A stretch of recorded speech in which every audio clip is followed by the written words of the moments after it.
Folks, welcome to the Bellied Up Podcast. We are here at Berens in West Dallas, Wisconsin, and we met a bar patron here, Tommy. Hi, I'm Tom. Tom. Oh, you go by Tom. Well, Tommy's works too, but for the joke, it's got to be Tom. What joke?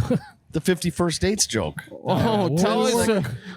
The guy with the 10-second memory. Everybody knows it. Well, that's you. That's you, man. Now That's you know, great. now you know. Hello. So what are you doing? You're wearing a golf shirt. Are you going golfing today? I golfed at 7 a.m. this morning. Oh, one of those days. It was 46 degrees when we teed off. What kind of gig you got that you're going golfing that early in the morning? Kind of and spend all day at the bar? semi-retired. Semi-retired. What does that mean? I'm waiting for a podcast where I can make some serious money, but it hasn't you're come on. calling You're on yet. your way. That's right. Got to start somewhere. As Tom/Tommy was leaving the bar, he used me and Charlie's Catholic guilt against us to get on the podcast. He He got said, us on. I'm leaving because you guys won't invite me on the podcast. And So we're like, here "Oh, I am. God." Look how that worked. Well, is this your first time on a podcast? 100% yes. Well, all right. So you want to do a podcast for your retirement gig? What would your podcast be about? Golf? I think it would be about how terrible I am at relationships. Oh, Yeah, and help guys that way. Okay. How Well, many let's- marriages? Yeah, Just one. Just one. that was good. But since then, I got dumped this morning while I was golfing. You got dumped this morning, Yes. Tommy. Can you believe that? She texted me, "We're done. Don't talk to me ever again." Actually? Whoa. Actually. Is this a true story? I can show you the Let's text see it. message. Yeah, Pull let's it see up. the text Oh, message. man. Let's get this confirmed. This is going to be truthful. Oh, you got a whole storyline She's here. sending paragraphs Yeah, yeah. Oh my God! And she's at work sending me all this. for I see a fucking in there. Yep. That's not good. fucking pathetic. Yes. Fucking bullshit. Not like I'm cheating. Yep. Whoa. Fucking Is this pathetic you if you or text- her? No, this is her texting. Oh, can I read it? Well, yeah. Let's go back to the beginning. Oh God, this is awesome. Also, for those See, I not told you seeing guys to this, invite me. it is. Oh, here we go. First of all, she doesn't have an iPhone. Huge red Right. flag. I know. I tell her that all the time. So we got green bubbles and gray bubbles. It's about 8 gray bubble Yep. paragraphs, and then he sends one line of Here it green is. bubble. Don't and talk then- to me anymore. There it is. Okay. You broke up with me. You tried leaving several times. You did, and you is always a capital U. You read her, Yeah. and Okay. I'll read him. Okay. You broke up with me. You tried leaving several times. You didn't tell me because you went to fucking neighbors. Had to fucking appease Hannah and fucking Bree. Fucking pathetic. Don't talk to me anymore. Maybe even Paige. So I get why adamant. I get why you broke up with me. Fucking bullshit. Progress talks. What the fuck for? Just to fucking string me along. Not like I'm cheating. Yeah, you kind of fucking are. Good for you. I'm just kidding. I'm always battling something because your words are words. Yeah, you are my house. You are at my house majority of nights. ... But how many nights in the week are you not? Are you out without me? Doesn't matter. You made your choice. You always do. I sit, wait, am hopeful for fucking what? With a 4, not an FOR. Hurts like heel. HE''LL. But probably good you called it. Don't talk to you because I went there. I hung out with Nick. No one else. Shut the fuck up. Not the fucking point. You are weak. I'm over it. I don't have the fight anymore, Tommy. I shouldn't have to either. Fucking let down. Slowly move into your old ways and staying fucking relevant. Bullshit. I have nothing more to say. Falls on deaf ears anyway. I will never be able to fill your cup. Don't even know why I thought I ever stood a chance. Now, you got your excuse to keep your Tuesday antics up and roll into the rest of the week. It's Tuesday. It is, yeah. And it's funny. I was going to make this statement. If you go down Greenfield, hopefully you'll be able to overlook neighbors. Nope. No can do. Leave West Dallas and cave. Weak. Thanks, babe, for picking up the slack and paying more. Meanwhile, I have all this money to do me and slap it in my girl's face. Meanwhile, I have all this money to do me and slap it in I don't know what that my means. girl's face. Realize I'm kind of drunk like at 4-ish, but can't take that thought and check myself. Back to secrets and withholding shit. Good God, dude. See, Okay, I so told you hold this. on. We don't have enough time for this. Oh my God! Yes, It's you'll- still you'll going. lose It's your still voice, going. Charlie. Then we got a screenshot of some sort. Oh my! I mean, this would have been a This would- 30-minute intro if we'd have read all so that. We probably should wrap it up, but that's what my podcast would be about. All right, welcome to the Tommy Podcast. For the next 8 hours, you will hear my texting I'll have a string. spin-off of this one. It'll be perfect. I mean, dude, this is all from today. So this is your while Gerald ex-girlfriend? was golfing. This yes. is your ex-girlfriend? I can't imagine what your ex-wife was like. Oh, jeez. We got to get those texts out next week. Well, save it for the podcast, Sounds Tommy. good. Don't give us this. All right, gentlemen. I hope that was entertaining. Yes. That was really entertaining. All right. My God. Well, thanks for putting up with me. Yeah, can you send me all these screenshots yeah. and put them in a book? I'd like to read it. Got it. Yeah. It'll help you go to sleep at night. Yeah. You're Yeah. like, wow, at least my relationships aren't that bad. It's Yeah.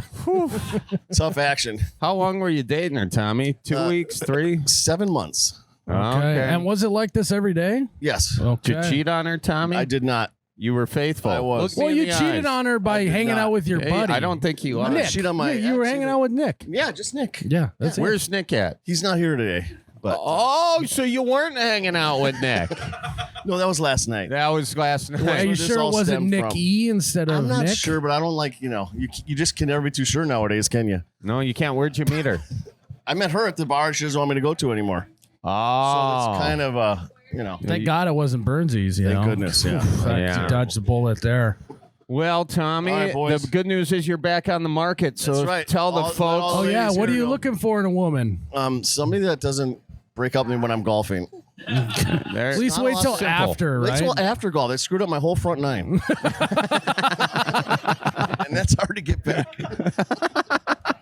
All right. Thank you, Tommy. Good talking to you guys. Yeah, good talking to you, too. Thanks for coming on, dude. Yeah, Appreciate you get on home to your wife now. Thank you. All right, folks. That was Tommy, ladies and gentlemen. He had a rough day, but we're here for him, bellying up to the bar, and we're here for you, too. And let's take your calls. That was unreal.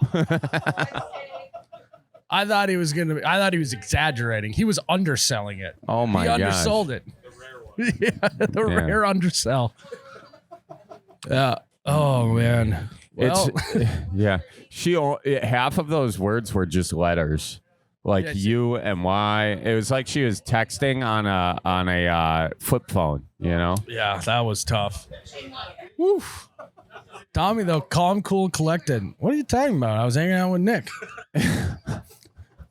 That's also like the worst. You get a long paragraph of a text message and you're like, I don't want to answer all of the things that's in it, so I'll just answer the last one, and then that pisses them off even more, you know? That loads the bow, You're baby. like, God, but I just don't have time to respond to everything you said.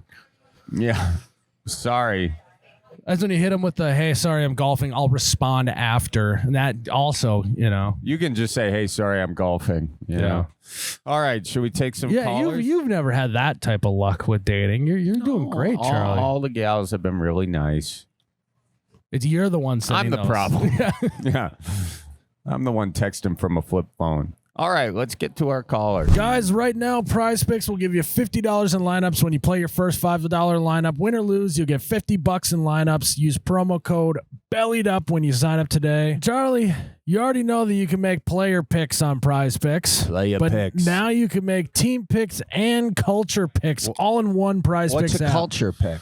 Well, let me tell you here. It's super simple. With team picks, you can pick who you think will win the game, who will win the fight, whether a team will win by more or less than a certain number of points, total points scored, or even future winners. And like you said, the culture picks, we're going beyond sports, all right? Yeah. Music. Everything from music to movie winners to TV show winners, even things like video game release dates or the price of Bitcoin. You gotta be kidding me. Yeah, they got it all on Prize Picks now, so you can back your takes with real money And you can make your picks before or even during live events. Because I know, Charlie, sometimes you're late to the party. I'm late to the party, late You to the can game. still baby. play prize picks even if the game's going on. Well, that's so, great for me. Player picks, team picks, culture picks, all in one app. Hey, Prize Miles, picks. look at this. Just took a player pick. I'll send it to Ann. All right. How are ya? Well, I'm doing good. How are you, Becky?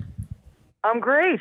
I'm so excited to talk to you guys. Where are you bellied up at? We're bellied up at Frank's Lounge in Fargo, North Dakota. I'm here with Miles. Ah. Hi, Miles. How are you? Fabulous. I hear that you are trying to get your husband to clean more. What's going on with yeah. that? He drives me insane. He always finds little ways to create these other projects that need to happen right now. I get it. I get it. You get fixed on something, it's got to happen. I mean, it cannot wait, you know? It's like a little it's like when your glue bottle overflows and it starts drying on the top of the glue bottle. You got to pick that off right away. Life cannot continue until it's clean. Well, you know what? I'm looking out the window at him right now, and he's weeding between the garden beds. Wow. And he's putting down that fabric stuff. Yeah. But he's just staring at it. It's like, yeah, I know you're thinking really hard, bud, but fucking get some work done, you know? And what do you think he should be doing right now, or is he should just be working? Just moving faster. Well, what are you doing? Why don't you go out and help him? Well, that was part of the message. So I just had surgery 2 weeks ago, and I'm left-handed, and it was on my left arm. Oh. Dang. Yeah. What happened? Well, it's a long story. Basically, it was actually in November. We were unloading a truck full of fresh cut greens, Sure. and it was something like 8,000 pounds of cut greens, but the bales aren't individually weighed. Oh. It's weighed by the gross, tonnage or whatever weight. And so the bale could have been 10 pounds. It could have been 50 pounds. And there was a strong guy in the back of the semi throwing them to me. And I was just throwing them everywhere. And 4 days went by. My whole entire body was sore. And on the fifth day, I couldn't lift up my coffee cup in the morning. Oh, no. Yeah. So I thought I was a tough guy. And I tried to just, work through it, physical therapy and all that. And finally, the doctor's like, well, you've plateaued. You're not getting better. You need the surgery. So you tore something? The tendons came off the bone. Ooh. Dang. Wow. Well, Yeah. you are just a badass Midwest gal over here, working through the pain. Just a little ibuprofen. I'll stitch it up, you think, in your head. And then before you know it. You and my dad would get along great. He did. Oh, speaking of parents, it's my mom's birthday. Can I shout out my mom? Absolutely. Happy birthday, Helen Klein, 73. Whoop, whoop. Happy birthday to you. Happy birthday to you. Happy birthday, dear Helen Klein. Happy birthday to you. Real good. Oh, you guys are so sweet. She's going to be so thrilled. Oh, that's awesome. All right. Update on the husband. Has he moved yet?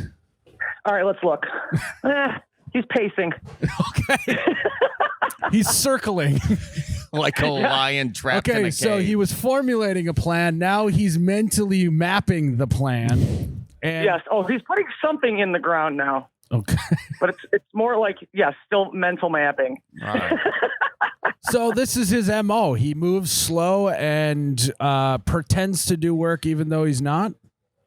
Well, I mean, he gets shit done eventually, but it's like half his clothes are still in the front hall closet because he hasn't finished his closet. You know what I mean? Like, dude, that was like 2 years ago. Like, This is torture for you because you cannot do anything. And since you can't be distracted by doing work yourself, you're forced to just see Stare. what he's not doing. Yeah. yes, This is gonna be absolutely. This is gonna be real trouble for your marriage the longer this goes on. Well, we're not actually married, Okay. but Might as well be. Well, I mean, that adds up. The guy takes forever on everything. So, of course he hasn't proposed. Are you kidding me? Still mapping out where to put the knee down. He's now, but is he at least in the circling phase? Is he circling the jewelry store at least now? Oh, I get jewelry, just not that specific ring. Do you want a ring, or are you guys mutual, like, hey, we don't need to get married? I mean, I would like it. Every girl wants to get married, and, well, really, I just want the honeymoon, I guess. But just take me on vacation. So is that Throw me a big party and take me on vacation. Is that what this is really about? You're upset about his pace on the chores, but it's really the big pop in the question you're looking for? No, definitely not. It's all about the chores. Nice. You know, he's got a keeper. I'm not sure what he's thinking here. Have you tried different tactics to get his ass in gear? Well, that's why I called you guys, because my tactics don't work apparently. What are you currently using? Sometimes I'll make fun of him, which that's kind of how our relationship is. We got no problems with that. But like, hey, Sally, why don't you get out there and finish that? That kind of thing. Oh, that doesn't seem to work. And then what does he say in response? Well, he usually have a little quip right back at me. But have you tried bribing with? But it's always the thing. It's always just got to do something else. Oh, but I got to do this. I got to do that. His favorite thing is to cut the grass. Is he a lines guy? I got to cut the grass. I mean, in his defense, the grass does keep growing, so you got to stay on top of it. Well, no, I get that. What's up with your decks, guys? The zero turn or whatever. I'm sure he'd love one of those. Zero turn mower. Zero turns. What do you? Yeah. That's what she said. Oh no, Miles's battery broke on his zero turn. We currently are in a predicament with the zero turn. Got to get a new battery. Oh really? Maybe you dangle a little zero turn over as the reward if he gets your honeydew list done here. I'm guessing those are pretty expensive. Yeah, Miles, you got a second one somewhere, right? You want to ship that thing? Well, Charlie's going to mail me your zero turn now? Put a stamp on it. Charlie is always pawning off all of my stuff and money. So. Yeah, that's my specialty. You could another tactic you could try is the Midwest dad approach. So Charlie, yeah, I want you. I'm going to be you. Okay. I'm dragging my feet in the garden, and I want you to be your dad. Oh, okay. Okay, I'm just gonna stand here. Hey, what the hell are you doing over there? Huh? We got work to do over here. The garden. Yeah. Okay, you've been doing it for a long time. Quit your dilly down. I'm putting 5 minutes on the clock. Finish it. All right. I can't. By the time I walk around this corner, if that's not finished, see the back of this hand? Yeah, you want to see it up close? Have you tried beating them or giving them beer? That usually helps. Oh, that's a good idea. Yeah. Give them beer. You want to hear something funny, Charlie? I'm wearing the Fleet Farm dad hat right now. Are ya? Nice. Meet you at the Fleet Farm. MinutesWalkMinute.com. Hey, thank you. Wow. You should try the dad approach right now. You should go poke your head out the door. Yeah. And give him a little Midwest dad. Tell him to unhook the plow. Get his ass in gear. Do you guys want me to? Yeah. Let's do it. Okay, hold on. I'm walking. Hold on. This is Oh, wait, hold on. I'll put you on speaker real quick. yeah, do that. You hear me, boy? Yep. Hi. Hey there! What you doing there, bud? You need to move that ass a little faster there. He told me to fuck off. Did you hear that?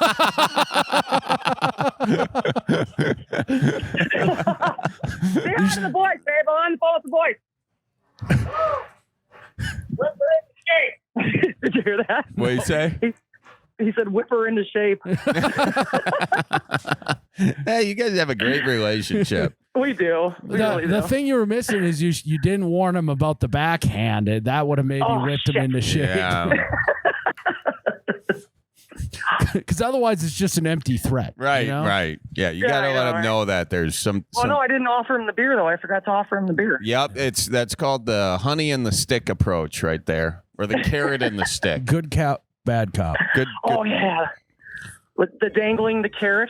Yep. Carrot in the stick. That's a good one. Yeah. In that analogy, is the carrot dangling from the stick? Yeah. Oh, okay. You dangle. Because you hold the stick over in front of the animal, and then they chase the carrot that they can never get it. Oh, that's what the stick's for. I thought the stick was for beating. Now I know. Softly and carry a big carrot. Yeah, you know? yeah. That's a Woodrow Wilson quote. Well, so what other projects do we got hanging around the house? You got a list? Do you have a list written down? Oh God, I have a list. Read it off. Put away the laundry, sweep and mop and vacuum, water the plants, and what was the other thing? Oh, there was one more thing. He didn't do any of it. Well, make the bed.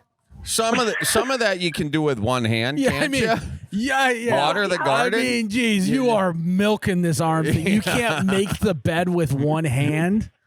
Oh, really? Really, Miles? You're going to put on a fitted sheet with one arm? Yeah. That's funny. Come on. Yeah, I can't even do that with two arms. Right? Yeah. Okay. Hey, guys, guess what happened today? Did you guys see what happened? New Pope. He's a fib. He's a fib. The Pope's. I hope he's not a Bears fan. I hope so, too. Otherwise, we're in trouble. I'm a fib, but the old man isn't, which makes it even worse that he doesn't get the shit done. Where are you guys living? Bensonville, we're right outside O'Hare Airport. Oh, sure. Nice. Yeah. So if you guys ever need me to pick you up, I got you. Oh, I appreciate that. All right. Little Midwest hospitality. I mean, I don't know if you can with your arm. You can't do any fucking thing else. So, can you drive a car even? Jeez. I am allowed to drive. Okay. I'm starting to wonder if that's a good idea. I still had to. Oh, what was that? What was that, Miles? Nothing. Well, even when I had to still wear the sling, they told me I could drive. I just wouldn't because I was afraid I was going to fall out and face plant. But no, I will drive now, but just only if I have to. It's still, it's not all the way back. So yeah. What's your story? What do you saying you were throwing some bales around? What do you do for work and all She's that? obviously a lawyer, Miles. Nice. Yeah. Obviously, he's a golfer. Oh, he used to. He used to what? Miles would like that, right? Miles likes golf. I do like golf. Oh, I was trying to do a Big Lebowski quote. Oh, that's my favorite movie. Yeah. Oh my God, Miles, I have to ask you, is your favorite show of all time The Office? Yeah, probably up. Yeah, TV show wise, yeah. And my favorite. What are some of your other faves? Because I've heard you quote obviously The Office. I've heard you do Friends. I caught a couple Friends quotes.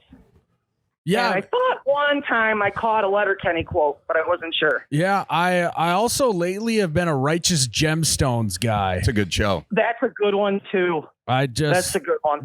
I haven't finished this season, but there are some episodes this season where I was dying laughing, and that doesn't happen a lot in today's world. I feel like comedy shows are good comedy shows tough to come by. Tough to find. Comedy's my favorite genre. So what do you do for work? Oh yeah. So no, I work at a garden center. It's called Flat Hill Nursery. We sell everything from houseplants, trees, and shrubs, and I'm the perennial director there. Ooh, the perennial director. Yeah. So all the pretty flowers, that's my department. That's a great specific for a sketch at some point. I am the perennial director. I don't know why that was so funny. It's just such a serious title for flowers. I don't know. I know, flowers is serious business, Miles. My wife's. Well, yeah, Miles, because if we don't have the bees, then we're all screwed. Thank That's you. true. Thank That is you. true. You got a bee house, or is that on the list too? No. The funny part about that is I'm terrified of bugs.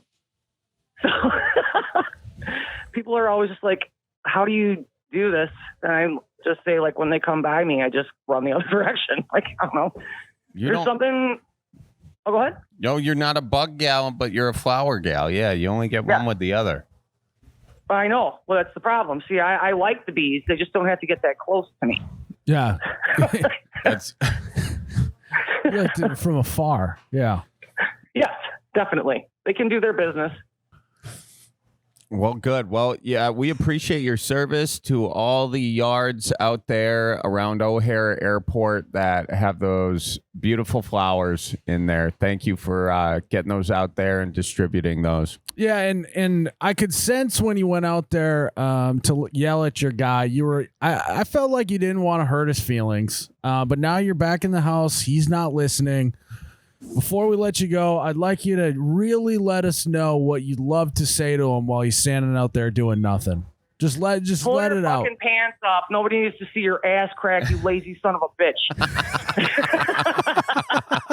There it is. The truth just sounds different. Well, maybe you should get him a belt or something for Father's Day coming up. Is he a dad? Yes, he is. Okay, All there right. you go. Granddad. Granddad, nice. I like it. Yeah. There you go. Oh, and then his grandmother is supposed to be here today, and that's why I'm all pissed that everything's not cleaned up, because I can't. And I know you guys think I'm whining, but no, there's stuff I can't do. And his grandma's gonna come, Well, and I'm like, okay. I'll. She's from Bangor, Wisconsin, Charlie. Oh yeah, Bangor, banger. Some would say. So his grandma, so she's got great grandchildren. Oh, their family's huge. That is wild. That is wild. Well, I guess, that maybe there's not that much to do up there in Bangor. I don't know. Yeah. I mean, I guess.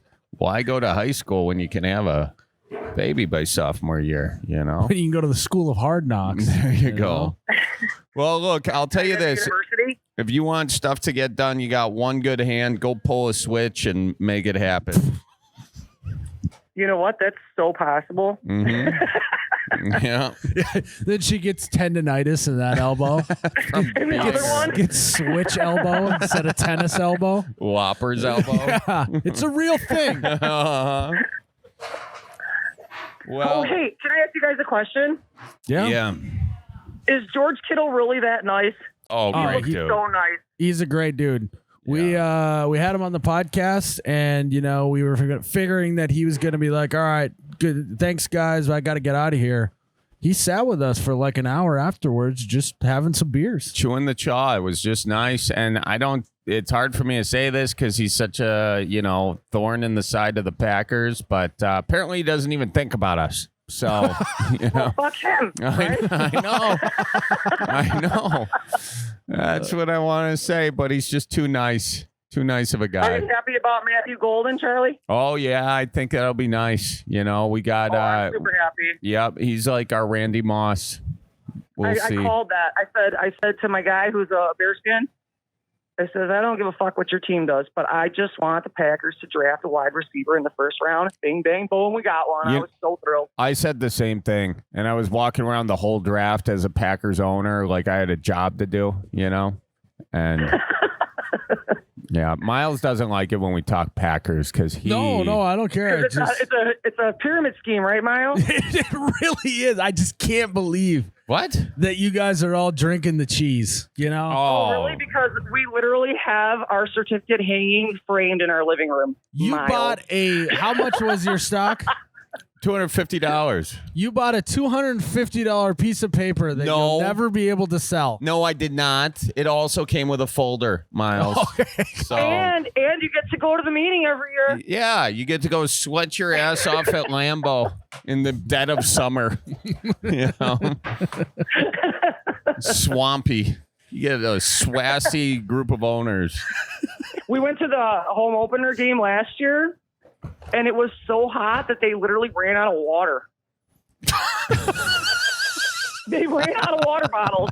They started giving away cups of ice from the cocktail cart so people wouldn't pass out. That's not a shot at Lambeau, though. Lambeau's beautiful. Yeah, we're out of water. Just have some beer. That'll. Right. Well, here's the ice from without the whiskey. Just take the ice. That's basically what it I is. thought you were gonna say. I thought you said you just started handing out beers like it was water. Oh no. Because that's my Lambo experience. I got so drunk at Lambo because every corner I turned around, there was someone shoving a beer in my face.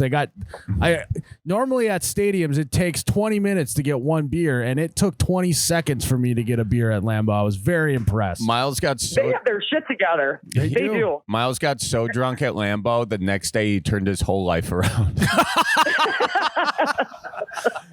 I wish I could say that's not true. I wish I could say that's not true, but it is. It is. That's when he started his weight loss journey. No way. Yes.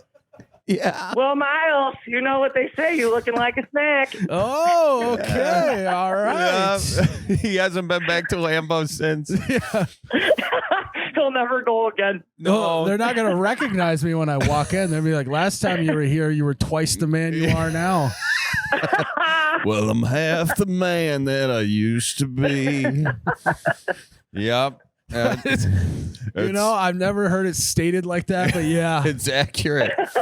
Yeah. It doesn't help, Charlie, that you also made me participate in some extracurriculars in terms of I did of a snack as well. I found there was a Delta 8 thing that they were selling at the Stadium View bar, and back then I didn't know Delta 8 was just jet fuel and a gummy bear. And I gave Miles, I said, now be careful, take half of this. Miles popped the whole thing in his mouth.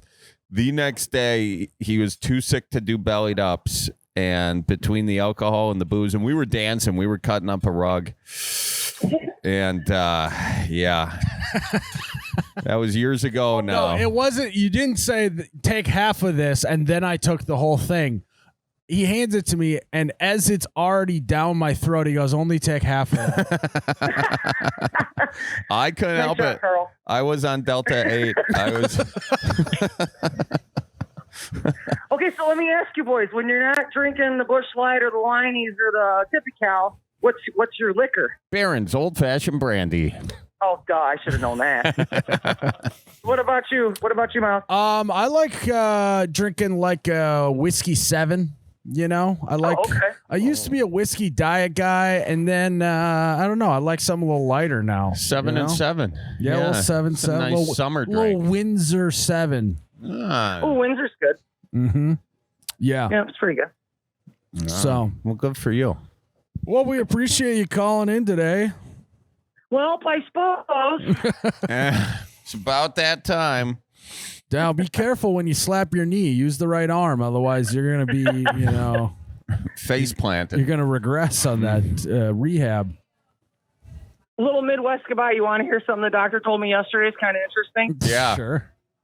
So he said that it's easier for left-handed people to become ambidextrous when they go through something like this, because right-handed people, Are dumber. their left arm is typically 90% strong as their dominant hand.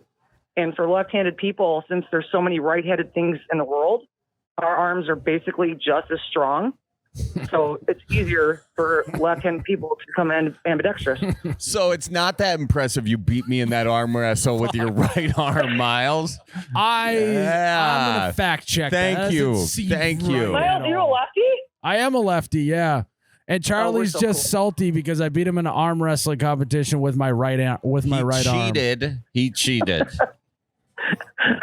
Charlie said, "Ready, go." He got to say when we started, and he's saying that I cheated. You tickled my He's hand. never going to rematch you.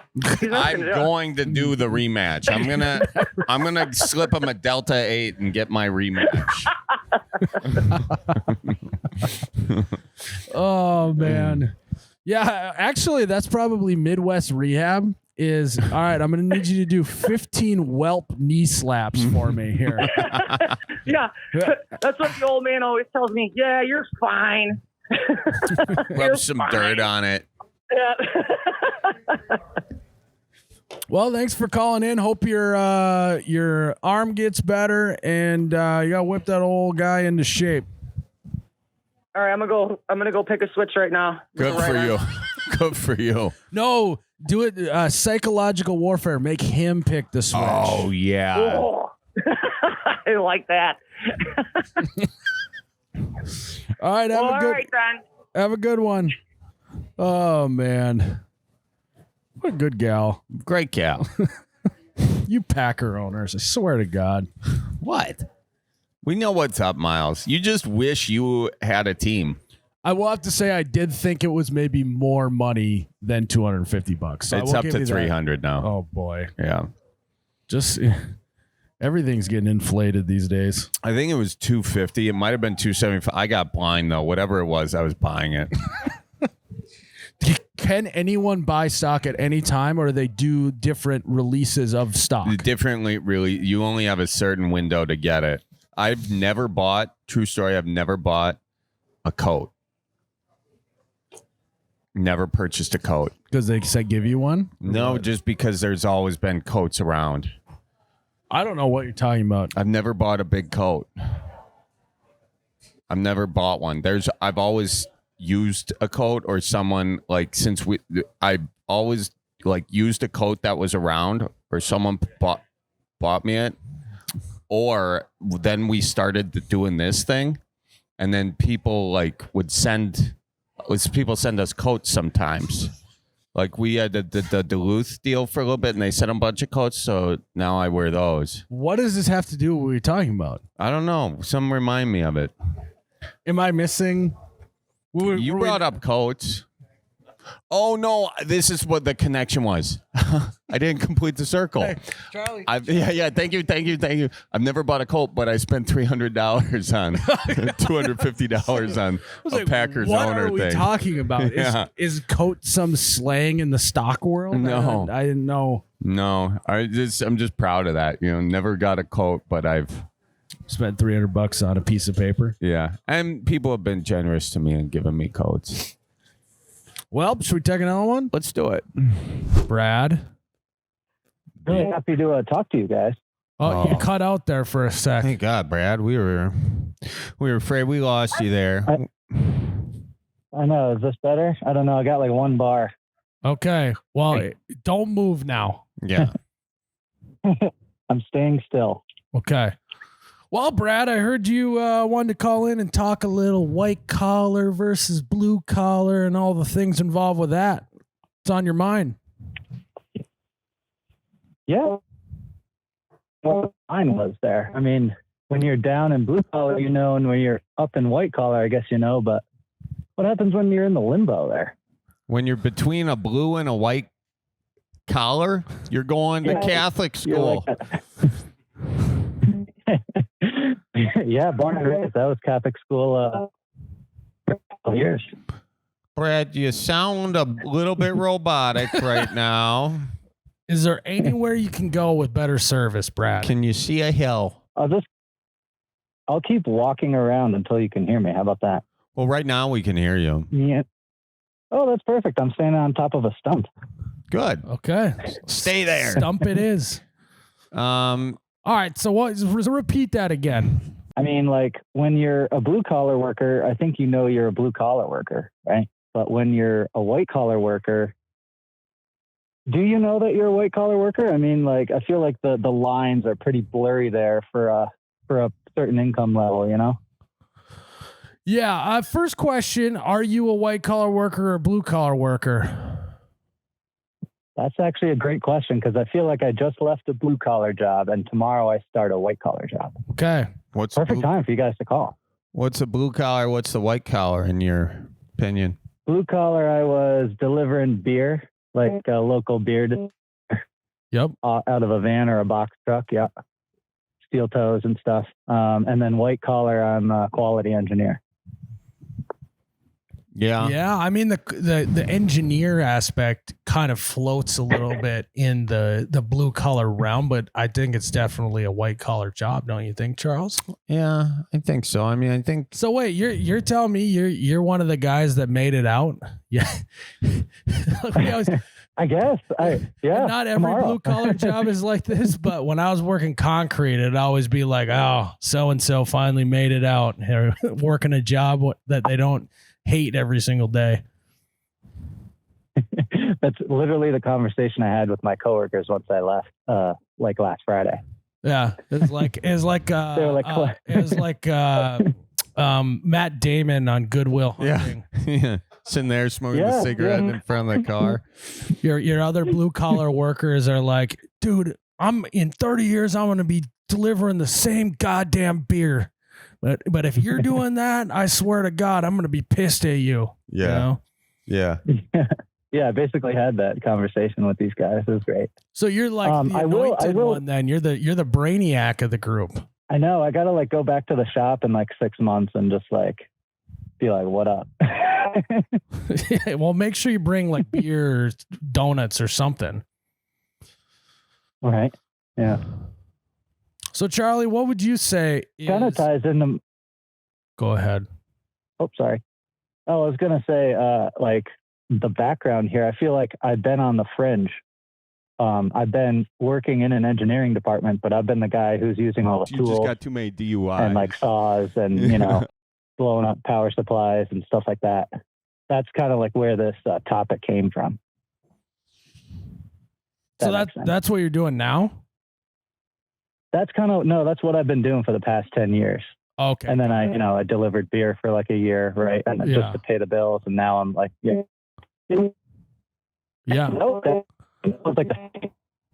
So Charlie, what would you say, other than the color of the collar? What would you say is defining white collar versus blue collar job? Like, I feel like white collar job, if you get to the office and you stand around a water cooler and talk about how you didn't do anything that weekend, I feel like you work a white collar job. Yeah, if you sit like this, I'll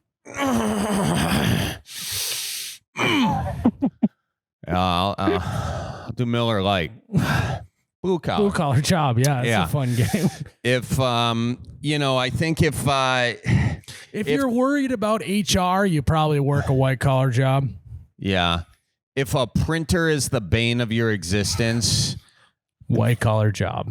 Could go blue collar though, because you gotta fix it. Yeah. You're actually, that's a shared one. They, white collar and blue collar both hate printers. In the Venn diagram. Yeah, we put that right there. Crossover. Let's see here. If your boss is an asshole, you work both blue collar and white collar job.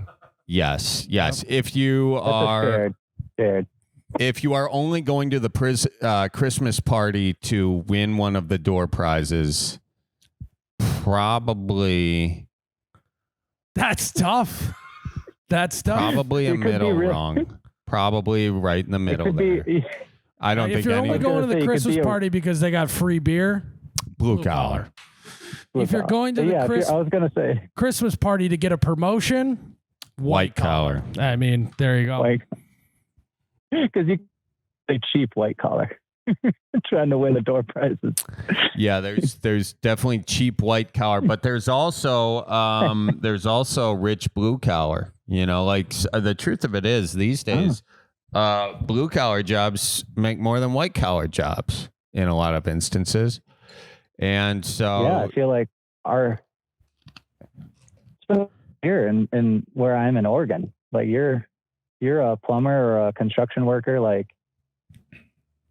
Some people sit in that office easily. Yeah, you're right. We heard half of that, but we'll just agree. We'll be agreeable with it. Yeah. What are some other things, Charlie? Blue collar job versus white collar job. I feel like if you've ever pissed in a Gatorade bottle, blue collar job. Although, that there are some white collar guys that are like, I gotta wait for this stock to drop or something, but they're not pissing. They're pissing in their Nalgene bottle. Yeah, there you go. Yeah. Their Camelback. Yeah. If you bike to work, But what kind of bike are we talking? because if it's a Huffy from like mid 2000s, you just got too many DUIs. Correct. Yes. Or if it's motorized, blue collar. Yeah. Right. If you wear a helmet biking to work, white collar. Yeah. If your helmet is your construction helmet, probably also white collar. If you stay in hotels, white collar. If you live out of an hotel, blue collar. Hotel, white collar. Motel, blue collar. Yeah. There you go. That's a good If you shower at the gym, Well, you could go. Just let me finish this Okay. one. Yeah. White collar. Then don't look at me and do the hand thing. Just, yeah. Yeah, you looked like who you want me to finish your goddamn sentence. I know. right there. And I wanted you to say White collar. white collar. If you shower at the gym for work, white collar. White collar. If you shower at the truck stop before work, blue collar. If you shower in your boss's shower at work, could go either way. Go either way, yeah. If you shower in the sink, blue collar. Shop shower is what we call that, Charlie. yeah, a little hoe bath is Yeah. what I've heard it called. hoe bath. I had to take a hoe bath on my route a couple times. Too sweaty out there lifting kegs. There you Oh go. yeah. That's a topic for now. That's another topic. Now, what's interesting, go both ways. One is like if you're doing cocaine on a regular basis, could be both. Mm-hmm. Yeah. That's a shared one. Yeah. If you drink Busch Light, blue collar. If you drink Mick Ultra, white collar. Yeah. Unless Oh, the yeah. beer's That's free. a telltale. Yeah, then they don't care. Yeah, free beer that swings both ways. That's like that one fella at the side of the bar who is white collar. Is there a He's follow in up? a white collar shirt. The guy who swings both ways is Oh, usually got it. Sorry. He's usually white collar. Sorry. That joke was funnier than it got credit for. Yeah. If your lunch comes in a cooler, Blue collar. if your lunch comes in an Uber, White collar. White collar. There you go. Yeah.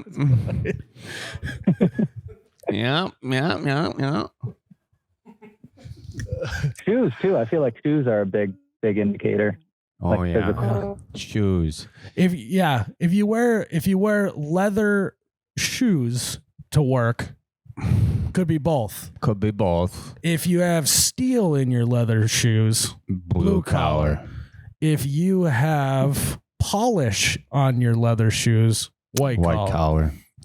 If you have polish on your tennis shoes, blue collar. Really? Those are that's my Saturday night shoes, man. There. You know what's funny? Forget that. If you polish your shoes whenever there's an escalator, blue collar. You ever done that? Put polish on your shoes and gone up an escalator the little and brush on the side of the thing. it works, dude. It works. That's a blue collar move for sure. Yeah. But it legit works. You just got to know how to rotate, and you want to like kind of, depending on the thing, you may, like you kind of want to find one that goes up and down right next to each other, because it's going to take a couple runs. Because if you don't have the right hip flexibility, you got to make a quick turn on the stairs, And Yeah, you got to get the upper part of the shoes yeah. And so you want to get a nice one where there's a two. bunch of times. Every time I'm on one. The airport is a good place. You go to like if your flight got delayed or whatever, and you got a little shoe polish with you. That's Midwest cheap, dude. You won't just go to the shoe polish station. You instead just use the flat little escalator things. Yeah, yeah. Because shoe polish. You travel with shoe polish?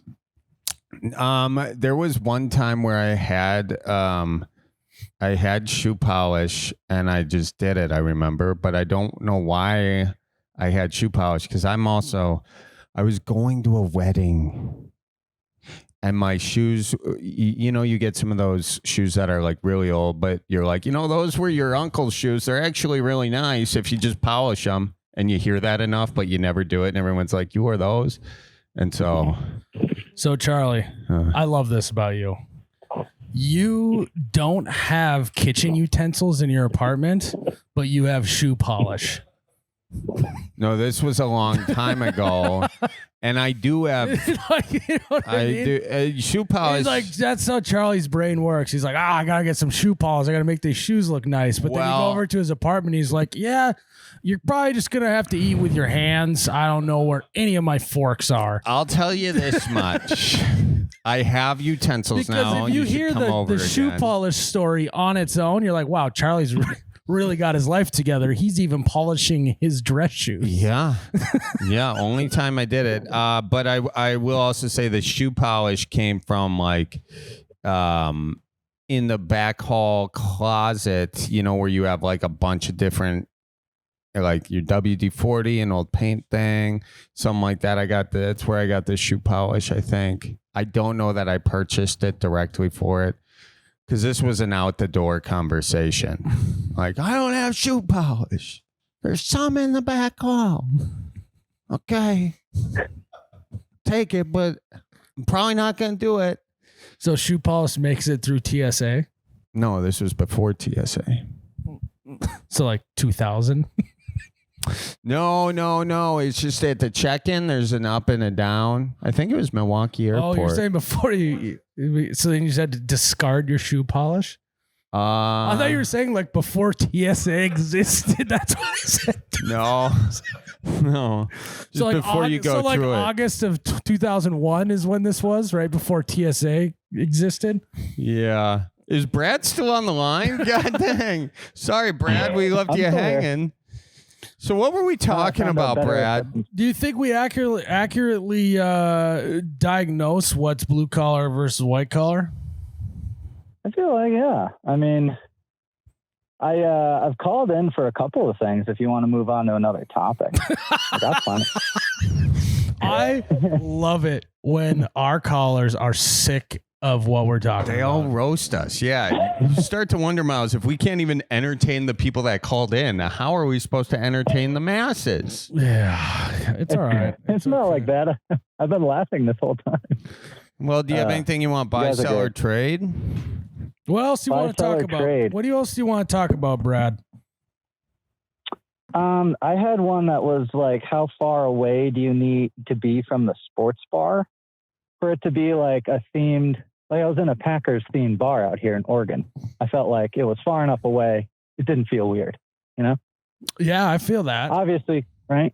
Yeah, it's like obviously the bars in, around any sports team are themed, but like, yeah, how far away do you got to be from the sports team for a sports themed bar to feel like a novelty or feel like a cool experience? Because if you go to a Packer themed bar in Green Bay, you're like, yeah, this is a dime a dozen here. I think you got to be out of state.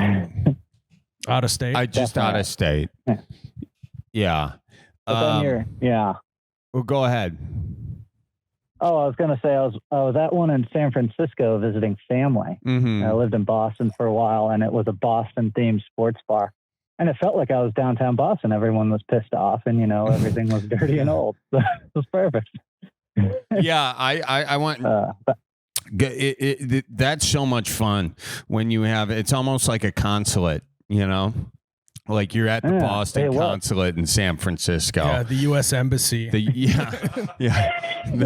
The Red Sox embassy in San Francisco. They got flags outside, the whole deal, and when you're there, you can claim sanctuary. Yeah, if you get into a yelling match with the person selling hot dogs on the street, you just got to get to the Red Sox embassy. They'll save you. Yep, they'll protect you. It's a sanctuary in the basement. And like Boston calls, like San Francisco gets like too like upset with the deal, and they call everybody home from the embassy. They're like, it's no longer safe there, and they're no longer allowing you to say wicked on the streets. Just turns into a negotiation. Yeah. They're prejudiced against massholes in San Francisco. Yeah, a negotiation. Do you have a favorite Packer bar that's out of state? Oh my gosh. And I know it's kind of putting you on the spot, you know? Yeah. I was just at one in Portland, Oregon. I was doing a show out there. And there, I think it's Jerry's. And you walk into that place and you're like, I'm right back in Milwaukee, man. And it's actually I think there's Bears and Packers stuff because the wife is a Bears fan, the husband is a Packer fan, and that's that's a good one. Charleston, they've got these Packer backers, and I forget the name of the bar in Charleston, but I know they got a good one down there.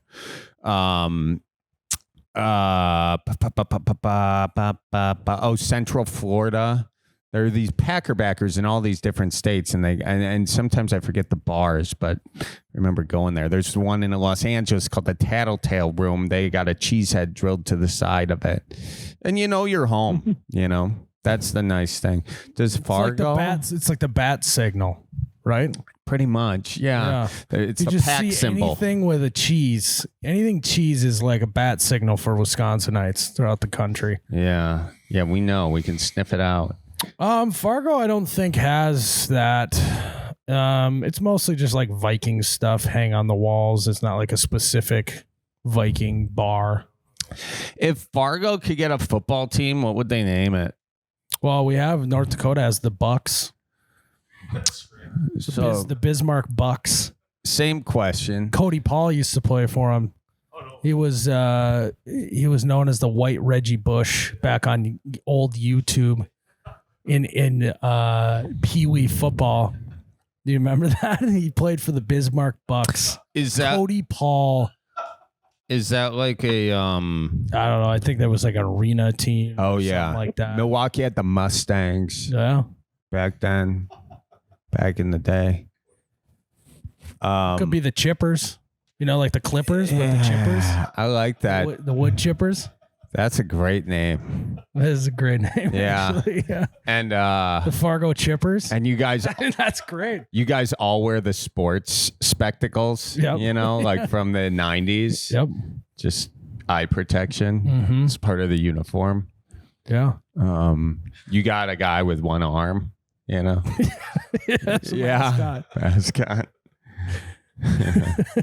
And every game he's missing a different limb,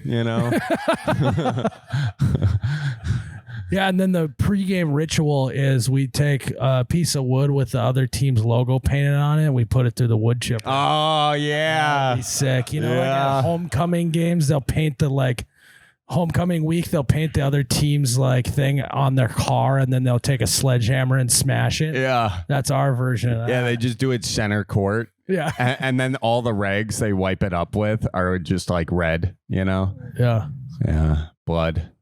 Yeah. It'd be great. I mean, we could have bought a sports franchise with how much the fucking diversion costs in Fargo, but that's a whole nother thing. Yeah, what's up with that diversion? That's, if your thing gets you worked up as the AI, mine's the Fargo diversion. Diversion? You guys have a power center going up in Fargo, everyone was telling me, too. We're not diving into that, Charlie. We got Brad on the line. I don't think Brad shit, Brad's still on the line? Brad, how you doing? Brad, are you still standing on the stump? Yes, I am still standing on the Damn it, Brad. We left you up there, dude. Charlie, we're going to role play Brad during this whole call. You ready? Yeah.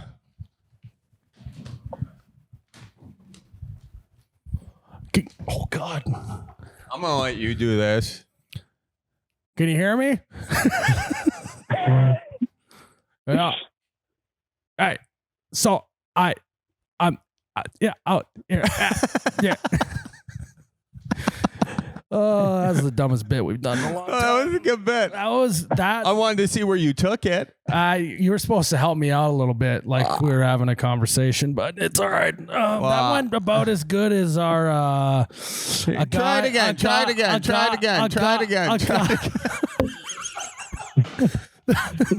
Yeah, sorry about that. That went about as good as a normal guy and a robot walk into a bar bit we did. That's about how good that went, Charles. I was waiting for you to. I was waiting. Also, I was waiting for you to do something. also, the whole bit was that he was just standing on a stump the whole call. And I understand a visual gag is not great for a podcast. You're bit bombed and you're blaming on me. No, it's fine. It's fine. Yeah, it was a good bit, I thought. How's your sciatica? Brad, he's stretching his side ass right now, pushing the sciatica or the leg into the sciad. Yeah, another blue collar indicator, limbering up. Yeah. Stretching in random places. Yeah, you gotta worry about throwing out your back. Blue collar. You got to work about carpal tunnel and depression. Well, I guess depression both. Do you treat your depression with antidepressants or beer? That's the difference between white collar and blue collar. Yeah. Well, this was a wonderful chit chat with you, Brad. Is there anything else on your mind? That's pretty much it. I'm really happy that you guys took my call. Been listening to your podcast since the get-go here. Nice, dude. Yeah. We're thrilled to be talking to you. All right. Well, you're free to go from the stump now, Brad. Awesome. I can dismount and you're going to make that's a good bit. I got what he was doing right away. Oh, fuck off. Yellow. Ethan, how you doing, dude? I'm doing all right. How about you guys?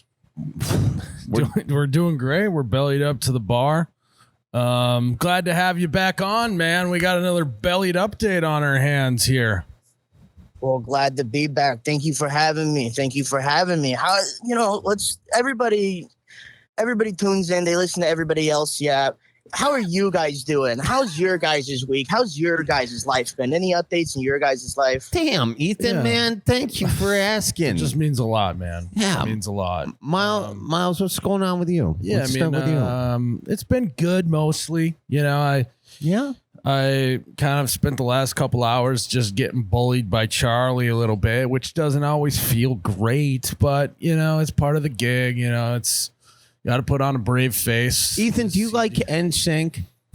NSYNC, born early 2000s, 01. I heard my sisters listen to it. Wasn't that hip?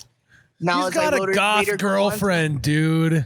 Later I go down going down the line, I love them white boy tunes. Yeah, New Kids on the Block. Exactly. Yeah. Miles' first concert was NSYNC. He was 6 years old. He went with his brother. His dad took him reluctantly. But no judgment. There you go, first concert for every time, My first concert was Mushroom Head and I got in for free. How'd you get in for free, Ethan? So there was this barbecue joint that I used to work at for some time. The owner apparently was like making his way down to Florida and saw a truck break down on the side of the road. Turned out to be like a Mushroom Head concert truck, and they helped him out and gave him like free food and such. And then for a favor, I guess a return favor, they played a free concert at his fucking sorry, pardon my language, at his barbecue joint.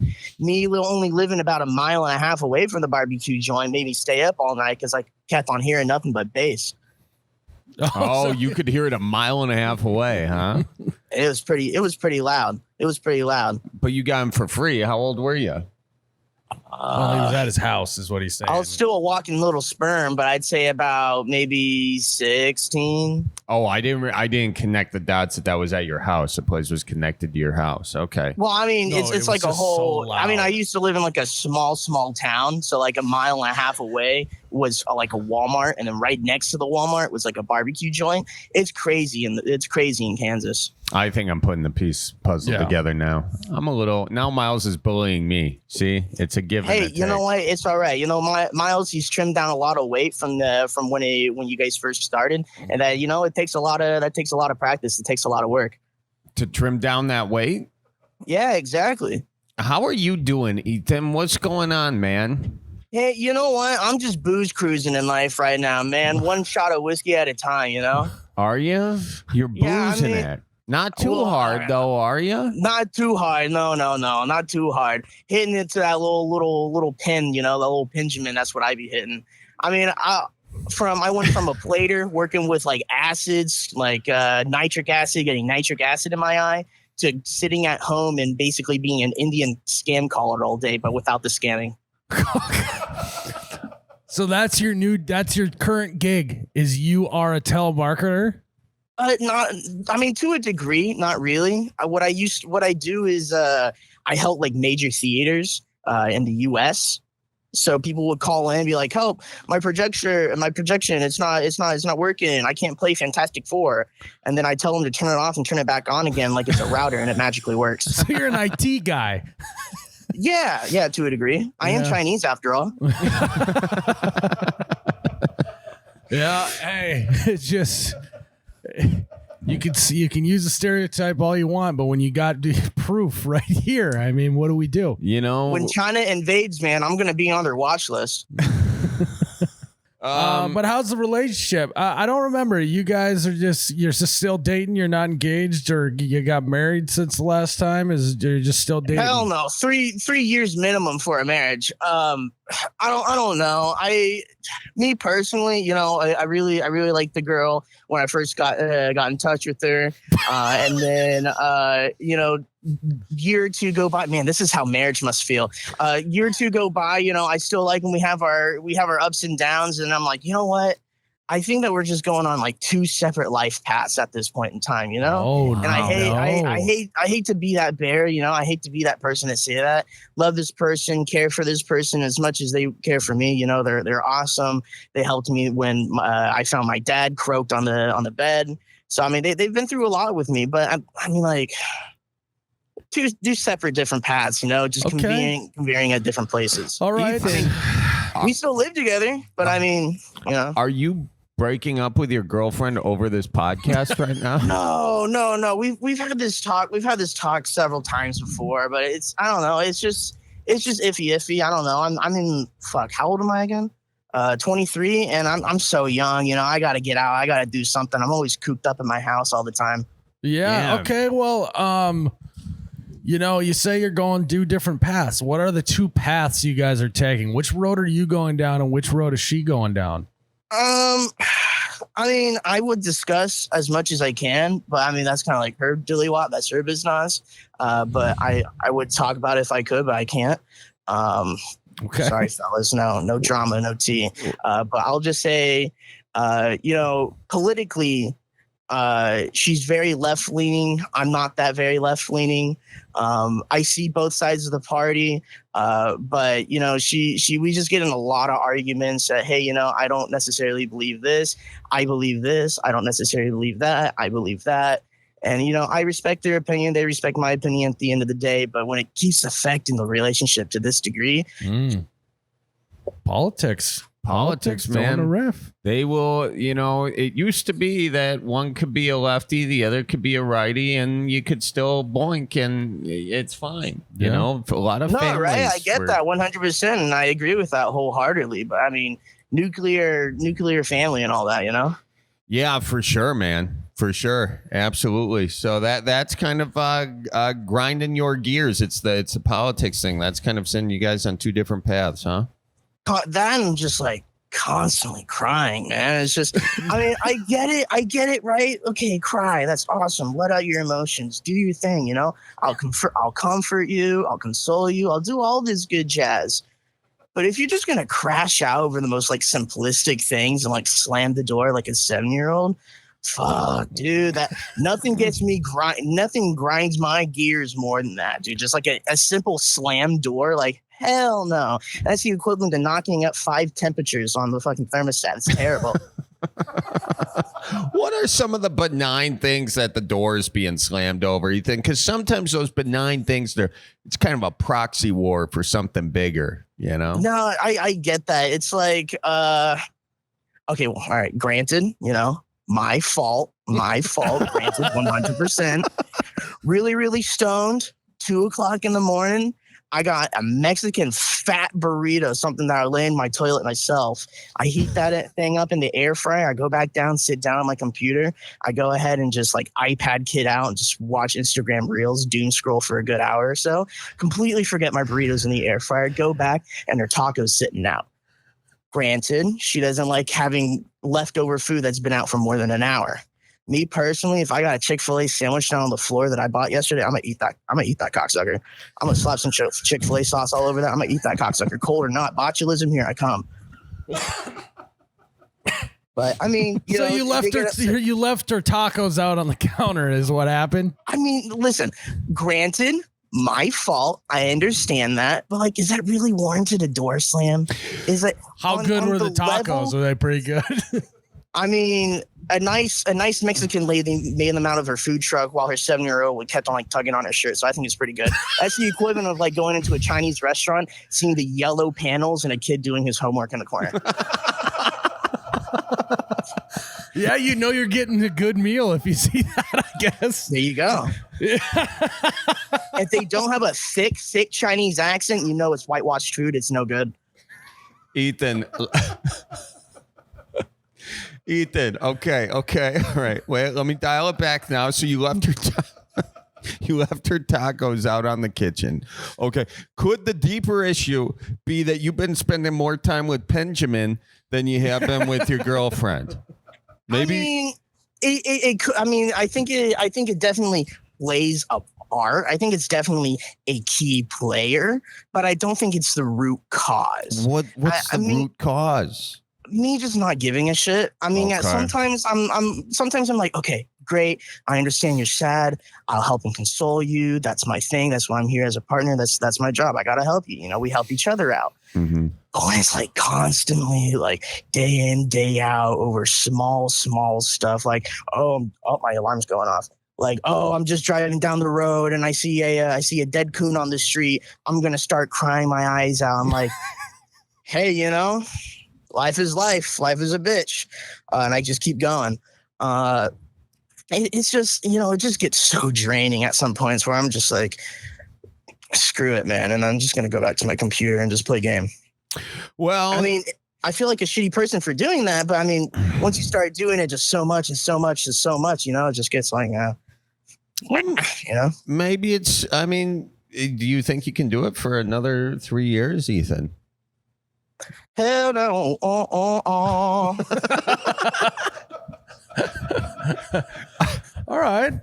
And it might be premature for this question, but what, if you're back on the dating market, what are you looking for in a gal then?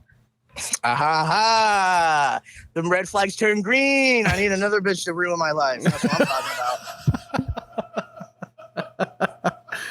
Yeah, I mean, you did make, this is the bed you made. You're dating a walking red flag, I gotta lay on it.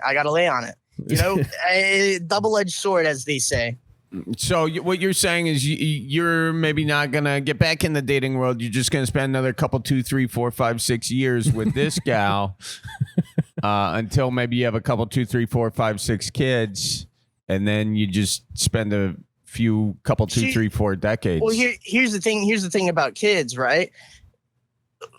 I'm 23. Do I want to have kids? Hell no. Maybe when I'm like 25, 27, sure, or if I'm really drunk one night, just shit happens. Mm-hmm. But I mean, no kids for me. She doesn't want kids. She's got a real narrow body, real slim body, and she doesn't have really wide birthing hips. So she would always talk about, if I get pregnant, I'm gonna fucking die when I push this child out. I go, that's great to hear. That's awesome. I want children. I want children in the future. I want some good looking Asian babies, dude. And then it's like, oh, I want children. I'll adopt. And I go, no. What was that? Okay. All right. Well, so, if you do get back to the dating scene again, you're just looking for different red flags. Like you tried these red flags out. It turns out that's not your cup of tea. Are you going to try different red flags? Oh, no, it's definitely my cup of tea. I just don't. I think that the person itself, I mean, just later down the years, they're growing, they're developing into a different person as they are. We're both going down 2 different paths right now. I think I'm going through my Actually, I don't know what I'm going through right now. You're looking for a conservative goth girl, is what you're saying. Yeah, but that's rare. That's like glacial water. That's never gonna happen, you know. So I gotta lower my standards a bit. See, as a half Asian and half white boy, I mean, all I get on dating apps is fat Mexican girls that love anime, and it pisses me off.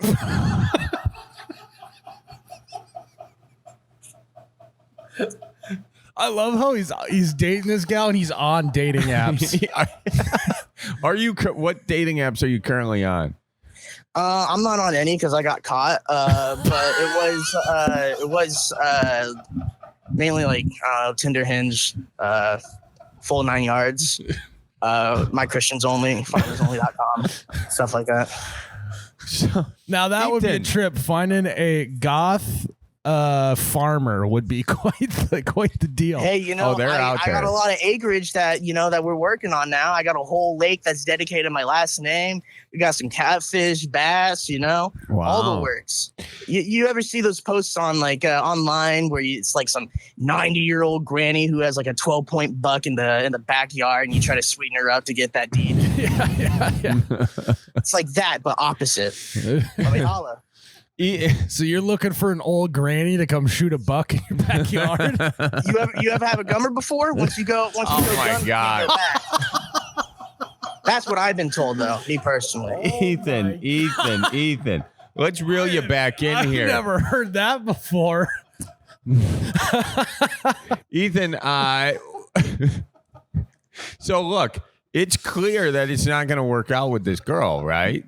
Correct. So Is she why are just you a rent? guys? Is she just a rent payment for you now, or what? I mean, I very much care for the person. I do love them still. I hope to see them grow out to the person that they fully want to be, and you know they go down the path that they want to choose and that they are destined to be. I want to help them with that. They've done so much for me in my life. I truly do love them and cherish them for that. But are they the right person for me?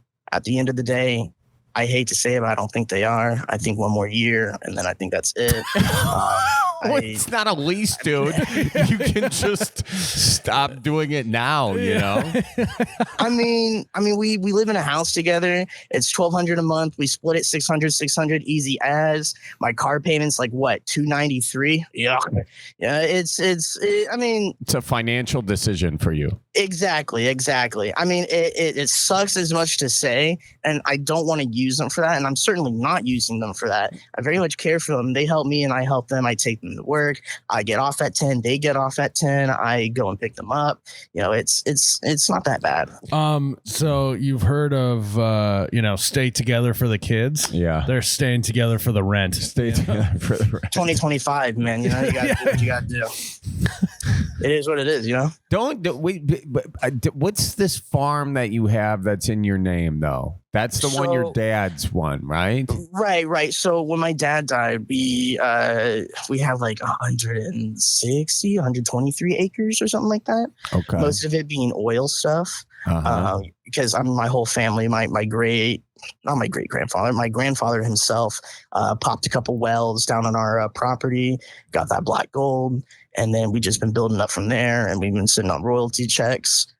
They wanted to Coal Energy, the people that wanted to buy our like land and do the oil, wanted to rent our acreage per acre, $5 per acre. Tell me that isn't the scummiest thing ever, man. $5 per acre. Yeah, that's wild. That's wild. So is that why you're not like making money off that? Because you rented it out to some oil company to drain the oil? We were given that offer, and it was basically a big old dick smack in the face. So we just told them no, have a nice day. And we just started working on our lake itself. We're working on setting up 2 tiny homes up on the lakeside. We have like horses, fainting goats, ducks, all the lot. We're setting up a trailer park to go in the back where our paintball place used to be. And Nice. and a lot of people say trailer park. They They're immediately nice, think a dude. trailer park boy, or like, you passing your sister along. It's It's not like that, you know. It's gonna be a class. Everybody says it's not gonna be like that. Yeah, it's gonna be a classy trailer Dude, park. there's a lot of nice trailer parks out there. I'll tell you that. No, much. it's for those people that are like in their 50s, you know, having their midlife crisis, wanting to get an RV and go down to a nice lake. You know, that's what it's for. Like those slingshots. So you're building a resort essentially. Resort minus the casino. If I could have a casino in there, I'd be playing baccarat all day. So, dude, you're saying you're staying in this relationship for the financial deal, but you're sitting on oil land and trailer park money, man. You know, you don't, right? Like, right. I mean, my sisters are the ones that are like actually living at the old property right now. I was basically casted out and kicked out. And then I decided to move up here. And then they moved in over there, and they're like rebuilding the entire house. They're redoing they're doing a trailer park. We have a whole LLC. They're doing a lot of stuff down there, and it's a lot of progress. We are going to eventually make the lake down there kind of public access where people can bring their kids down, have some nice fishing, drink a few beers, you know, have a good time, good old American spirit, you know. There you go. So you don't have like an inheritance. There's not liquid cash here yet. Oh, I already spent a good money of that inheritance over at the casino on baccarat. Man, oh man, have I made some money. Nah, I'm joking. I only spent a little bit on that. I mean, we all got a share. There is 4 of us. I have 3 sisters and the only boy. So we all split it in 4 ways. We got some jewelry, we got some gold, we got some stocks, we got some money, so on and so forth. So don't you think you have the financial ability to just kind of move on with your life by yourself?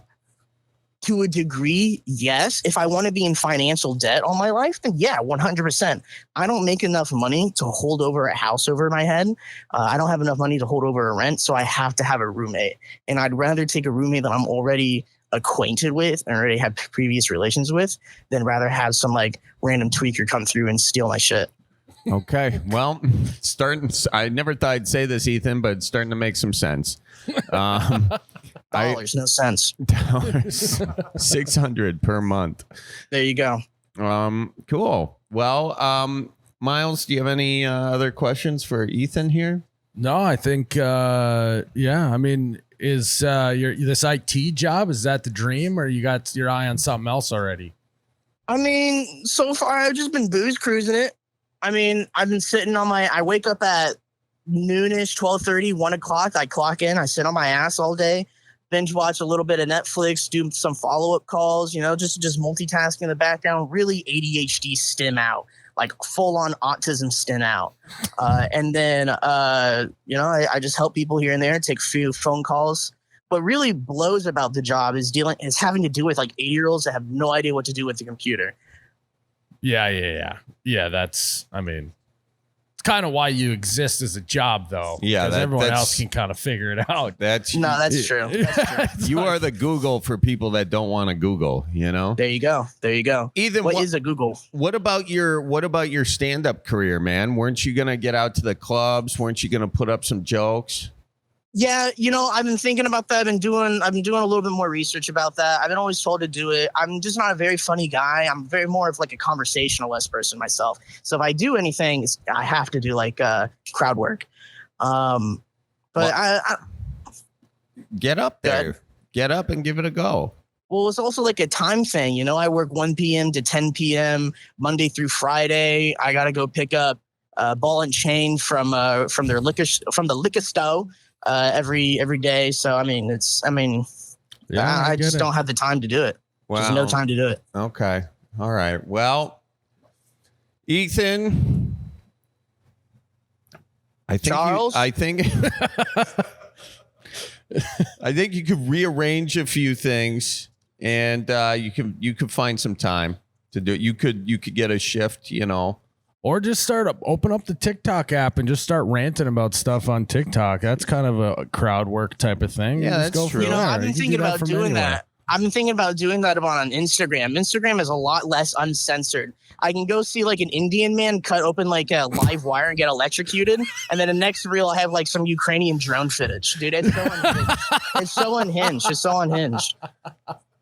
Like I have like fruit AI eating other fruit, and then follow up with like a horse giving birth, dude. It's completely to the walls. It's different. All right, well, you found your home then. I think, yeah. You got your first bit right there, Ethan. You know. Well, look, you just go, this is my favorite thing about Instagram Reels, and then just say exactly what you just said.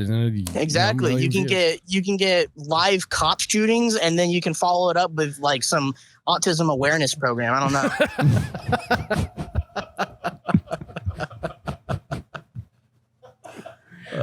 know. We gotta bring Ethan in for our next Bellied Up Live, I think. Yeah, we do. Yeah, that show's cool. It's just all crowd work. Yeah. We'll throw him up there before we start and just see how it goes, and then we'll bring him up and interview him to see how his first stand-up set went. Yeah, we'll see how that goes. We'll see if I shit my pants or if I piss my pants. A number 1 or a number 2 situation, you know? Sneezing might be both. Oh, well, Ethan, we appreciate talking to you as always. It's always a fun treat to get to talk to you. I'm glad you're doing good, it seems like. Yeah, good talking to you, man. Yeah, it's been a pleasure. Thank you again. Thank you both.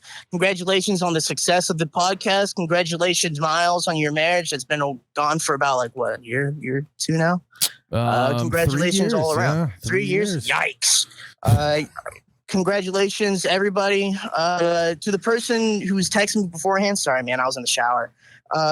You guys have a wonderful one. It's been a pleasure speaking with you guys. Thanks for my congratulations too, Ethan. You fuck. I appreciate that. Congratulations, Charlie, on a great stand-up career. Hey, that's so true. Congratulations, Charlie, with your stand-up career, with your tour going on a while ago. Thanks. You know, I kept getting Instagram notes saying yellow and then some fish here and there. That was phenomenal. Only reaction I could do to that, by the way. Well, that's it. I hope you guys have a wonderful one. Go Bears. You bastard. Sorry, I'm from Kansas. I don't know much. Have a good time. Thank you, Ethan. Work. You See take ya. care, man. Oh, always a pleasure. Yeah. What a wild way to live, man. He's doing it, huh? Yeah. A lot of people, I think, are in that situation, you know? They're in a relationship of convenience. Hey, $600 for a house, not a bad gig in today's economy. You see, it's the roommate, Yeah. Well, should we take another caller, Charlie? Let's do it. Chad, is this Chad? This is Chad, your favorite Rocket City redneck. How you doing, boy? Oh, yes. Doing good. Buckle up. You're a hard man to get a hold of. Well, I try to stay that way, for the ladies. It's fair. Man of mystery. So for those that don't know, we've been trying to get a hold of Chad for about 3 months now. He's big timed us a couple times, but here we are. Chad, you got Miles, Charlie, and NFL tight end George Kittle on the line. Chatting it up with you today. Hi, Chad. No way, George Kittle. What's up, brother? How you doing? Man, I'm phenomenal, man. Just want to talk to a rocket scientist. No, absolutely not. That's way above my pay grade, guys. What do you do? No, we're going to sell that to everybody. Okay, well, let's sell it then. All right, cool. Yeah, I'm a rocket scientist, baby. Let's go. Chad, what do you actually do at NASA? I'm a CNC machinist. What's that mean? I make the parts that build the rocket. That's still pretty cool. Yeah, I mean, I think it's pretty cool. Like what parts? It's gotten me late a few times.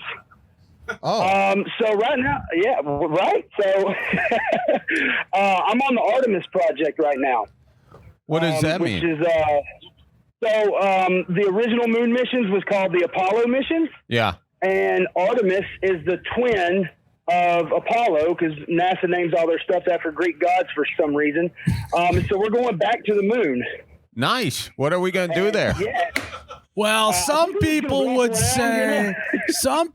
say that this would be the first time we land on the moon. Oh, here it goes. And look at his ears, Pierre. I've talked to a few guys in the NFL, and I'm fully in that guys in the NFL are the biggest conspiracy theorists on the face of the earth. I'm gross. Yeah, no, there's like 5 or 6 conspiracies well, that they do have buy the on. Illuminati showing up at the Super Bowl and stuff. So. Not wrong. It happens. Like the pyramids. How did those get there? No one's moving those stones. You watch YouTube shorts like I do. Dude, there's like 3 conspiracy theorists on TikTok that I'm obsessed with, and I just can't get enough. Which are? The conspiracies or the guys who talk about it. Oh, they're guys. Okay, so he knows a guy. There's just 3 people I literally follow them, and me and my wife before we go to bed sometimes we'll just watch like 6 conspiracies. I'm like, oh no, another one. Actually, I just saw a fun thing on TikTok. It was our friend group has conspiracy theory night, and there's like 15 people show up, and they all bring a conspiracy with a PowerPoint, and they explain it to Hell all yeah. of their friends. That's awesome. And I was like, that's a great idea. Yeah. I want to do that. My friends might take it too far with some of those, but I'd have a good time. Just turns into arguing with each other. Yeah. 100%. I personally don't believe all the conspiracy theories, but I mean some of them. Like, Ooh, what's your top one? Okay, so I firmly believe we did not land on the moon in '69. I Wow. love it. And you work at NASA. Oh, we drama. got it, dude. We got the scoop. A NASA employee does not believe we landed on the moon in '69. So think incredible. about it. I think we did land on the moon, but I think we faked it because we wanted the Russians to back off. They were like, oh, America beat us. We don't have to rush it now. And then these guys are like, yeah, you stupid commies. And, we beat them to it. That's good. That's a good thought process. I like that. Yeah, I don't hate that at all. And I'll just chime in here and say that as a guy who's been to Fargo, North Dakota in January, They could have filmed it there. they could have filmed it right there. Craters, just nothing. Really good at, Yeah, you just do it right there at night. I could see it. Put a little green screen behind. So what are you building to go to the moon now? So right now I'm working on a part that so they're having a lot of trouble with the air coming off the boosters hitting the main rocket is causing the main rocket to basically vibrate the astronauts to death. So I'm Don't building want that. some no, we don't want that at all. So I'm building some fins that's going to channel the air in a different direction to where, our astronauts can get up there and get back down safely without, some of the women may like it, but, the guys, they're... I have never been more confident in our ability to land on the moon than this moment right now. Oh, Hell yeah. hey, Chad, do you do you build it and do you design it and you come up with how to design it, or do people give you the plans and you just build it? Oh, they give me the plans. I build it. That's checking That's what out. you, okay. Yeah. All right. Yeah. I was just curious. Chad, it's starting to become clearer and clearer that you don't work at SpaceX. Oh God, I would never work at SpaceX. What's the beef between NASA and SpaceX? Well, SpaceX doesn't pay their employees jack squat, man. They Sounds really about don't. right. They work everybody who started with SpaceX. Nobody works there anymore. Wow. Not one single employee that started with SpaceX works there. Well, That's crazy. Chad, you better watch your mouth, because before you know it, your job's going to get hacked away by the guy from SpaceX. You be careful now. Well, hey man, I got much love for Elon. I think he's doing a great job, but I think he knows how to make money. I'll give him that much. Yeah. For sure. Yeah. Sure. What's a Tesla I've got stock some beef, price at guys. right now? I have no idea. Very topical joke, Well, Charles. are you talking about the burnt ones or the good to go ones? I don't know, but let's talk about this moon situation. So, what are you guys going to do when you get on the moon? What's the mission? Well, I personally think that we're trying to get to Mars. That's the ultimate mission, right? Let's get to Mars. Let's make our species an interplanetary species, right? Well, it's a hell of a lot to launch a rocket from the moon than it is. Yeah, that is true. Oh, wait, he's cutting out. Hold on. To the moon, where we can start. You cut out. You're saying that it's a lot easier to launch a rocket from the moon than it is from Earth? Yes, I firmly believe it's a lot easier to get to Mars. It would be a lot more cost efficient to launch a rocket from the moon, than it would be from Earth. Plus, you can land the rocket back on the moon easier as well. Less gravity, no atmosphere to worry about. Yeah.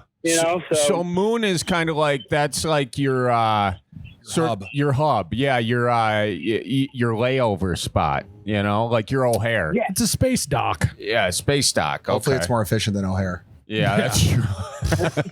Do you guys believe the lines at the moon today? It was ridiculous. I sat on the crater for 5 hours. It's ridiculous. The line at Starbucks was crazy. And it actually is Starbucks. Yeah. Stars. I use my Starbucks to pay for Starbucks, and it's an arm and a leg.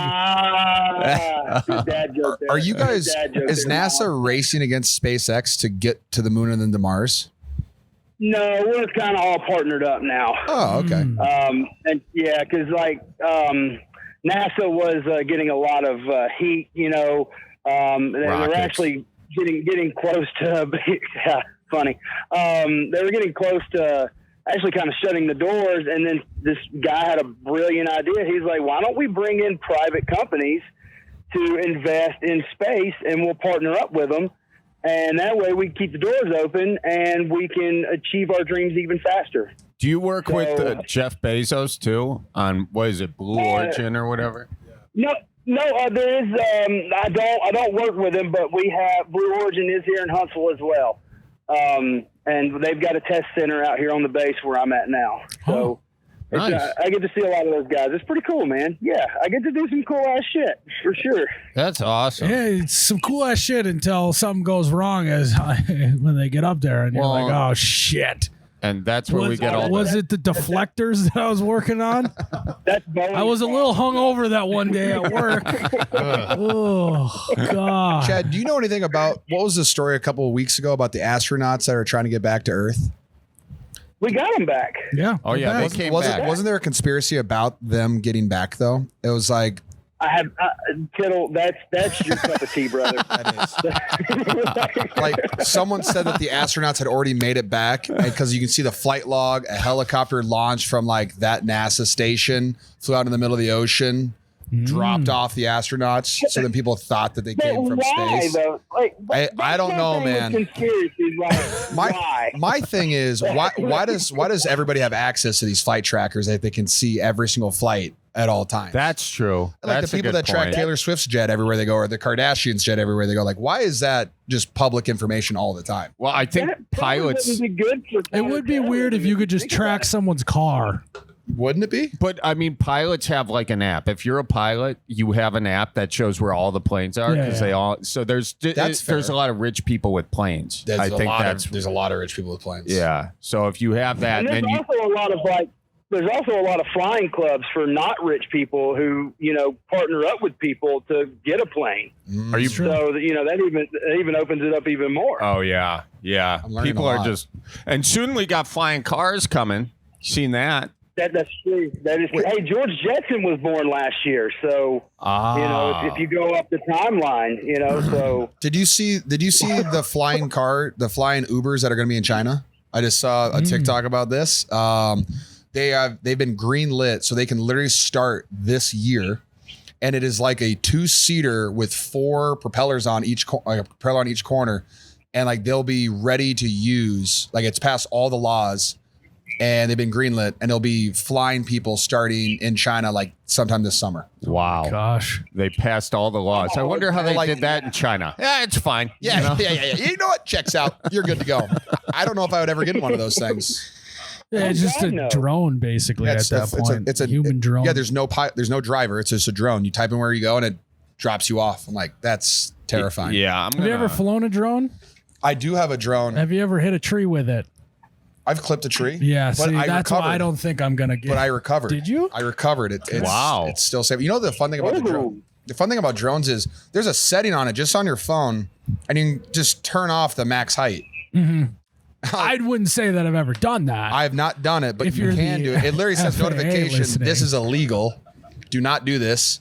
And I would never do that. No. But I thought No. it's a fun feature. That's insane that you can just do, like people are worried about all these different ways. Like we think about all the time we spent going through TSA, taking our shoes off, getting spreading them and whatnot. And then meanwhile, there's George some is like, dude- I haven't taken my shoes off in TSA in years, Charlie. You're living in 1990. My TSA pre-check did expire and my wife didn't tell me. Oh no. So we got our TSA pre-check together, and it expired. It was like January 2023. I'm in the middle of the playoffs, and my wife renews hers. One job. She renews hers, and she goes literally the next day. She goes, "Oh, did you renew your TSA pre-check?" I was like, "No, was I supposed to?" Like, "Yeah, it expires today." And I was like, "Oh no!" I was like, "When did you do yours?" She goes, "Oh, I did mine a couple weeks ago." And I'm like, "You didn't want to tell me that you were renewing your TSA pre-check?" And so then it wouldn't let me renew it, and I went a whole off season and year without doing it. And my wife would be like, "Oh, you have fun going through security while I do TSA pre-check." she wouldn't even sit with you. Roles reversed. If I had and she didn't, I feel like I would be going through normal security the whole time. Yeah. So no, I did. This last year, I finally got it redone, so I have my TSA pre-check back. But that was inconvenience. Wow. I thought about putting just in my bio having an airplane next to my name and then just putting pre with a green check mark, just so everyone Just knows to where I flex. stand. That's kind of life. sick, actually. Yeah. You should do that. That'd be You funny. should do that too. We start a whole club. Oh, that'd be funny. You do it first. How about? No, you first. Get the podcast to do it. So where y'all guys drinking at today? We're at Luke's 32 Bridge in Nashville. Just waiting for you to Nashville, come that's on by. nice on me. I'm sober, but I'll come say hey. Yeah. Come on, say hi. Yeah, come on down. We're just at Jason. We're at Luke I got Bryan's. sober because no matter where I look, I can't get Tippy Cow down here, guys. Oh, so you got sober because you couldn't find Tippy Cow. You're like, why is it even worth Right, it? you know? That's worth it. I believe that. Smart guy. Well, we're just glad that you're sober working on those rockets now. That Yeah, is- yeah. Well, yeah, me too. I'm pretty sure the astronauts are as well.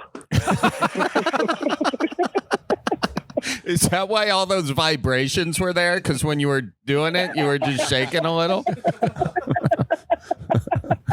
It makes sense. I mean, you put two and two together, it does. Yeah, Yeah. absolutely. Yeah. Well, glad we got that fixed up real good. Yeah, but one thing we do need to fix. When you think Yes. of, hold on, guys. When you think of the Apollo mission, when you think of like NASA and launching rockets and stuff, what city comes to mind? Houston. Okay, and what's the other city? Where do they launch the rockets from? Florida. Somewhere in Florida. No We one knows. build the fucking rockets here. Nobody knows Huntsville, Alabama exists. No one knows what? And nobody knows that Huntsville, Alabama is even like where we built everything that goes to the moon. Yeah, you're saying you guys No idea. do all the work and then Houston takes all the credit. Houston, we have a That's problem. exactly Yeah, that what is I'm true, saying. though. You Houston can't will have a it- big problem. You can't have it both ways, though. You can't get the glory and then take none of the blame when something goes wrong. Houston took that from you guys. Yeah, so- nobody's saying Huntsville, we have a problem. Yeah. So, So Chad's basically, he's an offensive lineman. Oh no, my boss says it all the time. He's an offensive lineman. He doesn't get any of the credit. that's right. yeah, Huntsville is the offensive lineman of the rocket industry right now. That's great. Yeah, Love and that. Warner Von Braun is our quarterback. We straight up stole that Nazi. Well, listen. Is there any other conspiracies that we should be aware of as it pertains to NASA and the moon before we let you go? Yeah, what about them aliens, bro? Oh, yeah. Do they exist? here. They're here? Absolutely. Yes. Who's the alien? Who's the alien? Well, you got one of them in the White House right now. This is fantastic. Let's dive deeper into that. What do you I mean, if you had to think of like an alien, And if an alien rose to power, who would you, who are you going to think it is? I mean, I've seen Men in Black, so I know how this works, Okay. Yeah, that's a very accurate movie, by the way. It's like, it's crazy how accurate they got that. I know. I can't tell if you're being sarcastic or not. I don't think he is. I think this is dead serious I think right he now. is too. Oh, man. No, yeah, I would love to, because we will have a base on the moon within the next 20, 30 years. I mean, that's my dream, man. I want to be the first machinist in space. That's Wow. sweet. I love it. That's a sick dream. Hey. All right, we got to bookmark this. Chad ends up on the moon. We heard it here first. You're gonna belly up on the moon. Yeah. Yeah. They'll have a floating bar. Chad. In-person interview Yeah. on the moon. Well, Heck yeah, let's do it, guys. I said Let's dreams take of it playing 30 years football. from You now. have dreams of going to the moon. That's Yeah. kind of sick. I mean, yeah, that's Damn it. That is a big dream. We could- just got to remember to dream Could for play the in moon. Space League some year. That actually is a great idea. I'm still All the guys when they get old on the moon, you're lighter, so your joints don't hurt as much. You Oh, can play yeah. longer. You could join the Space League in 20 years. We got something here, guys. And then Miles, you might be on to something, bro. and then the Lambo leap, it can be the one giant leap for The mankind leap. yeah, exactly. There's some in there, and then stands. It's just aliens, Up 2 stories. All right, we got to cut to commercial break as we wait for him to come down from the leap. Right now. Oh, Chad, you've been special, man. This has been really fun. Yeah. Oh, yeah, heck yeah, man. Next time you make it to the Super Bowl, send some tickets down here to Huntsville, Alabama. I'll get some room for you. Maybe like a preseason game. Those are cheaper. We'll work on it. Yeah, the Super Bowl tickets are going to Houston. Huntsville getting preseason. I'll get you a pass to the next year's Senior Bowl. I'll take it, man. That's in Mobile, so I mean, it's just down the road from me. That's easy for you.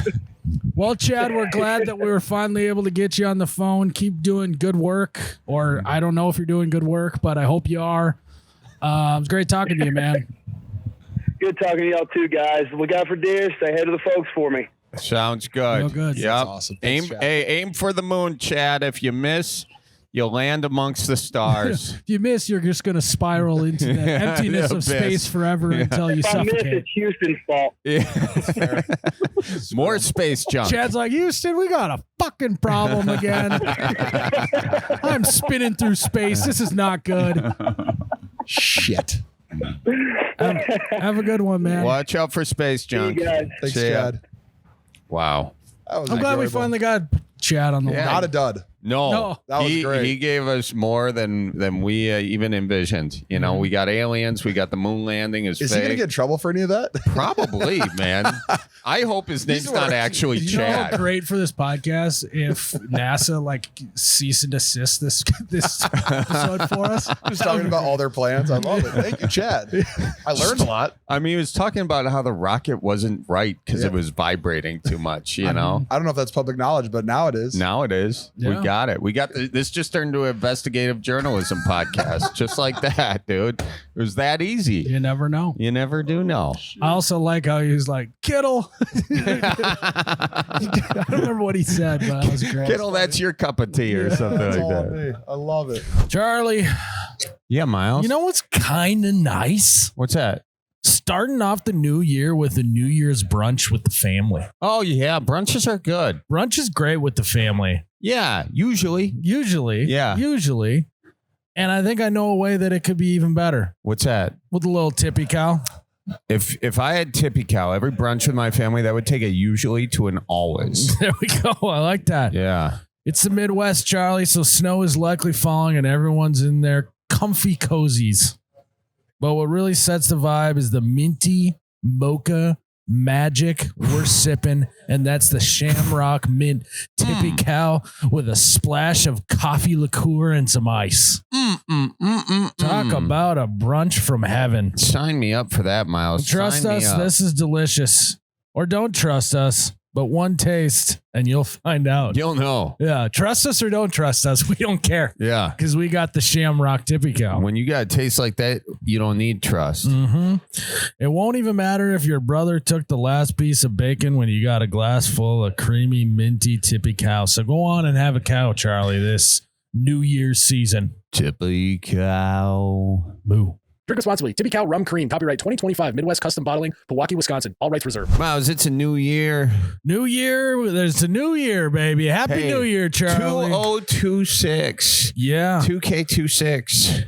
20026. 20026, baby. It's a new year, guys, and everyone's got fresh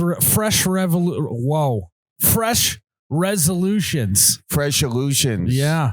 Maybe this year you're all about snowmobiles, UTVs, or hitting the trails, but the first ride of the season has a way of humbling people fast. Snow drifts, hidden stumps, low visibility. Trails hit back. If your New Year adventure ends in a crash, you gotta call Nicolay Law. They fight for you. They do fight for you, Miles. Mm-hmm. Everywhere you go, they just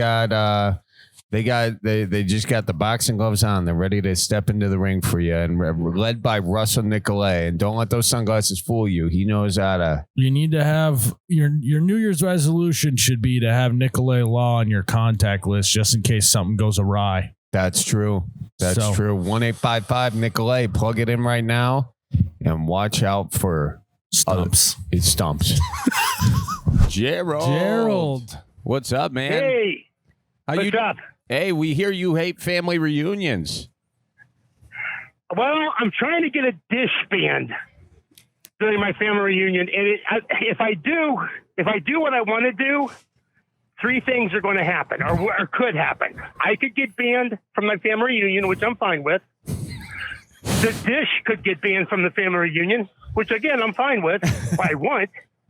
Or I and the dish could get banned from the family reunion.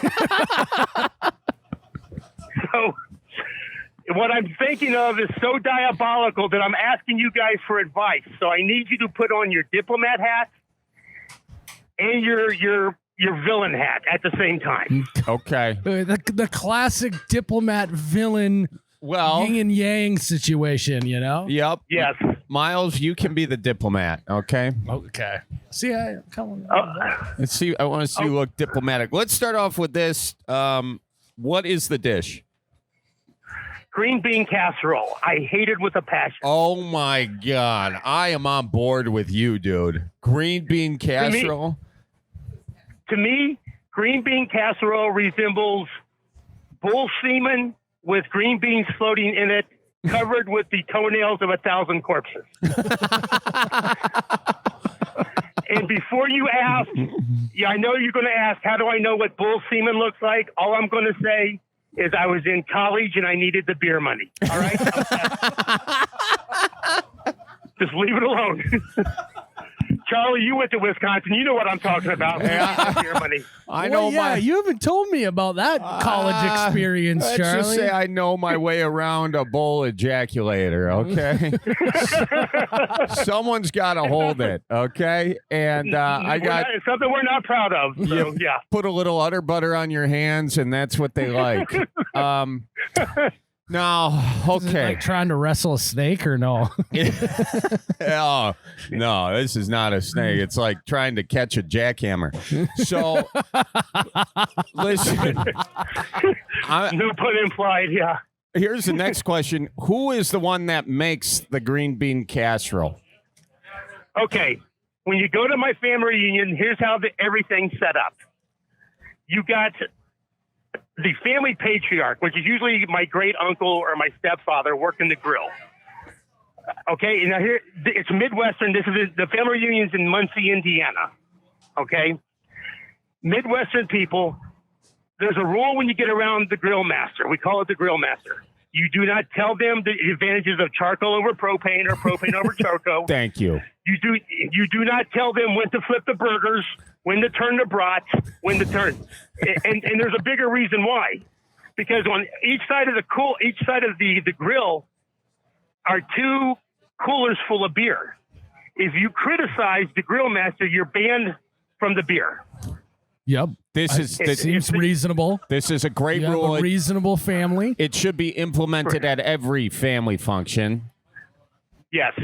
You go inside the small building, and here's how the tables are set up. You got your condiment table with the lettuce, the tomatoes, your 4 different kinds of brown mustard, your French's mustard, and You catch up. Then you got the dessert table, which has, the cakes, the pies, and all that stuff. Being it's Indiana, sugar cream pie is a big thing to eat over there. Then you have the side dishes, which is the tater tot casserole or hot dish or funeral potatoes, wherever you're from. There's about two of those. There's the macaroni salad, and there's the two kinds of potato salad, mustard potato salad and mayonnaise potato salad. Then you have 4 or 5 different green bean casseroles who everybody brags that if you just eat this green bean casserole, you'll never eat another green bean casserole again. It's a competition that I want banned as well. So, yeah. That was the most elaborate rundown of a family reunion I've ever heard in my life. And it's amazing you want to get banned for how much it seems that you know and love this family reunion. How many you guys got to be? I love them. It seems like you guys do reunions like 3-4 times a year. By how much you know about this? Well, here's the thing. In our family, we have a rule. If it's a family reunion, there has to be beer. If there's no beer, it's a family gathering. So it's not a family reunion. Okay. How often are you actually having a family gathering with no alcohol? That's what I'm thinking too. It's like Thanksgiving, Christmas, but even then, I get a little bourbon. I bring some bourbon with me. I'll admit it. Yeah. So never, in other words. Yeah. It's like, well, we're not having beer. They didn't say bourbon. They didn't say no bourbon. So we're okay. So let me get this right. I think I know where your plan is going here. You are going to walk into that thing with the worst green bean casserole you could possibly make, and then you're going to waltz on over to the grill and start criticizing whoever's grilling, and you're hoping that gets you banned? Yes and no. Okay, first of all, let me a little backstory here, okay? I used to work at this company, and I worked in the corporate office. Okay, we need to know the full layout of the corporate office. That'd be great. What was on each table? It was just corporate cubicles. But we decided to have a potluck. And me and this friend of ours, a coworker, were big fans of Andrew Zimmern, the show. So we saw his show in Ecuador. And in Ecuador, he ate their national dish. It's called cuy. It's spelled C-U-I. Google it. It's guinea pig.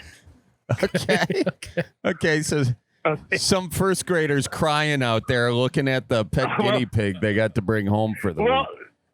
Right. Well, here's the thing. I asked my Ecuadorian friend, her name was Gloria, if that was true. They ate it. She goes, yeah. I'm like, do you have any guinea pig at home? And she said, yeah.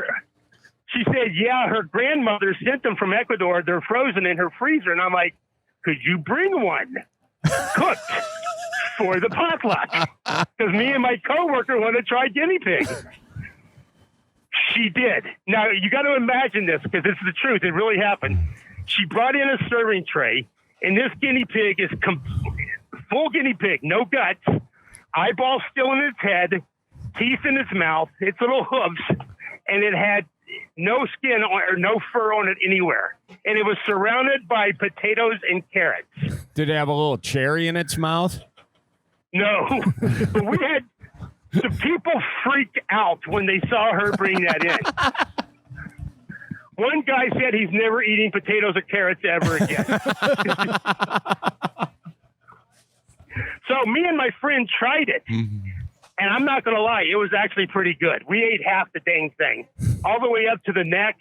We couldn't go any further than that because its eyeballs were looking right at me and my friend. It just felt creepy, So we ate guinea pig. Wow. Did you? So I think I know where you're going with this.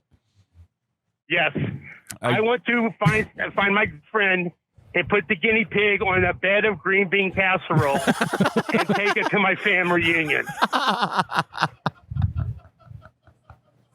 Now, like I said, one of 3 things could happen. There could be a 4th scenario, although it's small chance.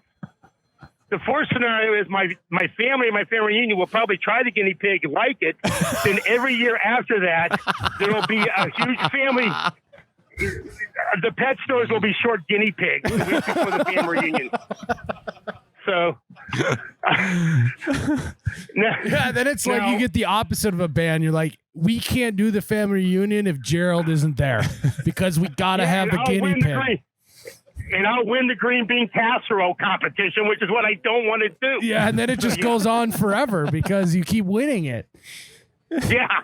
So, but I thought, it would be really cool. I'd cover in aluminum foil and I'd unveil it. I'd make sure all the kids were standing around me. I did it.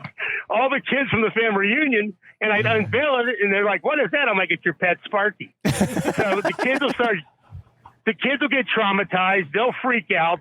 They'll go to the family and they'll tell me to either leave and don't come back, which I'm fine. Again, a win-win. Or they'll say, throw that in the trash. We can never eat green bean casserole because you ruined it for us. Again, another win. Win. So I think everything's coming up Gerald in this situation, Yeah. I mean, it's just, and the funny thing is, it's not the weirdest thing I've ever eaten in my life. Okay, what is? The guinea pig. I'm from Oklahoma originally, okay? You're from where? There's Oklahoma. Okay. I was born in Oklahoma City, raised in Tulsa. As a matter of fact, if you ever saw the movie The Outsiders, I lived 3 blocks from the house. Oh, congratulations. Yeah. Anyway, there's a restaurant in Oklahoma City called Cattleman Steakhouse.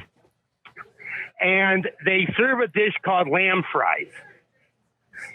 They're lamb testicles. Oh. They're batter dipped, sliced, and yeah. Are they good? But, I'm going to ask that whoever's looking at Charlie to time, I'm going to tell him what they taste like, and I want you to time how quick it is before he comes back with a joke. Okay?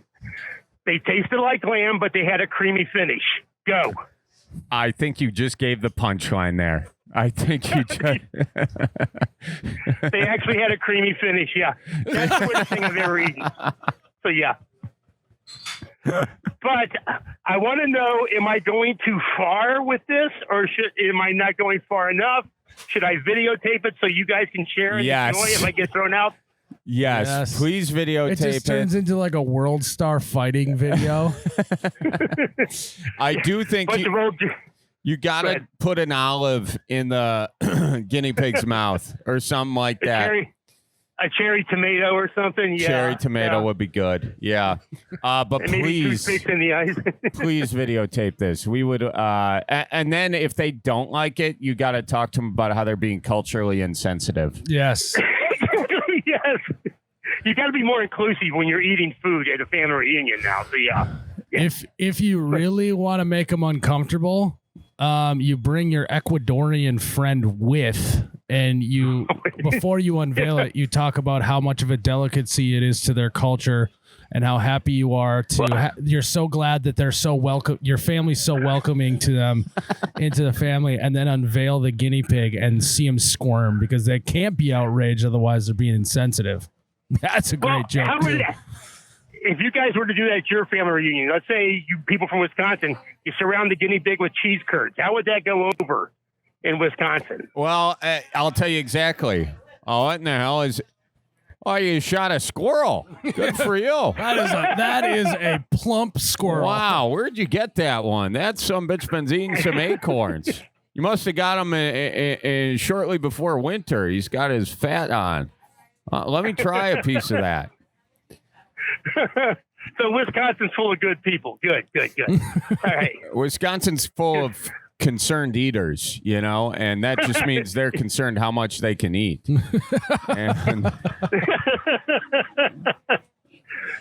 that was my plan for the family reunion. And, when you talk to your parents about doing stuff, they always say, well, seek counsel. Well, you two are the wise sages of the Midwest. Well, Gerald, that's a real compliment coming from a guy like you, because you are Midwest royalty yourself, sir. I mean, the way you laid this out for us, the creativity involved in torturing your family, it cannot be paralleled by either Miles or me, I don't think. And I don't know, Charlie, if you went to business school, but anytime you hear the phrase win-win-win situation, I think you run headfirst into that situation. Yeah. I don't see any problems with it. Now, there is a scenario that you guys haven't thought about. since you guys got such a large fan base that listen to your show, other people might actually listen to this and actually want to do it. And you could have start little family Hatfield and McCoy wars across the country now. with guinea pigs. So you guys will share in my delight. Or it might spread like wildfire and too soon.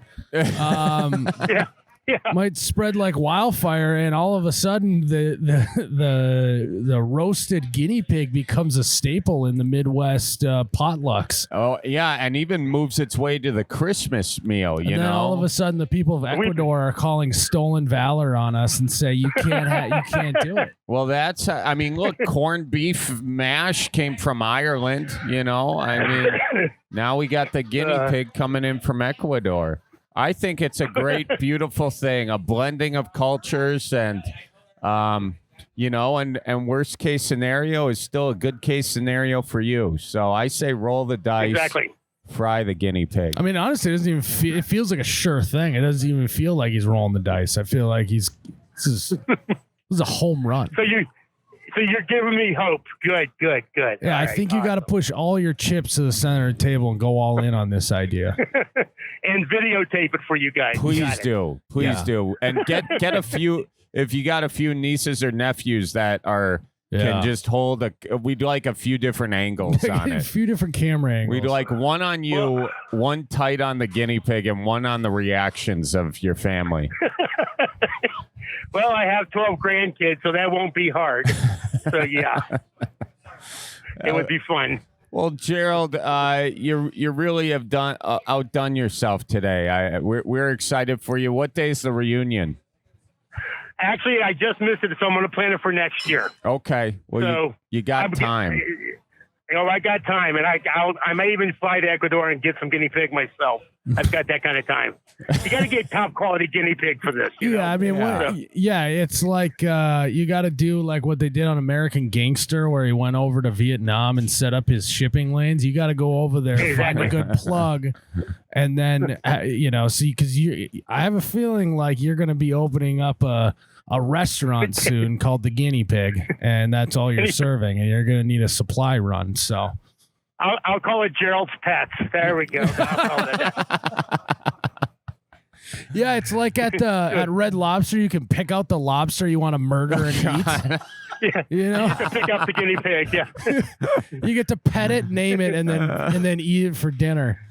And I'll video it so that you can see how their guinea pigs being prepared, so they can't say we're tainting the guinea pig. So yeah, that would be good. That would be my concern, is if you're tainting my guinea pig. I would hate that. Because that would be what would ruin the experience for me, is if you tainted it. Exactly. Not the fact that I was just petting a cute, cuddly animal and then now I'm just putting it in my mouth, you know? Yeah. So guinea pig it is. I will serve it, and I will, when next year, I'll videotape it, and hopefully there'll be weeping and gnashing of teeth, and then I'll just see the video and we can all laugh. And it's really smart of you to name it Gerald's Pets. It allows you to expand into the Asian culture and just be also serving dog, you know? Well, there's nothing wrong with dog. You ever saw the movie Patriot? A dog is a good meal. So yeah, you know. We're touching on all different cultures here today on the Bellied Up Podcast. And if you do name it a pet store, you're going to get people coming in looking for pets. And there would be nothing wrong with that. I'm like, well, what does your pet look like? Oh, I know what he tastes like too. Come over here and I'll show him to you. All right, you know. Yeah. Yeah, they're like, I could do that. Yeah, honestly, kind of a fire marketing strategy. Make people think it's a pet store, and then they get there and they're like, "Oh my god!" But I am hungry. Yeah, stay for dinner. As I drove all this way to the pet store, I better get some chow. They'll never look at their pet the same way again, and isn't that the most important thing? So yeah, I guess. Diabolical, Jared. Diabolical. Well, it's the least I can do. So. What did I say? You called him Jared. Oh, I'm looking at Jared. I'm looking at Jared. I'm not the Subway guy, so yeah. Jared is our producer here. Sorry, Gerald. Well, he gets to get guinea pig first, then. I'll send it to him. I swear to God, Gerald, if I get a box with dry ice and a frozen guinea pig to my door, we're gonna have a conversation. I'll send it with some fava beans and a bottle of Chianti as well. Okay, so you'll be fine. You'll be fine. Trust me. Well, thank you, Gerald. You really made us. Right. We'll have to earmark a year from now and get a Bellied update on how it went. Yes. All and right. the video and everything. All right. Call us back, my guy. Will do. Thank you, guys. All right. See you soon. What a guy, man. What a guy. 12 grandkids. This is what he's cooking up in his spare time. Some people golf. Other people think of how to take revenge on your whole family. Also, very funny that he did this at a work event, right? And instead of being like, oof, that didn't go over too hot, I shouldn't do this again, he's like, I think I got an idea. Let's bring it to the family. The reaction was so bad, I can use this in other parts of my life. I kind of want an invite to that family reunion. I'm not going to lie to you. I would like, yeah. I mean, that's a reason to go to Indiana right there. It's the only reason. No, not the only reason. You can look at the windmills. Indianapolis has a nice downtown. Should we take another caller? Let's do it. All right, we got Cliff on the podcast. Charlie, Cliff, how are you? Good. How about you guys? Long-time listener, long-time fan of your guys' channels online, and I'm just super excited to talk to you guys. Cliff, what the hell was that? What happened there? Are you going into cardiac arrest? Yeah. A little bit. I mean, I've had a couple drinks, so I can't really complain, but Okay. kind of went down the wrong hole there, so my apologies. All right. Well, he's nice and liquored up. What's on your mind, Cliff? So, yeah, you guys, I left a voicemail a couple of weeks ago. Got some family issues. Oh, no. So, I mean, a lot of things have happened in the last couple weeks since I left the voicemail. Okay, is that good for us or bad for us? I mean, for me, I don't care for the uncle much. Okay, so something's going on with your uncle. Yes. So to take it back a couple weeks ago, or actually a couple months ago, my apologies. So what happened is my aunt and him have had issues in their marriage for about, like I said, the last couple months. And he's been very distant, not talking to her, just very distant. And one day he was at a barbecue with his, so I have two cousins. Cliff, you really know how to tell a story. I'll tell you that. I'm with you. I'm horrible at telling stories, but let me just cut to the chase. This is a podcast. No, I like it. All It's right. the spider web story. We're getting it. Your uncle and your aunt distant in the relationship. Your uncle's been distant, but you got these have two cousins. Two cousins. Okay, so I have these two cousins, and they were at a barbecue, my uncle and my oldest cousin. And he was on his phone almost the entire time, right? And so when she was kind of curious, she kind of walked behind him, and he saw him messaging somebody. And she called him out on it and was like, hey, who the hell are you talking to? And he kind of, pulled his phone away real quick, and he said, nobody, that type of thing. And she said, no, tell me who you're talking to. And then he just flat out more or less told her, I'm having an affair with a woman through text message. Whoa. What a weird flex. So I'm having a text affair? Okay, so yes. So you guys ever heard of the pig butchering scam? No, tell us. So the pig butchering scam is more or less somebody, everybody gets these texts more or less saying like, hey, I can't wait to meet you for coffee at yada, yada time. And you're like, who is this? Or you just full on ignore it. He texted back and said, hey, I don't know who this is. You have the wrong number. And then they go and say, hey, I apologize for even, texting you, but what's your name?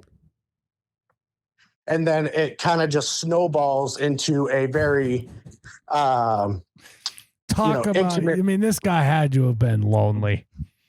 He was. I mean, no dig on your aunt, but some. I mean, and Miles, it does take two to tango. I'm not going to argue there. and I'm not defending him. I'm not defending him at all. You're going straight to blaming the aunt No. now, dude. But I started thinking about like what mental spot do I have to be in to, because clearly this is not. He's getting catfished, right? Oh, more or less, yes. But here's the bad thing, Miles, is that they just renewed their vows this summer for 35 years. Oh, damn. That's so bad. That's so bad. You still want to blame the aunt, Miles? No, I'm not blaming the aunt. I just was like, God, he's probably got to be so lonely if he's just willing to strike up a romantic relationship with some guy in India. You know? He's like, I don't even care who you are. Just if you talk to me, I'm all here for it. Now that you bring it up, I've gotten text messages like this before, of like saying, "Hey, are we still meeting up or something?" I know what you're talking about. Yeah. No, this is totally this guy's fault. I'm not saying. I just was thinking like, where you gotta be at. What's this called again? Pig fishing. Pig butchering. Pig butchering. And why is it called pig butchering? Am I missing what happens is like I was saying, they kind of just text them random number and say like, let's say this guy's name is John. Like, oh, hey John, are you ready for coffee? And they're like, oh, well, this is the wrong number. And they're like, oh, well, what's your name? And they get to an intimacy over text and like trust and everything to that extent. And then they more or less are fattening you up to, slaughter you. Oh, that's where the analogy comes from. Yeah. Okay. I was thinking like in terms of a fishing analogy, that makes sense. Like you're just casting a wide net or something. Okay. Yeah, and I would say fattening the calf before the slaughter is what the term I would use in this sense. A little biblical too. Yeah. Okay. So your uncle's now broke. He sent all of his money to some guy in India.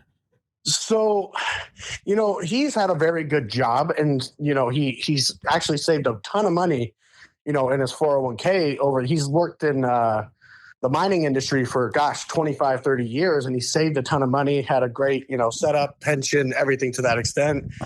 And so going back to my cousin that caught him, he told her right away, like, hey, I'm having an affair. And then he told my youngest cousin he didn't even tell his wife yet, my aunt. So they're trying to keep this secret from her. And all of a sudden they're like, you just need to tell her. And he told her.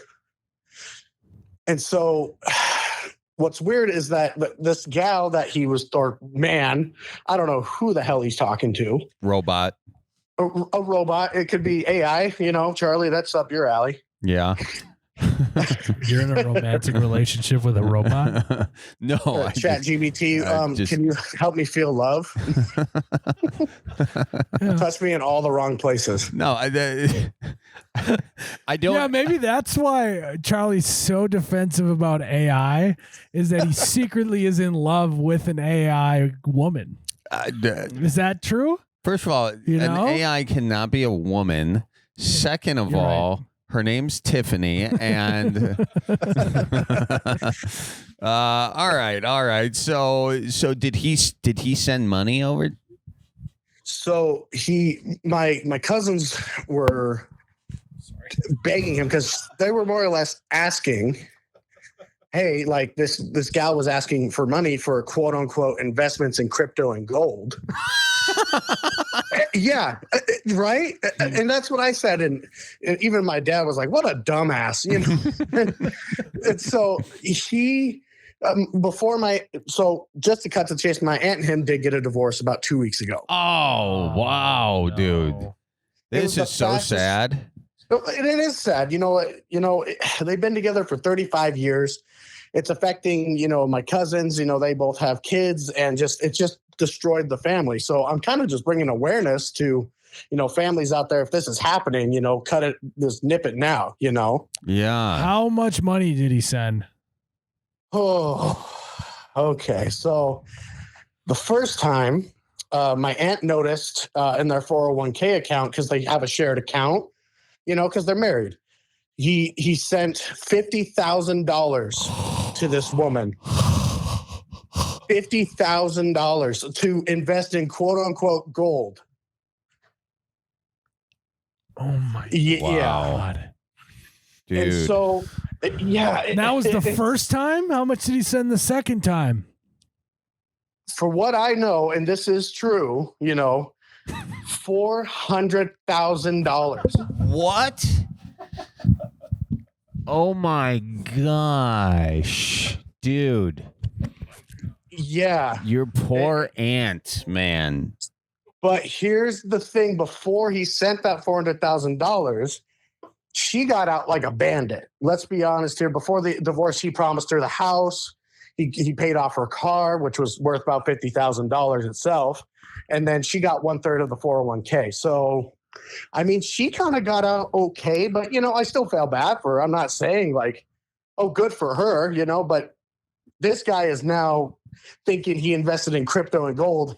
And then when he asks for his money in about 5-6 years, it's going to be all gone. Wait, he doesn't know that this is a scam yet? No, they've tried to tell him. They've met other people that have gone through the same thing to try to talk to him. And he's like, no, she's real. 100% real. Oh, and they're like, no, she's not. Yeah. Has he talked to her on the phone?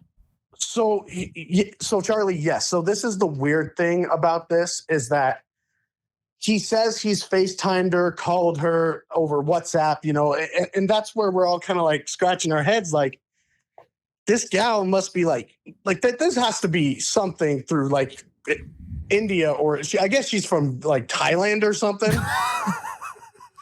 Yeah. Well, I mean, look at he does know that you can just, with the technology now, you can just invent a person like Sora, all those apps, you can just invent a person to talk to you. Yeah. And this is so my younger cousin, she tried to, so he sent her a photo of what she sent to him over WhatsApp, like, that she's from Santa Barbara and she works for this company for investors, blah, blah, blah. And she sent a photo of his name written in the sand on the beach. And I saw it and I was like, that's AI. No doubt that's AI. Oh, He's like, send me a photo. She sends a photo back and she's like, only has 3 fingers. Yeah. He's like, wait, what's up with that? She's like, oh, I just was born that way. You know what, Cliff, though? You're right, man. You're right. That's a PSA, dude. People are getting scammed. 400 G. So did they get divorced and then he sent over his whole $400,000? Well, I believe from what I understand, I don't know everything about their finances, but from what I understand, they had about $2.1 million in their 401k for retirement. Yeah. And so 1/3 of that money went to my aunt, and he paid off the house, or the house was already paid off. They've been in that house for, like 20 years. And yeah, I mean, but so I think he did send that 400,000, like when everything was kind of getting finalized, because I don't believe they were divorced when he did it. So, I mean, it's kind of a weird thing to talk about, but I mean, yeah. And the thing is that he keeps making plans with this gal that, hey, like, come to Santa Barbara this date and we can meet each other. And he goes, okay, I booked the flight and everything. And all of a sudden, the day before, 2 days before, like, oh, no, I had to go to New York because my mom's sick. Yeah, I mean, I know. We know how this is going to go. This is sad. Yeah. Yeah. It is truly sad. It's just horrible. Yeah. And, yeah. Oh, my apologies, Charlie. You go ahead. Oh, no. I mean, I just said, like, these bots are, like, trained on, like, it's got all your information, that you're putting out there and the stuff that you, like, scroll past or whatever. So it knows where all your weaknesses are. and it can be so easily manipulated. And this is just a case of that, man. That sucks. Yeah. And like I said, he still thinks, she's real. He lost everything. His wife, his daughters won't even talk to him. It's just super sad. He lost a 5-bed, 4-bathroom home that's like 2,500 square foot. 4 bathrooms he lost? I said wife and children. Do you know how funny it is that he just gave us the number of bathrooms? The rundown on the this specs. House. It's got heated floor in the garage. Living room's got vaulted ceilings. You know that in a nice, quaint little neighborhood on a cul-de-sac, he just gave that all away.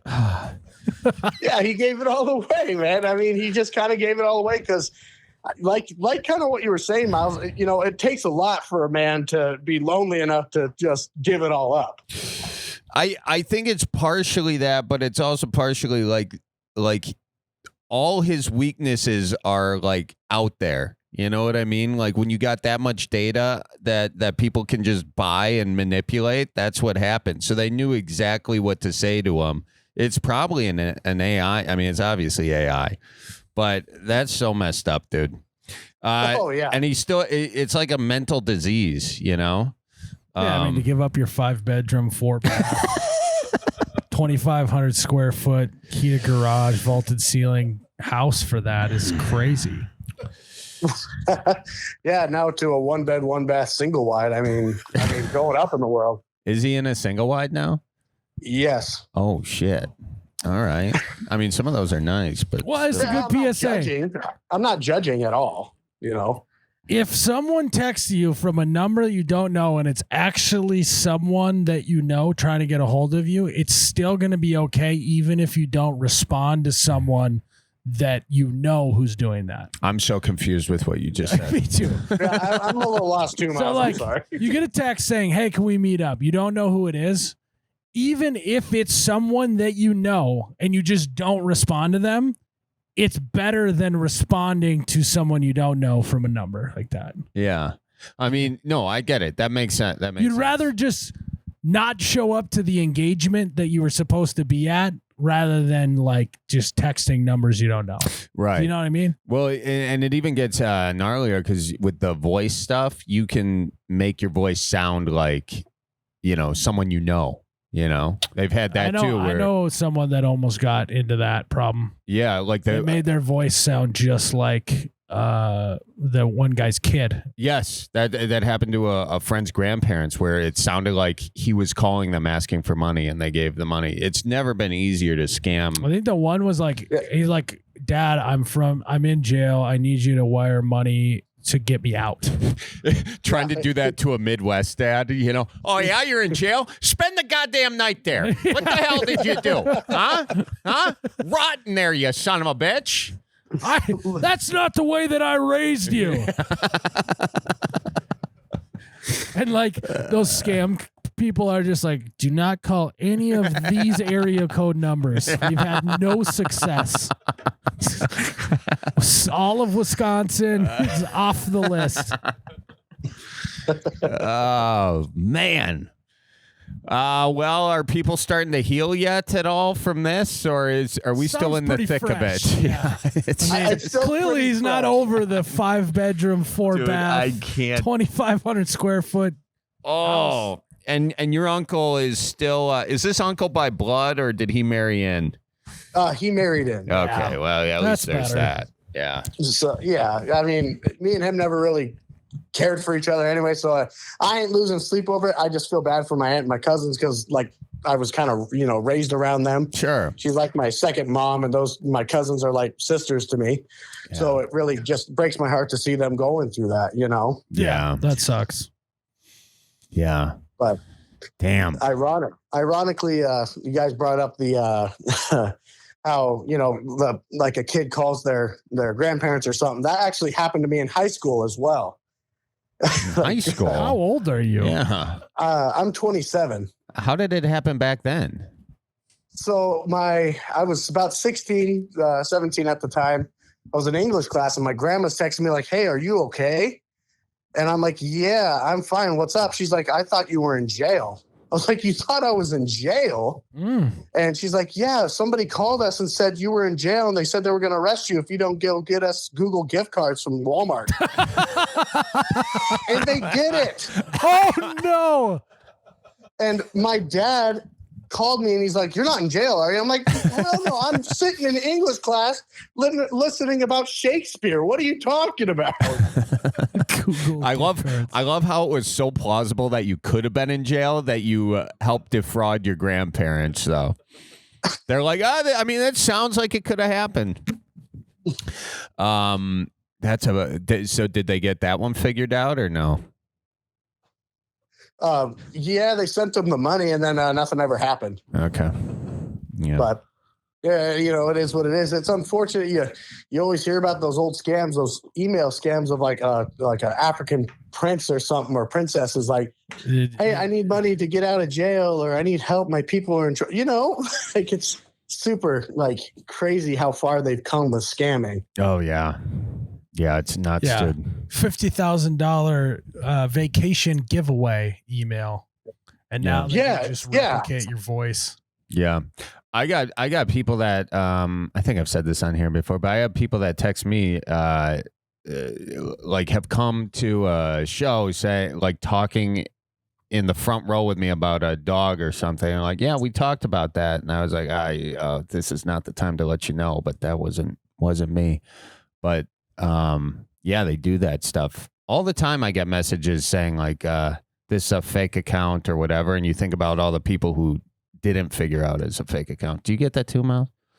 Not really. Not as much? I'm not as famous as you. That's not true, Miles. You just don't look at your messages. That's what this is really about. I have a kid.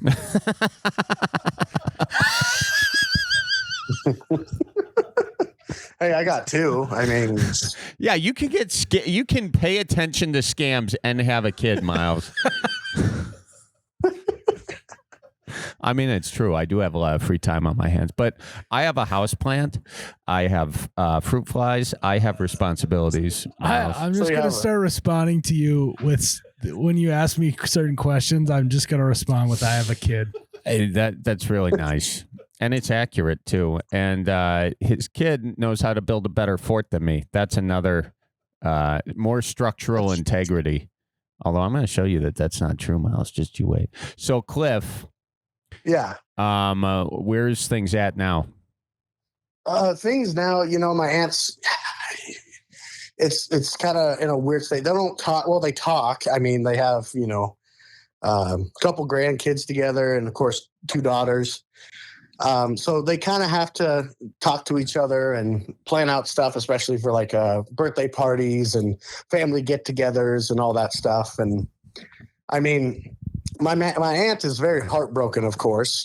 She's in a weird state, but I think she's trying to move on.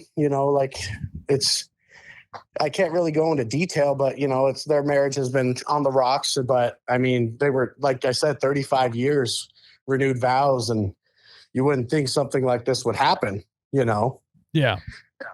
No, so, 100%. I mean, I don't know too many details of what's going on now, but yeah, I mean, it was a crazy time when my mother actually told me about everything happening. I thought somebody got cancer or something. She's like, yeah, there's trouble in their household. I'm like, oh my God, well, who's dying? She's like, oh no, they're getting divorced. I'm like, what? No. Tell you what, though, Christmas is going to be pretty interesting. I agree. Like, you sometimes go to Christmas, you're like, fuck, what are we going to talk about? You guys don't have that problem. So count your blessings. Count your blessings, spill your tea. Cut to like a year from now, this guy's a billionaire because of the investments. It actually was real. She's like a smoke show, Yeah. He shows up to Christmas in a McLaren, and he's got a gold necklace chain on. This gal from Thailand on his wrist, on his arm. Oh shit. Well, one, you still cheated on my aunt, but also good for you. Yeah. You know, we can look at it that way, I guess. Yeah. Yeah. Well, the only thing now for your uncle to do is to just start trying to defraud a bunch of people, get his money back, I guess. Yeah, just go back to the old emails. You just won a $50,000 giveaway, for a cruise. Oy. What a bummer, man. Well, tell your family that we wish them the best. If you guys are going to get caught up in a scam, do it the old-fashioned way. Go to college. Don't be texting someone and sending them money for gold, okay? Yeah, exactly. Hey, Charlie, you're going to be in my neck of the woods here in a couple of weeks. Where? Charlie Berens on tour, ladies and gentlemen. CharlieBerens.com. Where am I going to be? Near Spokane. Spokane. Awesome. You live by Spokane or in Spokane? Yeah, I actually live in the Idaho side here in North Idaho. So, oh, nice. Yeah, hey, be careful while you're there. This thing might be contagious. Okay. Oh, yeah. I don't need you catching this bug. I don't need you to come back with a Thailand girlfriend. All right. Are you going to come out to the show or no? I haven't gotten tickets yet, but I'm hoping to get them as soon as possible. We'll hook you up. We'll get you some tickets. Cliff's coming. Oh, text you us. Don't have to do that. That'd be too nice. Text your full name, Cliff, and we'll get you on there. No, you get free tickets if you bring your uncle.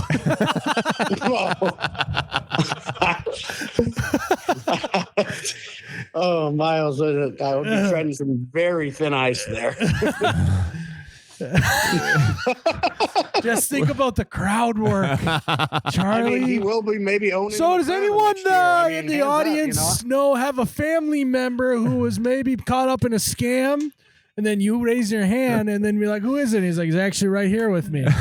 And we'll see, we're clip farming, Charlie. I like it. It's a little clip farming situation going. Hey, if you do want to bring your aunt and your cousins, we'll hook you guys all up with tickets. I promise I won't bring this up on stage. All right.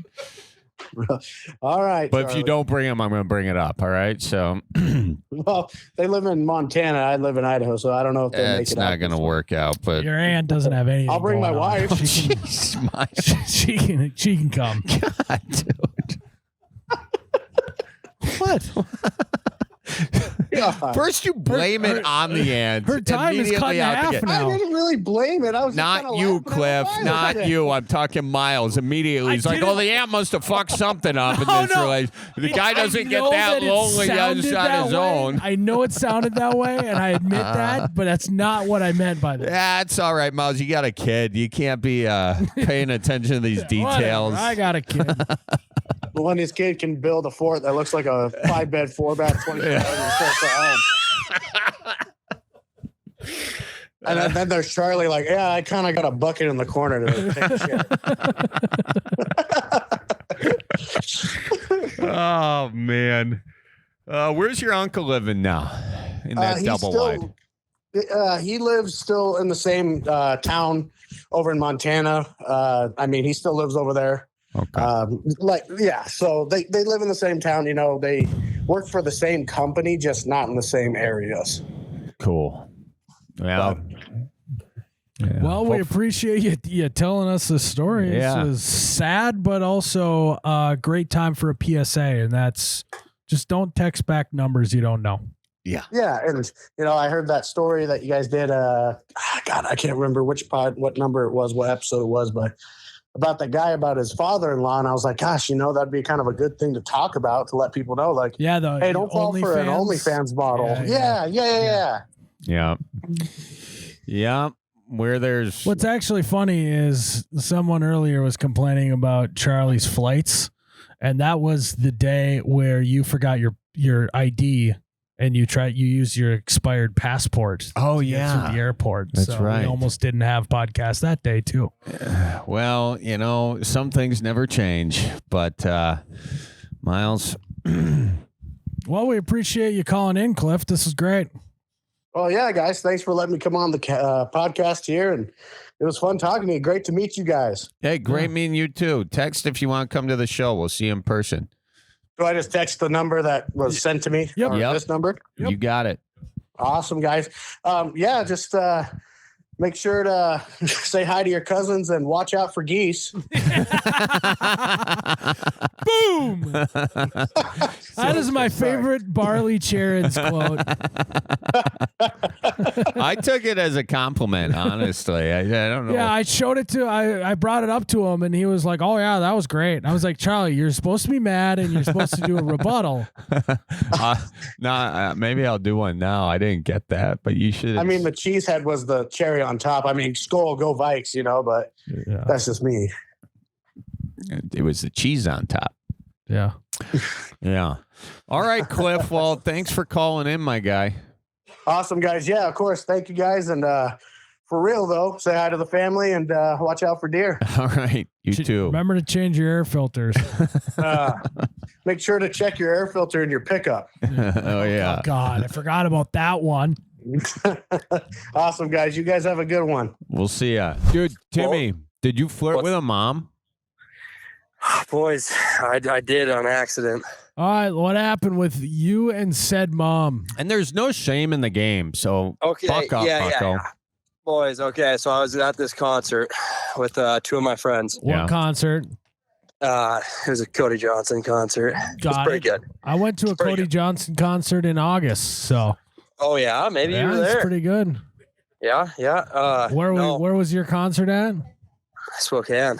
Yeah, I was not in Spokane, Washington at a Cody Johnson concert. Yeah. Continue on.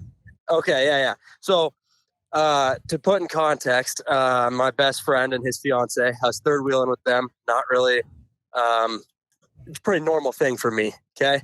And all right. Since that's a normal thing, Timmy decided to get on the booze a little too hard before and at the concert. So I was pretty drunk, and also I love starting out using your name in third person. Yeah, Timmy on the hooch train. I hope that's what you were doing when you were hitting on this mom. I'm sure that worked good. I didn't. No. Timmy likey. No. Timmy likes mommy. Well, kinda. She was cute, and so she's sitting in front of us, and I'm sitting there and I'm like, I'm not sure if I'm seeing 2, 3, or 4 Cody Johnsons right now, but I mean, just look at the center one, okay? Yeah. So sitting there and she's sitting alone taking a video, and I'm like, oh, she's kind of cute and she's older. Like, no, that's not what you said. You go, God, that chick's fucking hot. Didn't you? No. Didn't you? No. I just said I'm gonna flirt with mom. Like, let's see where this goes. So I kind of lean forward and I'm like, hey, how's it going? And so I start flirting with her. Timmy's doing his thing. And I did say, hey, I'm Timmy. And yeah, you can call me Timmy, but I'll also call myself Timmy. But she's like, first of all, she goes, you are way too young for me. And I was like, well, was it you're way too young for me, or was you are way too young for me? No, it was the first one. It was like, you're way too young for me, with a little laugh. Uh-huh. And so first of all, right there, I'm like, oh, sweet. She's like, she maybe, here we go. And I said, well, first of all, you don't ever tell them your age. You say, how old do you think I am? And she said, between 29 and 32. And I said, you're right. I'm 30, which is a lie. I'm 23. But enough beers, 23 looks like 30. That's right. Okay. That's right. And she said, I have kids that are going into college this year. So she's old enough to be my mom for sure, which I knew my guess is she was around the age of 50, maybe. Which is, I mean, like Timmy, like that's the reason why you're talking to her. You like, you're into that. Yeah. Timmy's got a thingy. She could have a lot of money. That means that's what that could mean. Or she could come with a lot of problems, like kids. Yeah, but if they're grown, then you're good. Actually, this is like the perfect scenario. They can be your friends too. They can be your drinking buddies. Yeah, you play your cards right, Timmy. Yeah, you can get an invite to Easter, dude. Yes, exactly. But and I was like, oh, that's all right. I'm fine with having a few stepkids in college. I'm only 4 or 5 years older than them realistically, but you think I'm 7. Yeah. So then I'm hopping over a seat and I'm standing by her, and she starts flirting a little bit, taking pictures with me and stuff. And then it's going great. I mean, can't think of anything wrong. And then I throw my arm around her, and my friends are behind me, and my buddy, my best friend, he's like moving my arm like low back, not on the butt, but low back. And I'm like, all right, stop it. Stop touching my arm. Let me work my thing here. Yeah. Let Timmy. Let Timmy work. Yeah, let me work. Let me do my thing. And then his fiance is like pulling my arm off and like fondling her hair and messing with her shoulder like it's me. So this girl thinks like I'm just all handsy with her, playing with her hair and all this. Realistically, it's my friends right behind me. And I'm just at this point, so many beers in, I'm just laughing at this point. And so then end up I wouldn't say either of us, I would say we kissed each other. Okay. I didn't really lean in. She didn't lean in. I think it just kind of happened. That sounds like somebody who's in trouble with their dorm room or something. We kissed each other, I swear. You're going to like this part then, because this is why I said that. I wouldn't say either of us really made the move. But then as we're kissing, she kind of leans away and goes, hold up, we can't use tongue. And I looked at her and I said, okay, what? Well, that's kind of never heard that before as you start to kiss a girl. What's up? And she goes, we can't use tongue. And I'm on the right side of her. It's dark out. I'm 12 beers deep. And she lifts up her left hand and goes, I'm married, and shows me the biggest rock that I've ever seen. Oh, boy. Oh, man. Timmy. You hooked up with Cody Johnson's mom, dude. Jeez. Yep. Says in Cody Johnson. Yeah. She sounds like a good gal. Yeah, that's what I was thinking. I said, you know what? Everybody makes mistakes. And maybe which the worst thing is I could be a homewrecker and I'd never know. Like, you can't blame that on me, right? Did you grow up Catholic, Timmy? No, Christian. Yeah. Just blanket Christian, or? Yeah, non-denomi. You're non-denomi. I like non-denomi. The feel goods. Yep. Huh. Was it off a highway, your church? Nope. It was a strip mall. Close. Yeah. Nice. No, yeah. So then what'd you do? How did it end up? So I ended up, luckily the concert was about over. So I like that she's like, I'm married, so let's just stick to lip kissing and no tongue, all right? Yeah, exactly. Which makes me think this isn't the first time this has happened with this girl. If she's out here kissing other guys in public and then goes, I'm married, they maybe have a little bit of an open relationship, maybe not. So, but what I did, I just hopped right back over the seat that I was standing in front of to my row, to my seat now with my friends. And as she said this, I think we all kind of turned and our jaws kind of hit the floor like, what just happened? What's going on? So I hopped up there and I'm like, we need to get out of here. And I was like, I don't know if her husband's here or not, but we need to get out of here before he is here. And so we're standing there and everybody's kind of trying to get out of the venue. And her friend comes up and goes, oh, what's going on here? And she looks at her friend and goes, you know what happens here stays here, right? And I was like, oh my gosh, what is this woman? Like, this woman is married. Why is she like okay with all this? So then as I'm like, dude, let's get out of here. My buddy, being a smart ass he is, he leans down and goes, hey, you have a good night. Did he tell you he was 17, by the way?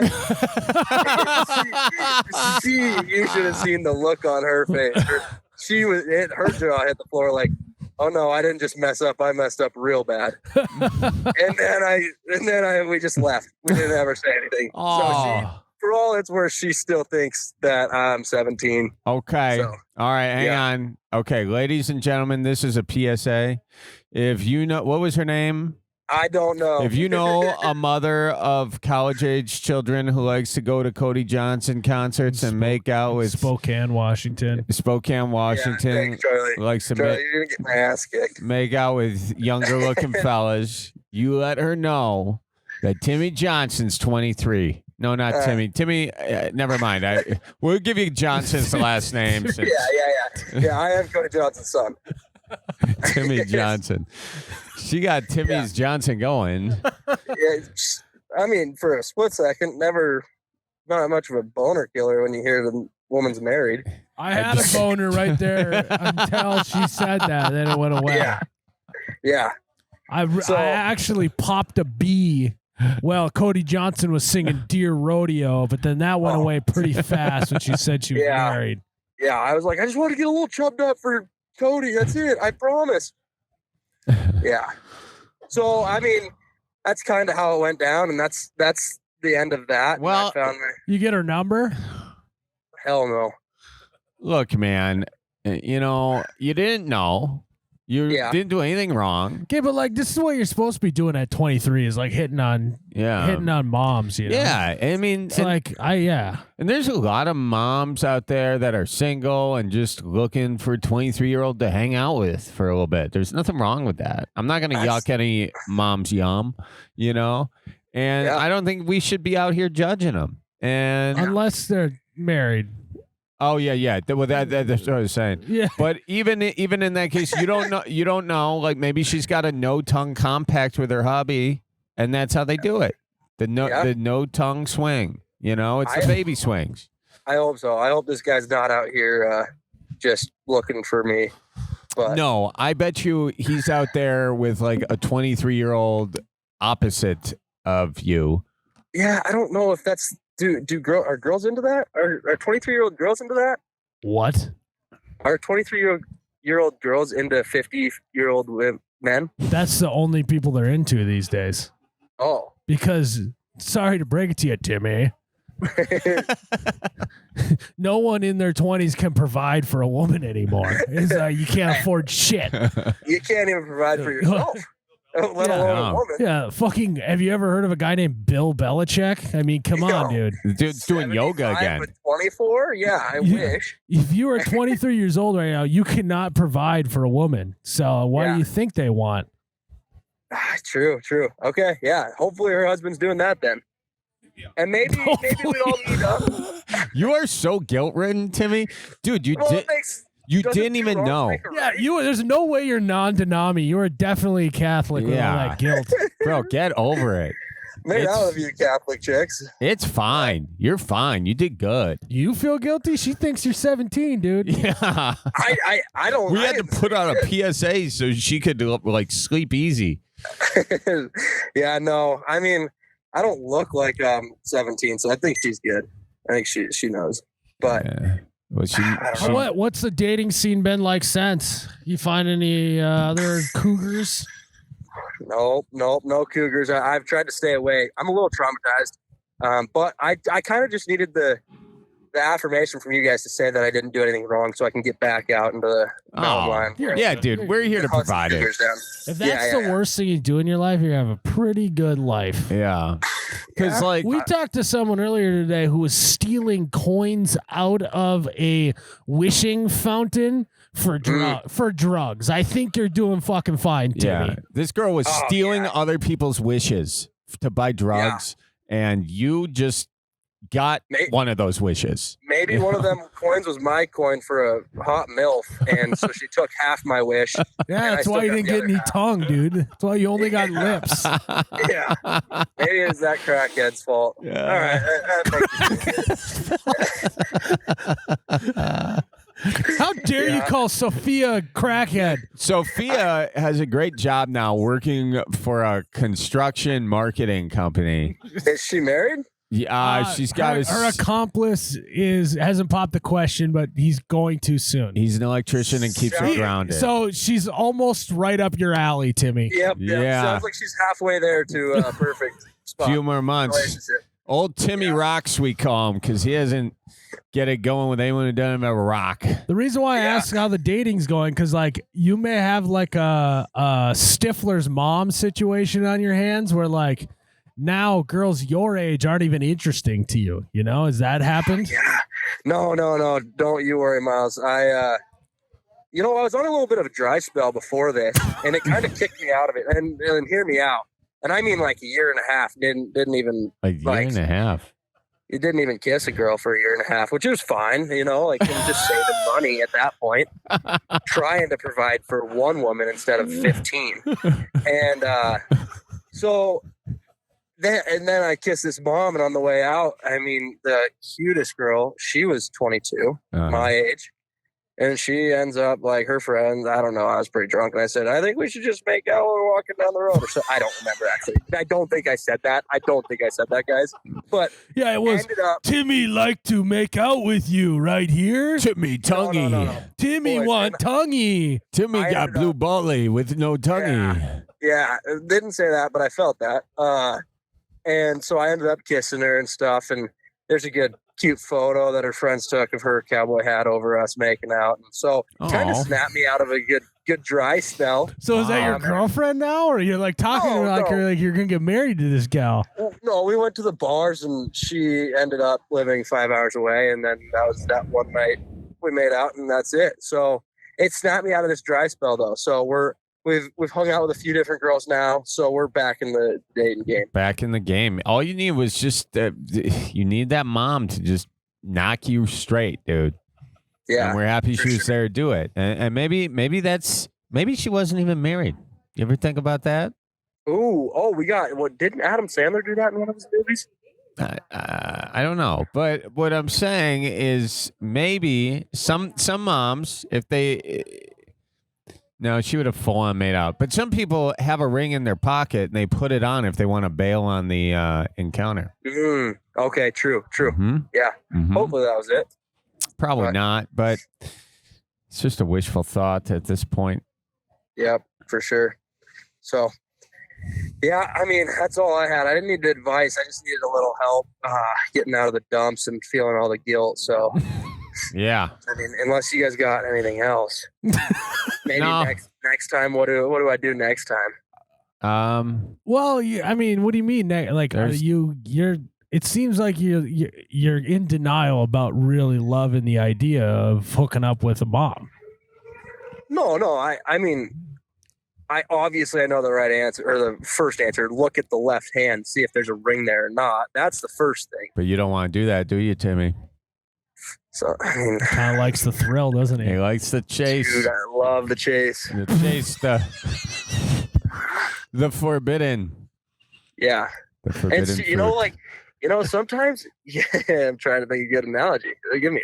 Sometimes you just want what you can't have, right? Like you just chase what you can't have, and sometimes that rock means that's a chase you can't have, and you just got to go for it. Mm-hmm. So and that's totally a joke. I'm not going after married women. I'm not trying to be a homewrecker. I promise. It takes two to tango, Timmy. All right? Okay. All right. And so... Timmy Tangos. Timmy Tangos, that's it. That's your new name. Timmy Tangos. I imagine he comes to the bar and busts in the door. Wait, Miles, is that a COMES or CUMS? Oh, Timmy Tangos is getting after it. He said Timmy comes to the bar. And just got to clarify which comes that You are 23 years old, aren't you? Holy shit. Okay, sorry, Miles. What are you saying when I come to the bar? It doesn't matter. Timmy, I feel like I need like a once a month Timmy Tango segment on this podcast just to hear the stuff you're getting yourself into. Hey, I got a good story. Maybe we call back next month because I got one, and it's this one isn't with moms. It's with sisters, trio of sisters. So maybe we keep this segment going, and next month you guys call back and get that story because you can't go through all of them in one call because I'm not that interesting of a guy. We'll run out of this segment real fast. But he's saying he needs to live life a little in between these. Yeah. Okay. Well, we'll bring it back on. I guess that Timmy Tango left a little cliffhanger, I guess, for us. Timmy Tangos. That was the first episode of Timmy Tangos with a married woman, ladies and gentlemen. Stay tuned next time when Timmy Tangos with two sisters. Three sisters. Yep. That wasn't in Milwaukee, was it? Oh, no. I think their last name did start with a B, but I'm not sure. Oh, no. Oh, no. Does that sound familiar? No, I'm kidding. Nah. Mm-hmm. I did that did drop that episode about the guy wanting your sister to date, and that dropped last week, didn't it? Yeah. Yeah, that was a crash and burn for that dude. He was the most uninteresting person. I mean, zero. Like, what? You're not going to say anything to her? You're going to shoot your shot and then be like, come on, man. All right. Well, Timmy Tango, what's your pickup line then, other than, hey, you want to make out while we walk out of here? Now you're putting me on the spot. Are we talking Charlie's sister? Because that's what that situation was. Okay, Charlie's sister, I'd say. But now we're throwing it back in your face because, he was under pressure. He was under the gun. Yeah. Now you are too, Timmy Tango. He who casts the first stone, be without sin. What's your sister's name again, Charlie? You think I'm telling you, Timmy Tango? It's the sister's It's Nunya Berens. Oh, okay. Nunya Berens. I'd say, how's it going, Nunya Berens? And I'd say, I really think your brother is a very interesting character. And I'd be curious to see if you are like that. Would you maybe want to go on a date with me? I think your brother's hilarious. And, I'm not trying to use a pickup line. I'm just trying to be like a nice guy, just not sound so awkward and weird like that dude. Also, I'm taking shots at this dude. I don't know why. Yeah, I mean, that wasn't as bad as it could be. Yeah. I mean, the bar was pretty low there, Timmy Tango. You think your sister's sick of guys bringing up you and she's talking to him? True. So you just crashed and burned simply because you brought Charlie up. Yeah, true. I just didn't want to go full. I've been kind of douchebag mode this whole call. If I go douchebag mode in front of Charlie, I don't think you've been douchebag in this call. You're Timmy. You're Timmy Tangos, man. You found yourself like a suitcase of money on the street and you don't know if you should keep it, Yeah, true. It's not a good analogy, but I'm not following. That's all right. I would like to say, Charlie, the three sisters, their last name is not Berens, so you're all in the clear. So it's all of his married sisters. Ooh, you know me. I'm into the married women. Damn, that's a good point. All right, Timmy. Well, you call back. We want to hear about the sisters. All right. All right. I'll call back. And Jared isn't it Jared? Yeah, Jared. Yeah. Jared's a dog. Like DAWG, by the way. He is a dog. Shout out, Jared. Thank you, Mr. Tangos. He doesn't get enough credit on this podcast. You're he right. does a lot of it. He doesn't. And I'm proud of you, Jared. I love it when I can hear your voice. Do get a little chubbed up, but it's all right. I appreciate it, Timmy. Thank you. Also, Jared's married as well, so that's why. He's so Timmy Tongue, relax a little bit here. I don't swing both ways, so we're good.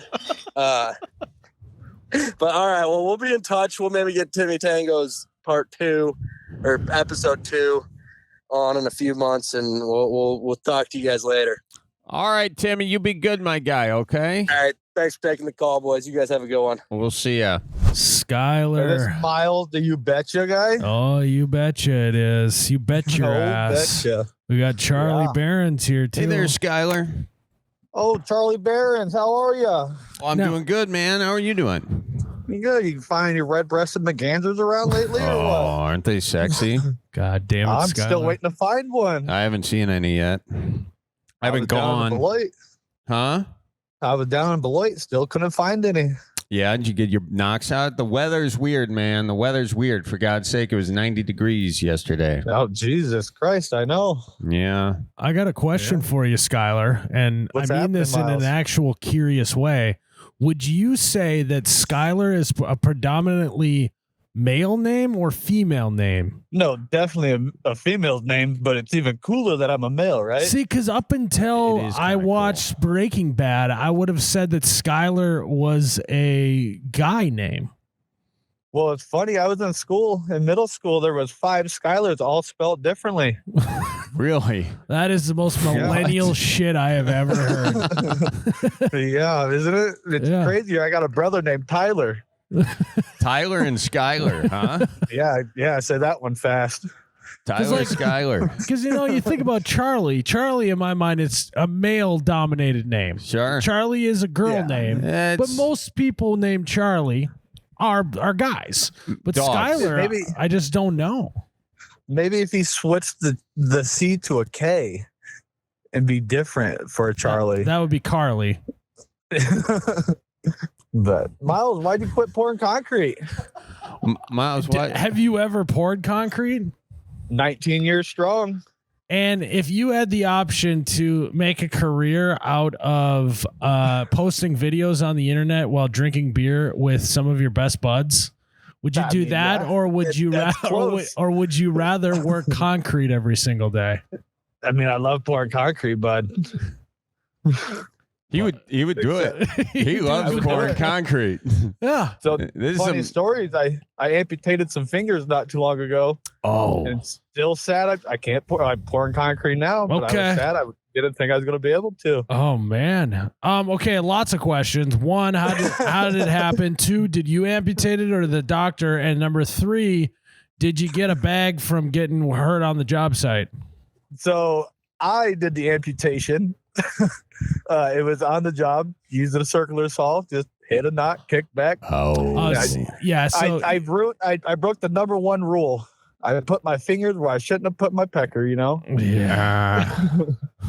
But no, now I can only count to 9. So it's just one. Oh, finger. you only lost one. That's not bad. And a half. One and a half. And a half. So really 8.5. Which ones? My ring finger.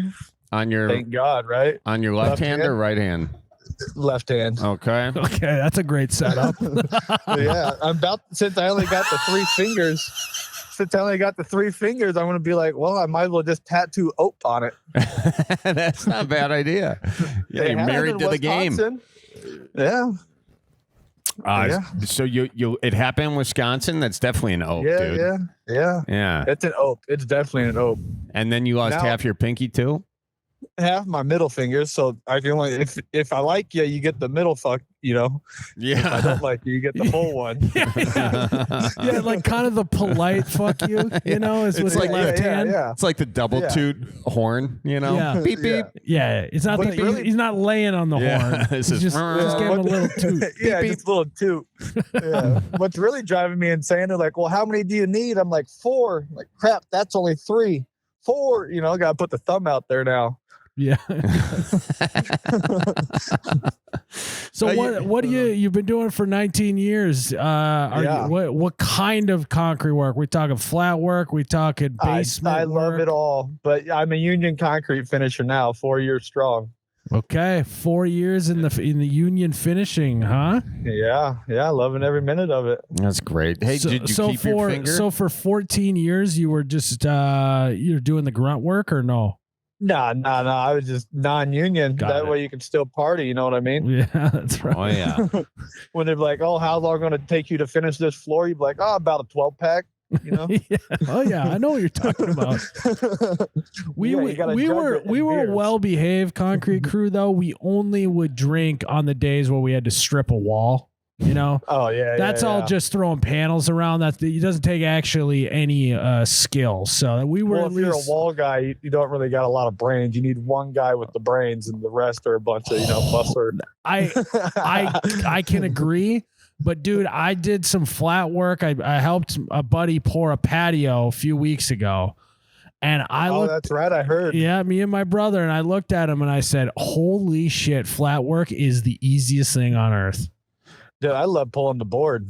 It's regardless of what you're doing, pulling board, pulling the come-alongs, whether you're, finishing, it's so easy compared to putting up a basement. Did you find yourself, Miles, when you were back there, back in the game? Was there a piece of you? Was there a piece of you that said, maybe a few more times? Well, it felt good. It's like if I had to do it for a month straight, I probably wouldn't have the same feeling, but it did. There was a lot of excitement for getting back in the game. Got going. Because once in a while I do sit in the office and think about God, it'd be nice to get back out there.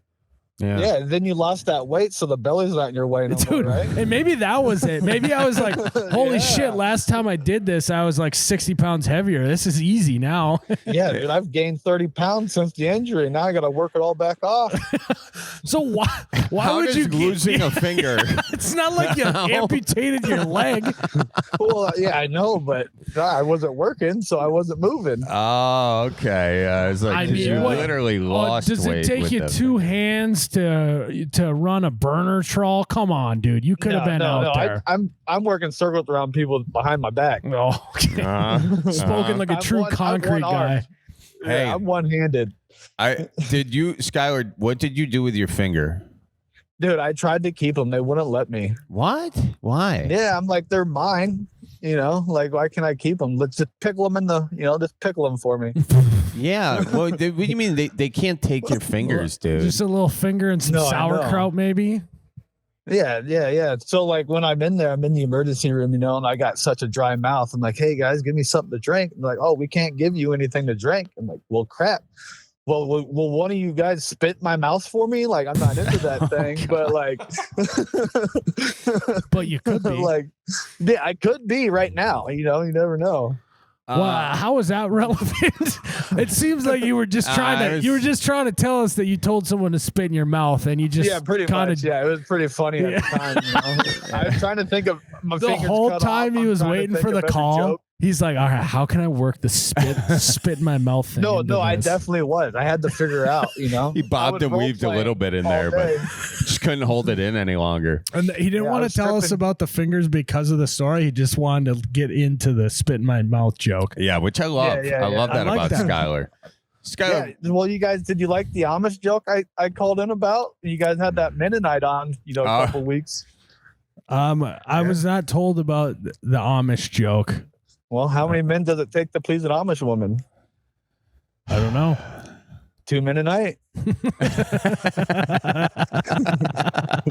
That's good. That's real good. Actually, much more family friendly than I thought. Yeah. You can say that one in church. Yeah. You got to confess it, but you can say it quietly. I tried to tell it to an Amish guy. He didn't quite understand, I guess. Well, you got to tell him in German. Sorry, Pennsylvania German or whatever. Yeah, Dutch. Pennsylvania Dutch. Pennsylvania Dutch. Okay, why can't you keep your finger? I don't know. I never got the question. That was your problem. You should have just said you lost them. Yeah. Well, I didn't even think about grabbing my fingers, to be honest. Well, who grabbed them? What were you thinking about? If you weren't thinking about your fingers, one rode with me in the saw still, and the other one someone left. Someone brought it behind. So wait, you brought the saw with you in the ambulance? Yeah, the saw rode with me in the ambulance. I turn around, I'm like, is that my finger in there? I'm like, finger was in the saw. Did they try to reattach them, or you got? If you had a finish blade on there, you might have had a shot. If my dad had been running this crew, he'd be like, God damn it, the medics took the fucking circular saw. Now we don't have one. How are we gonna? Mud's coming. Mud's coming in 2 hours, and I don't got a circuit. I got to go to the store. God damn it! Yeah, we just got done pouring. We were trying to build a tent, but there's a 2x4 in the way, so the big rush. But they found my finger in the saw because someone grabbed the saw to continue the cut. Hey, dude, the show goes on out there on the job site. Just because you cut your finger off doesn't mean that we don't got to get this poured. Yeah, don't let me stop anything. I mean, it was poured. It just had to be finished. Oh, yeah. But the rain was coming. You had plenty of time after all the water got on it. Who brought your other finger to the hospital? One of the workers. I don't know who it was. I just know it showed up. And you just had him there. And did they try to reattach him? No, they reattached the index finger, but that thing don't work. Oh, really? You cut off your index finger too? Yeah, I got. Yeah, it. So just think of like if you're doing like a totally bro is what I thought I was gonna be. Oh God, that's terrible. No, it's all right. Okay, so you said they reattached the index finger, but it don't work. Let me guess, you haven't been rehabbing it. No, I rehab it all the time. Okay, well, the correct type of rehab. No, not all. So there's when they put that index finger back on, they had to pin it for 3 weeks because when I cut the whole fucking thing, the tendon and all, and it just had built up scar tissue now. So now we're just bending it by force until they redo the tendon. Got it. Because I would say if I know a concrete guy, they get injured and then they're like, yeah, it feels all right. Then they stop doing the rehab, and then about 6 months later, they're worse off. Yeah. Yeah. No. I need this thing to work. I got to ride my dirt bike again. That was my first thought. I looked down at my hand. I said, Jesus Christ, you just cut my fucking fingers off. I'm never riding my dirt bike now. You jumped to a lot of conclusions. At first, you thought because you didn't have a couple fingers, you couldn't do concrete work. And then the riding the bike, dude, There, Well, of people course I'm who gonna jump to conclusion. people who are in a wheelchair can now drive a car. We got that type of technology. You can still drive a play bike without a sports, couple too. fingers. Yeah, sometimes I wish they would have kept that ring finger as like a little nub, and then give me like a prosthetic. So like if I'm at the bar, I'd be like, "Hey, hold my finger." It'd be a good little bar joke. Oh, they didn't. They took it past the knob. It's gone. The ring finger's gone. Oh, my middle shoot. finger's about above the middle knuckle. Okay. Yeah. Well, that's I mean, you're always partying. You're always. No, I'm not partying no more. I don't party no more. Well, when you raise your left hand up, you are. Oh yes, I am. He's like now. If I'm gonna be operating the saw, I only go through a 6-pack, not a full 12. No, I just grabbed the apprentice, tackle box. Get over here and cut this for me. Did you get a handicap sign to hang in your truck? That would be nice at the gas station. Get front row parking. Oh yeah, Rockstar parking. So baby. would you consider me being an amputee? I'm gonna call you that. Yeah. Yeah, you better milk that, dude. Kidding me? I can't milk it. I don't know. Well, but they I haven't gotten over the fact that they don't let you keep your own fingers. Like, no, I know. I still can't get over it either. Like, I don't know. Like, there should be a finger fairy or something. or like a burial. Maybe. Yeah, like you like if you would have been able to bring it home, you could have put it on your pillow at night, and then maybe like the tooth fairy the finger fairy would have left you at 20. Finger fairy, yeah. Finger fairy. Just wake up and it's magically back in. I got visited by the finger fairy last night. All the old concrete guys, you show up, you're like, I put my finger on my pillow, I got a 20. They're like, that's fucking bullshit. When I cut my finger off back in '64, I only got a nickel. You know who the first person I thought of though? Sitting there after surgery, maybe I should give Nicolay a call. Well, did you? Did you? I'm not gonna say I did it or I did. How about that? I can neither confirm nor deny. All right, that is actually great to know. We are gonna pass. That's great to know. Yeah, we're gonna renegotiate based off of your settlement here. Be like, we need to get paid 4 beers per episode now. This is what we call in the biz leverage. Yes, yeah, we got the 2-finger salute. We'll take twice what we made last time. Yeah. Where you guys bellied up to today? We're at Sport Bar here in Fargo. It's a nice spot. Oh, nice. Oh, Milwaukee seemed like it was a good little live show. It was. Yes. Yeah, I just got done listening to her at It lunch. was fun, man. Fun. You got to come to a live show at some point. Yeah, for sure. Yeah, we'd love to have you on stage, dude. If you come to one of the Bellied Up Lives in the prompt, because beforehand you can submit your stuff, you just got to put in there that I'm the 2-fingered wonder, Yeah. Now the 4-finger wonder. 3.5 finger wonder. Yeah, 3.5. Do you want to count the thumb then? Then you got to go 2.5. Yes. Is the thumb really a finger? Just say you're the finger wonder and we'll know. No, you have to say that you're the finger fairy. Yeah. Yeah, then I got to find out how to make cool shadow puppets with it. Well, yeah, that's true. That's true. You can even do a T-shirt once you find the correct shadow puppet and you make a fairy out of your hand with the things. Yeah. I'm just a concrete guy. I'm not smart enough to figure that one out. Yeah, me either. I mean, as soon as I put it up, I was like, I don't know what I'm talking about. But when they say, if you can't finish high school, you can finish concrete, I grabbed that and ran. I ran with it. Oh God. Still you can yell and scream and then you can go home and be all right, I told one guy, Miles, he was running his little cocksucker, and he's, I said, hey, Larry, I haven't seen you finish anything but a sandwich, and you didn't talk to me for 3 months. You got a sensitive crew. That's pretty mild where I come from. That's what I thought. He must be one of those Gen Z concrete guys. Yeah, he was older than me. The hazing I went through. Yeah.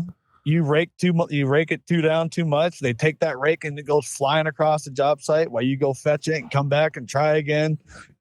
Oh yeah. You tip the board over. That's a 12-pack. Well, I one time after I got out of the biz, I just started doing like You Betcha stuff, and I again had to come out of retirement to help my uncle pour a shop floor. And I showed up very hungover / still a little drunk. And me and my brother were out the night before, and we were the guys pulling the concrete. And let's just say we got the tool ripped out of our hands a couple times because we were slow moving. Were you on the payroll or doing a favor? No, this was a favor. Days. Okay. Yeah, this is a favor. So like, what did they expect? That's the worst. If I'm not getting paid, I'm not showing up sober. Yeah, dude, exactly. And on a Saturday, if that. Yeah, oh yeah. No, my big thing is we'd be raking, freshly 21, drinking. And then you come in all hungover and you're raking and you're just puking and raking at the same time. Yeah, I heard that puke can, add to the structural integrity of concrete. Yeah, that's what I thought. Like too, now they got where they don't even need rebar. They just put the fiberglass in the concrete. You know what I'm talking about? Oh yeah. If you just puke right Hopefully there, they pull up on it. Yeah, if you just puke right on there and mag it into the concrete, it just does the same effect. Yeah, of course. It's just an aqua film. A little day one action. It does the opposite of sugar. Hey, do you think I'd be sitting there thinking something? Do you think they call it retarded because it makes the concrete a little bit slower, or?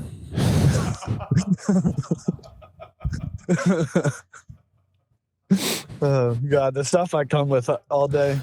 Did you write that on your own? Yeah, of course. With your right hand, or yeah, with the right one. As I'm waving at concrete all day, I was like, what can I come up with here?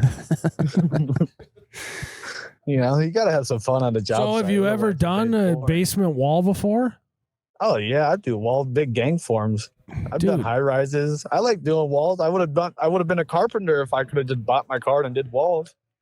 That's true. Yeah, I like doing it all. Nice. I'm a universal. You just don't find a lot of guys anymore that have pride with doing concrete work anymore. I know. We're talking 19 years on the job, getting ready to celebrate 20, staying for the gold watch. Yeah, the gold's 20 and they'll go to tower crane, but now I'm just going to keep pouring, I think. Well, he's married to the game. You know how to get rid of back pain, right? How?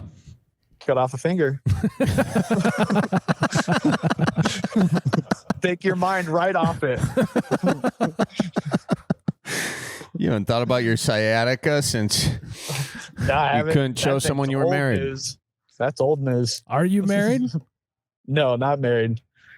So you really are married to the game. I love that. Yeah. Married to the game. But I got a girlfriend. She was there in about 2 hours. Hey, is that why you're not married? You're just like, hey, I just have nowhere to put a ring anymore. Yeah. No. Because that just now came about. Oh, are you getting married now? No, but if I do, I'm just going to put wedding ring with an arrow pointing.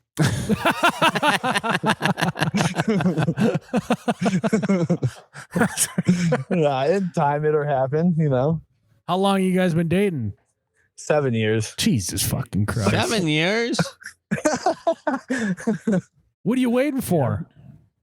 I don't know. It's just too much of a hassle, with the piece of paper. I mean, dude, if you wait any longer, you're not going to have any fingers left to put a ring on at all. Well, you never know when you need that emergency contact. I'll tell you that. That's what the gold watch is for. Yeah. You get that in your retirement, right? I mean, thanks for giving a finger. Yeah, it was more of a wedding ring joke when you don't have fingers, but Oh yeah. Yeah, they're at the best wedding. ones are- They're at the wedding. They're like, Skylar, take this watch as a sign of my love. Take the watch, yeah. Or it's like, or she just gets the tattoo gun and tattoos it for me, Yeah, that could be romantic. yeah, usually at a wedding, the best man forgets the ring. You forget your finger. Ain't got to worry about that. Yeah. Yeah. I guess I can always put it on the nub. Yeah, there you go.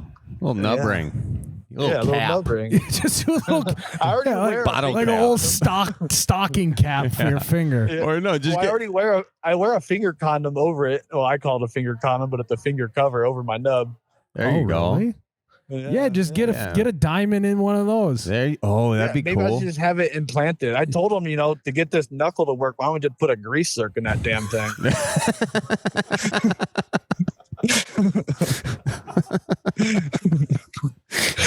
Grease it once a week. We'll be good. Dude, I think losing your fingers gave you a hot 15. I think you should try stand up. I got it. No. I just do comedy at work. Again, he just does it for the love of the game, I know. Charlie. I know. You got to keep people smiling all day. Otherwise, it's quite literally the only way you can continue to do concrete work is if you actually have a good sense of humor. Otherwise, you're screwed. Yeah, you throw those feelings out the door when you sign up. Yeah. Yeah, fuck your feelings. I'm sorry, but well, man, this has been great. Yeah, I'm glad I gave you guys a good laugh. Who took your finger, dude? What do you mean? Who took it? The hospital took it? Yeah, the good old Beloit Memorial. All right. Well, you gotta circle up with them and ask them if that's legal, because I still feel like you should be able to get your finger. All I got are pictures and memories. I've had a lot of good time with those fingers.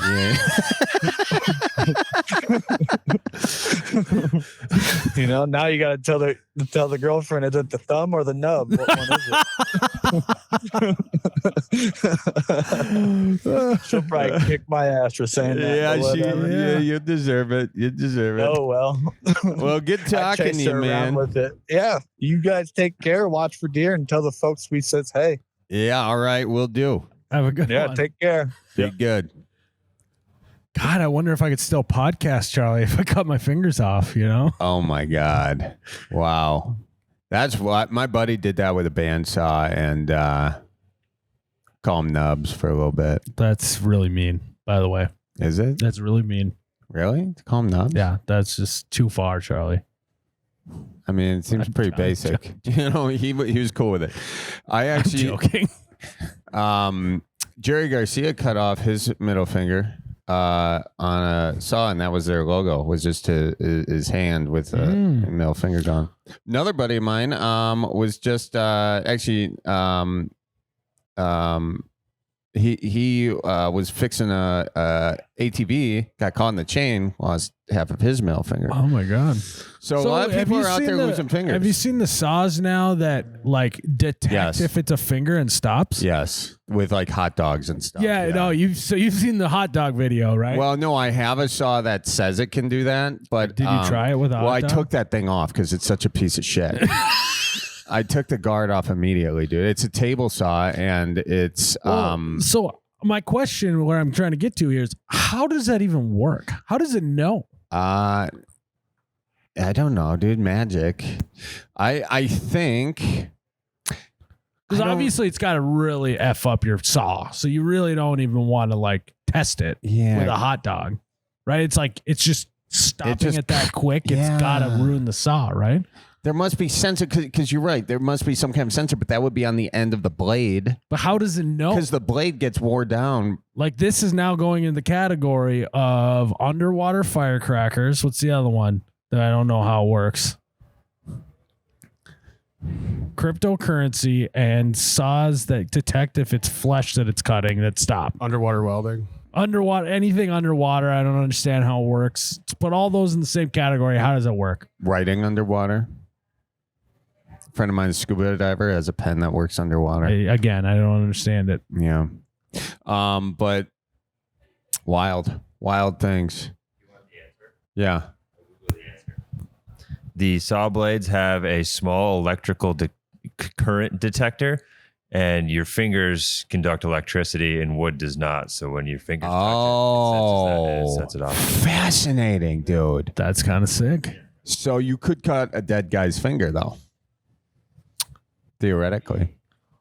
Yeah, you're right. I don't know why your brain went so quickly to that. Well, they wouldn't have electricity running through it. I would say you could maybe chop up, you can fillet a fish that way. Yeah, that's right. That's right. I guess it is weird, especially me looking the way I do, to be talking about that. Yeah. Well, that was pretty entertaining. I'm hung up. I was hung up that whole call on the finger thing, dude. Why they would take your finger. We could tell. Yeah. Was that annoying for you? No. That I wouldn't let that go? No. I mean, I'm still, I'm concerned about it. Anyway, should we take another caller? Who we talking to? Oh, you're talking to Angela. Oh, Angela, you got Charlie here with me. How you doing? Oh, I was just driving out to run an errand because you boys were taking so long, but that's okay. Sorry for taking so long. What are you out there getting? What's your errand?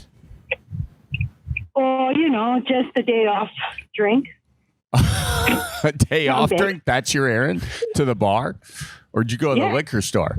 No, liquor shop. Yep, I'm headed out to the liquor shop. Okay. Well, good for you. Good for you. I heard you're struggling with the new golf course in town. Oh boy, which one? Oh, the one that comes into my property, or the one that is actually a golf course? Let's do both. Let's start with the property. Oh, those sons of bitches! They put a ball right through the window. Oh, you got a ball in your window, huh? Well, hang on. Did you buy a house right on a golf course, or is this just coming in? Oh, no, I'm not stupid. No, I'm not stupid like that. Okay. No, I live in an apartment complex.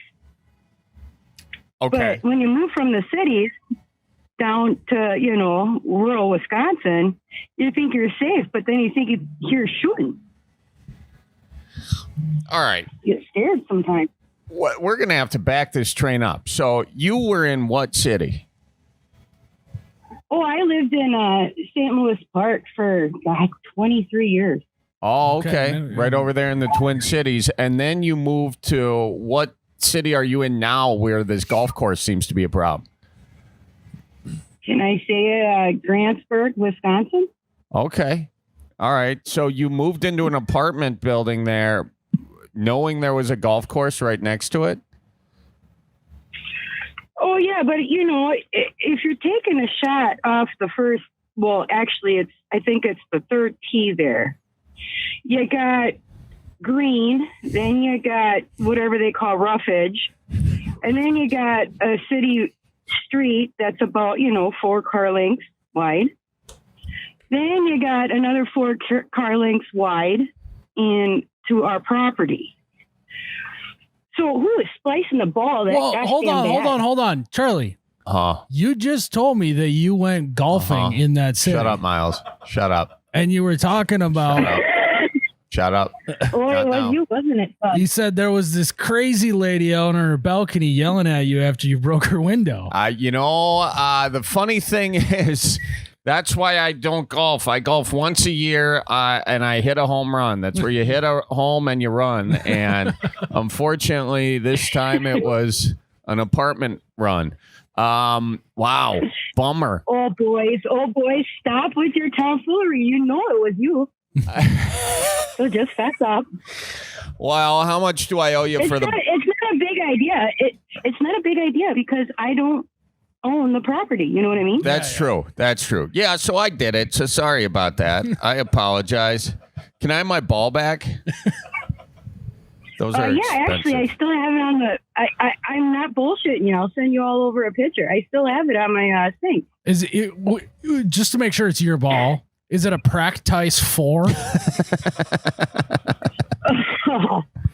No, he still hasn't gotten those balls made yet. I know he didn't. Because you guys talked about him in a later issue. Yeah, about getting some golf balls.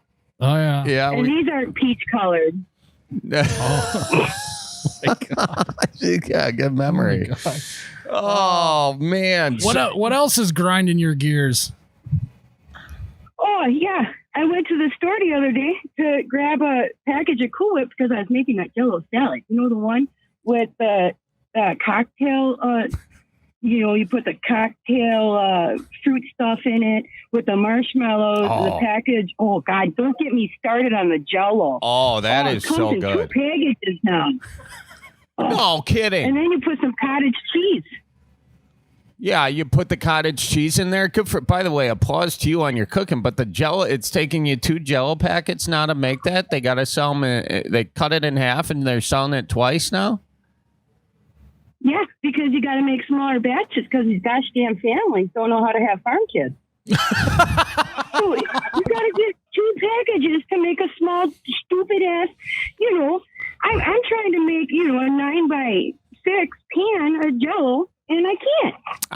pissed off for you. Yeah. Yeah, that's terrible. And it all starts with these gosh darn farm families not having enough kids. Yeah. You got to get out there and just spray and pray. You know? Thank you, Max. Hey, but Charlie, I think it's the chemicals. I think they're putting a little more chemicals into, the farms than they are into their wieners. Wow. Okay. So more chemicals in the farms than the wieners. What kind of chemicals were people putting in their wieners back in the day? I'm actually not on this algorithm. I'm not down this rabbit hole. You never read the Marshfield Times? Marshfield Times published it, the MSG report. I've read. All the hot dogs are bad.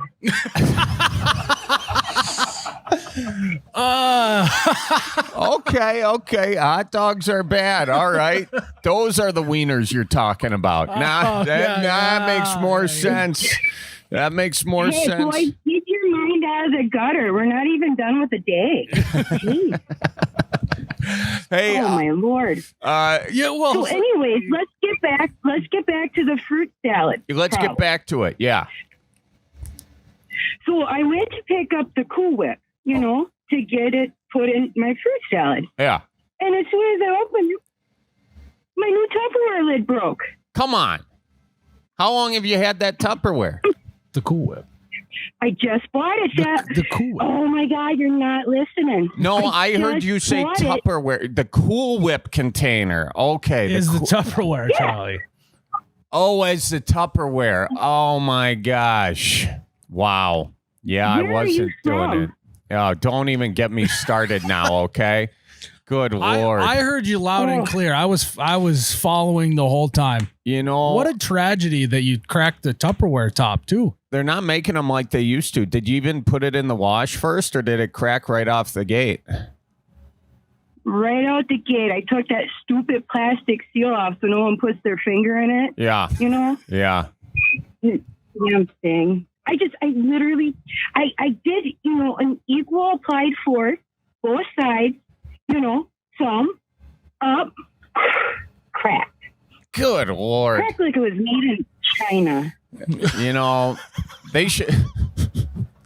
We got to bring those Cool Whip jobs back to America. That is true. The container jobs. Yeah, the container. Cool Whip container jobs. Bring them back here. Well, that's. If you heard me, my hand is pumping to my chest, and I believe it. So we've got to bring that back. So I got just a real quick question. Would you be willing to give us your Jell-O salad recipe? Oh, yeah, absolutely. It's easy. Super easy. You just got to pick everything up at the store, but it might cost you $120, not 120 cents. There's eggs in this recipe? Oh, you know what? Damn near it. I should give you the banana split tort one. That would cost you $237. You could buy a lobster cheaper, Stupid asses. What's the big idea?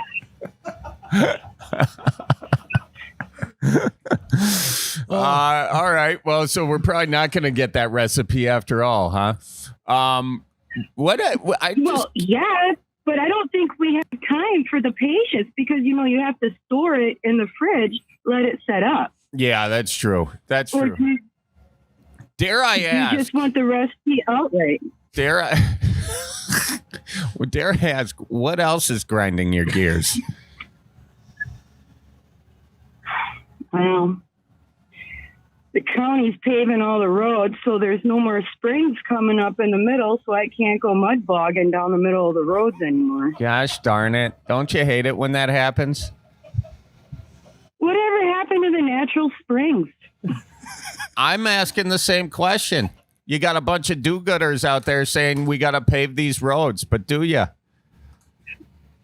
No, because then the taxes go up and then the eggs go up. And then, soon enough, the farmers can't drive down the roads having fun, mud bogging. And if the farmers don't have fun, then they're not going to get laid anymore. And then we don't have any farmers having any kids anymore. And you got to make Jell-O in smaller quantities. And there's still a lot of chemicals in these wieners. And... Oh my God, you guys are getting it. We're going back to the days of dead. Yes. Nothing's happening. Yeah, it's this world today. We need, you know what we need? We need you in elected office, I think. I think we need to elect you queen. You darn betcha. And the first thing in priority is cut paving roads because we need the money for other things like silver cabs. Hello. How are we supposed to get our husbands back from the bar safely? That's true. Silver cabs? I think sober cabs. Oh, sober cabs. Yep. Sober cabs funded by the government as opposed to that asphalt that heats up the sun. Ugh, dirty dogs. Yeah. Dirty dogs is right. And then also we need, fellers to come around and, drink some lemonade or sweet iced tea if it's your suit. And, start doing things around the house so the women, get a little randier. Oh, wow. Did not know where I was going. That's what gets you going. A feller coming around doing stuff around the house, huh? Oh, yeah, that flabby gut just hanging out with the belt trying to hold on. It's saying, hey, I got some under this package. I just can't fix it.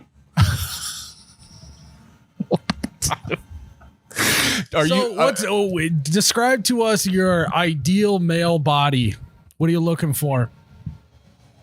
Oh, he's got to at least be, 5'6", just so he can hop up in his lifted truck. Got to be a lifted truck. So then when he gets up there, you hear his belly hit the steering wheel because his dumbass, stupid moron, doesn't even realize there's a steering wheel lift. Should have lifted it up before he got out. But then again, men always don't think about that. And then I want to see his long bearded hair flow in the wind when he gets up there. Okay. It's not a lot to ask. It's really not. Yeah. Are you? Nope, just a lifted truck and a lifted steering wheel. That's all I'm asking. And a lifted gut. You got it all right there. How did you live in St. Louis Park for 23 years? Oh my God. Oh, Max, I'm going to tell you stories and we'll keep it short, but because we got to go sometime today because I still have to go to the liquor shop. So I would be sitting there, and so I went through college, everything, did all my good deeds for, society, being a 1980s child. You got to do something. And then everybody would always say, how do you still talk like that? And I says to them, a guy comes over from Finland or something and he still talk like that. Why do I have to stop? I got picked on so much. Where did you grow up? Picked on so much. Oh, over there by, down there by Bevent. Oh, down there? Bevent, P&U. Yeah, down, I think it was, who was it that sang that orange tape, the Banana Brothers or something? They used to sing something about hunting and fishing and farming. Oh, yeah. Yeah, that one. That song. Yeah. Yeah. Oh, no, I got the beer singing blues. Do, do, do, do. I don't care what I'm fishing for. Just give me an acre and a couple of oars, because I got them spring fishing blues. Do, do, do, do, do. Bananas at large. There we go. Bananas at large. Ah, okay. I got to tell you, you're a catch. Are you taking? I'm taking time out. Oh, okay. I just got done with some, and he realized I was too much. Ah, all right. So you're not looking for nothing now. Just taking time out. Yeah. Not because I want to, just because there's nothing available. You know what I mean? Yeah. Got no big gutters up here. Told ya. Nobody willing to come up. fix the window that you guys broke. Nothing. That should be our next dating app. Is something about only guys with big guts. Guys. Yeah. Guys with guts. Guys. No. They have to have that beard. That beard that flows in the wind. Yeah. When they're walking around. Yeah, that's what gets you going. Something to grab onto. Yeah. Well, you can always spread them for handlebars, but I don't know. I don't know if I'm ready to do the backside. You know what I mean? So let's stay missionary here, Charlie. Let's focus. Okay. I'm not riding a big handled hog, I didn't say you were. I was just thinking about your Jell-O salad. That's all. It's creamy. It's creamy. What'd you say? I said it's creamy. It's delicious. Goes down with a few Bush Lights, You just made me spit take my beer all over the bar. I'm sorry, boys. I'll try to be more appropriate. Don't ever change. Yeah. Heavenly Father, for I have sinned. I went on a podcast with two boys younger than me, and I made them choke. I didn't want to kill them, but I did.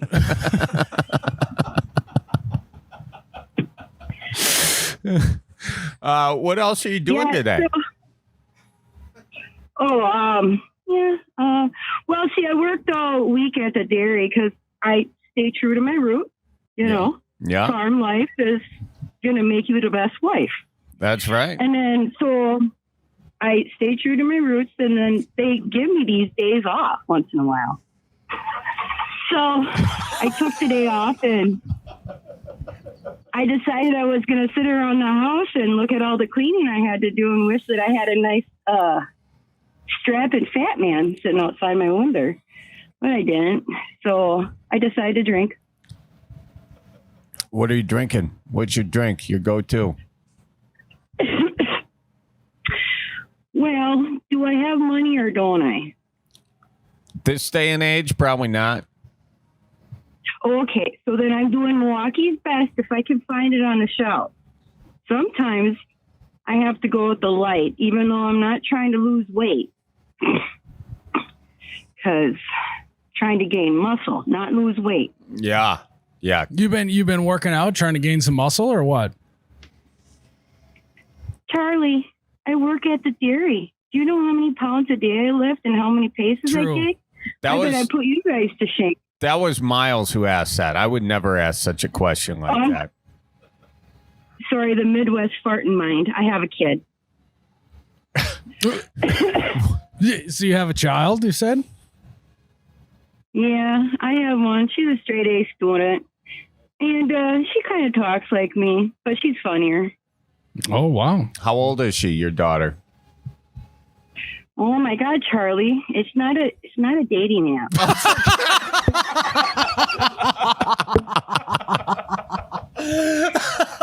That's not why I was asking. It's just polite conversation. My bad. Yeah. Cool it, Leonardo. I had Bernice Chinchek's husband come up to me and said, "Oh, that's a pretty little girl." I said, "Hey, feller, I know about you kind," and I had to walk away. Because don't put me in the same category as Bernice Chinchek's husband, okay? For God's sake, I was just. No, you can't say anything bad about them because they raise the winter hogs down in their basement, so you can't say nothing bad about them. We always had food all year long. That's true. I guess. I was just saying. They had chickens out in their front porch. Okay, anyways, so yeah, she's a 7th grader. I'm not going to divulge her age. But no, that's fine. Yeah. That's great. Just she advanced, so she's not as old as she should be. So yeah. Oh, Okay. she She's skipped a grade. She skipped up a grade. She did. She did. They said this little bastard is not gonna make it.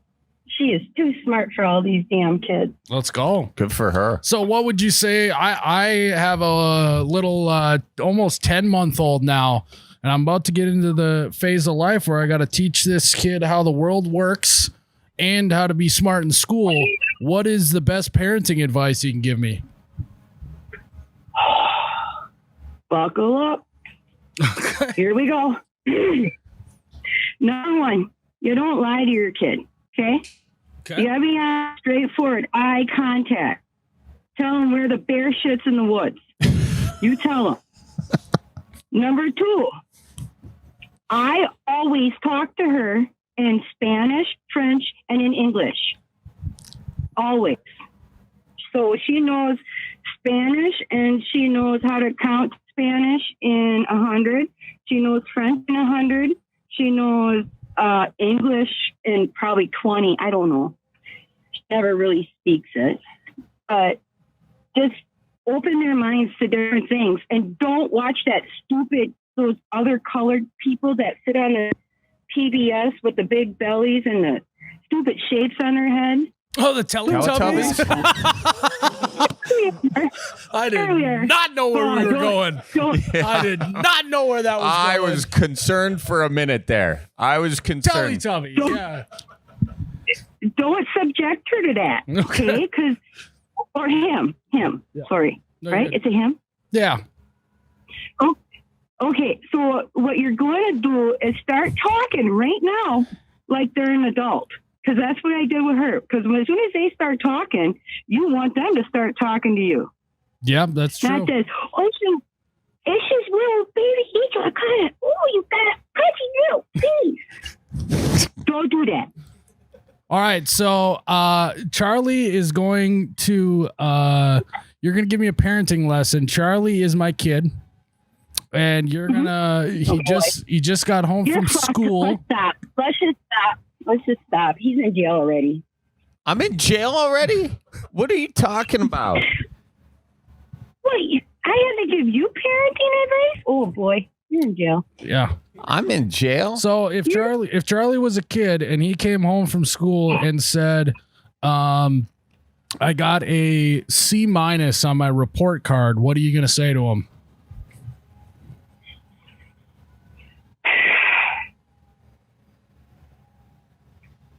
Charles, Broadwick, whatever. How hard is it to turn in your fucking paperwork? Because you know that's what he was doing. He was just sitting there. He didn't fucking put his paperwork in.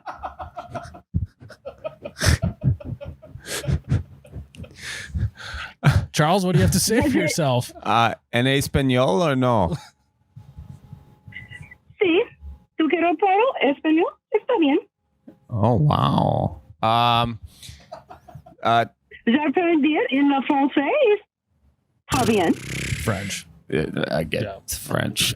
Tengo un C en mi reporto cardo. Dice culo. Cudo. Oh boy! You need to go back. You need to go back a few grades. So you know 3 different languages, huh? Yes. Well, and I know sign language too, and I'm doing it right now, but you can't see it because obviously we're on the telephone. Jared, what did I say I want to teach my kid? What are the 3 languages? You wanted English, French, Spanish, and sign language. Wow. That's what I said on a previous podcast. Look at this. You got your tutor right now. I couldn't be more on board with your parenting style. Hang on. Did you live abroad? I did. Yep. And they laughed at me too. Where'd you live?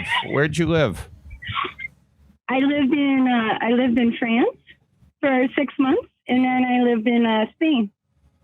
Nice. Wow. How long in Spain? Yeah. Oh, I only did a 3-month tour, and then I got sick of him. Wow. I just imagine those guys aren't really your style over there with the skinny jeans and, working out and all that. Miles, we call them metrosexuals. Yep. Got it. Thank you for clearing that up.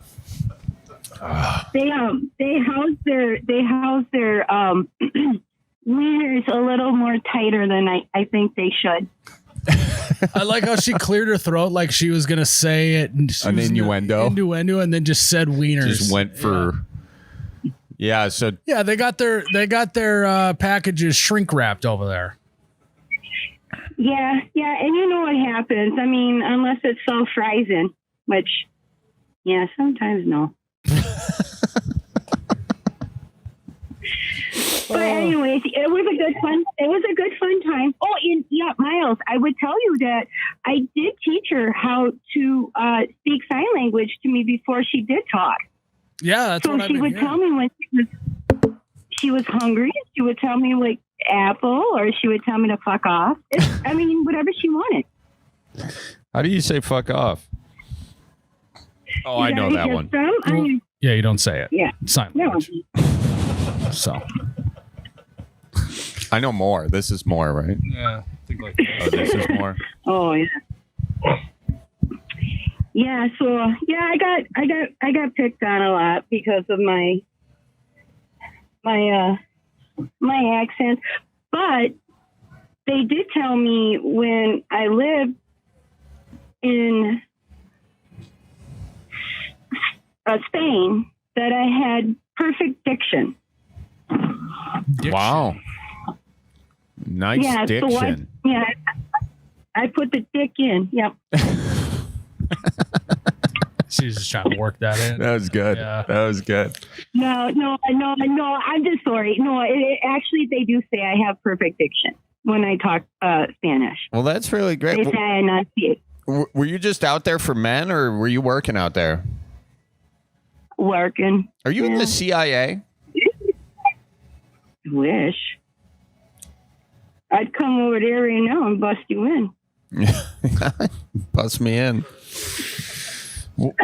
Well, I was very fortunate.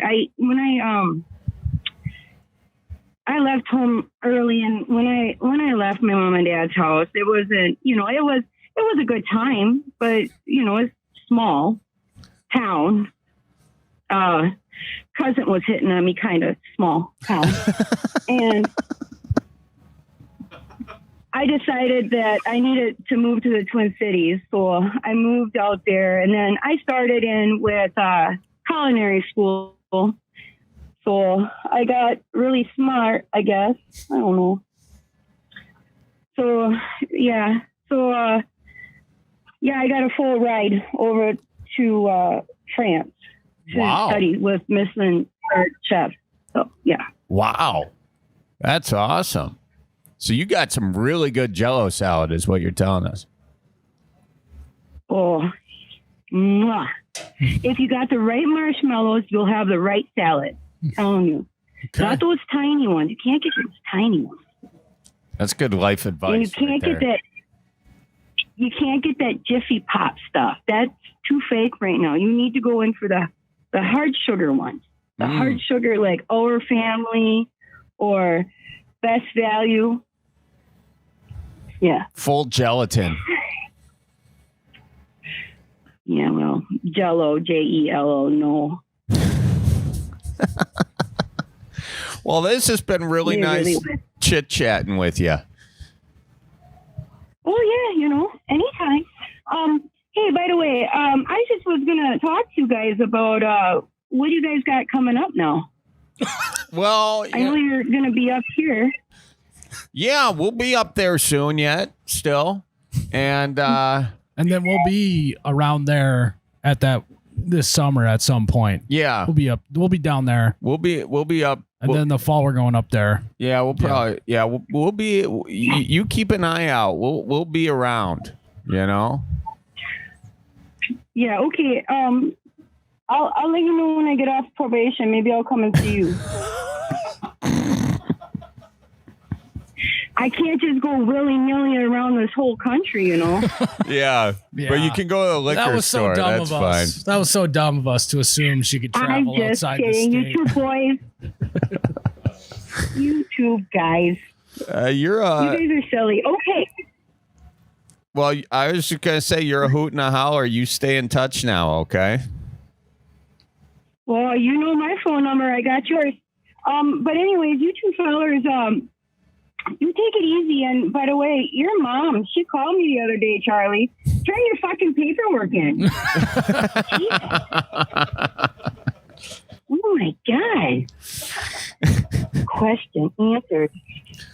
Charlie's All right, real boys, problem you in know what you school is that gotta he was cheating off of me, and so that's how he got a C-. Yeah. I picked the wrong Miles, person to you cheat can't off pa- of. You can't pass that one, Miles, because you're out in the middle of nowhere, Fargo. No, you can't pass that one out. No, you're right. You didn't meet Charlie until about a few years ago. Come on, man. Stay up with your game. But boys, listen, there's a lot of trash pandas out there right now, okay? So watch out for the trash pandas. And you know, the ditch chickens are out too, because it's nice. Yeah. But most of all, those fucking deer. Watch out for them fucking deer. All right. Real good. Tell your folks I says hi. Yes, please do. Oh, no need to. They'll call me. I'll tell them I says hi for you. Yeah, I suppose. Exactly. All right, boys. Well, you be good now. Hey. Now, let me tell you one more thing before we go. Yeah. Okay? Yeah. What is You it? go out. You go out and get a package of that Cool Whip, and you tell me I'm not wrong. We'll get that Cool Whip, and we'll make sure that it comes off nice and good. Otherwise, we got to start a revolution Yeah, in we the got a Cool Whip problem with manufacturing. we got a problem with big containers. Oh, and that country Tupperware. crock too. That country crock. Country Oh, Crock, you can't go wrong with that one. That seal's a little nicer than the Cool Whip on the leftovers. Yeah, but they went to that stupid rectangle. Oh, I know. Just bring back the circle, for God's sake. Give us what we're used to. And also, start putting coffee back in a can again. What was wrong with a can? Oh my God, no! Because we you know, you watch these videos on these other countries. They put them in bags now, and they sell it to you in these bags, one-time use. But you still got to put it in a fucking cup. Yeah, right? No, that's what I'm saying. Like, what was wrong with the tin can coffee? You know, because then afterwards you got a good screw jar. You try putting.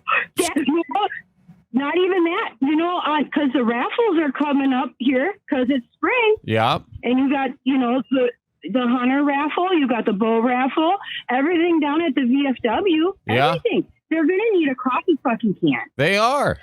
So what? Am I gonna have to have my daughter go back to paper macheing? I mean, you might have to at this point. You know? Oh, that won't last over all that beer spilling.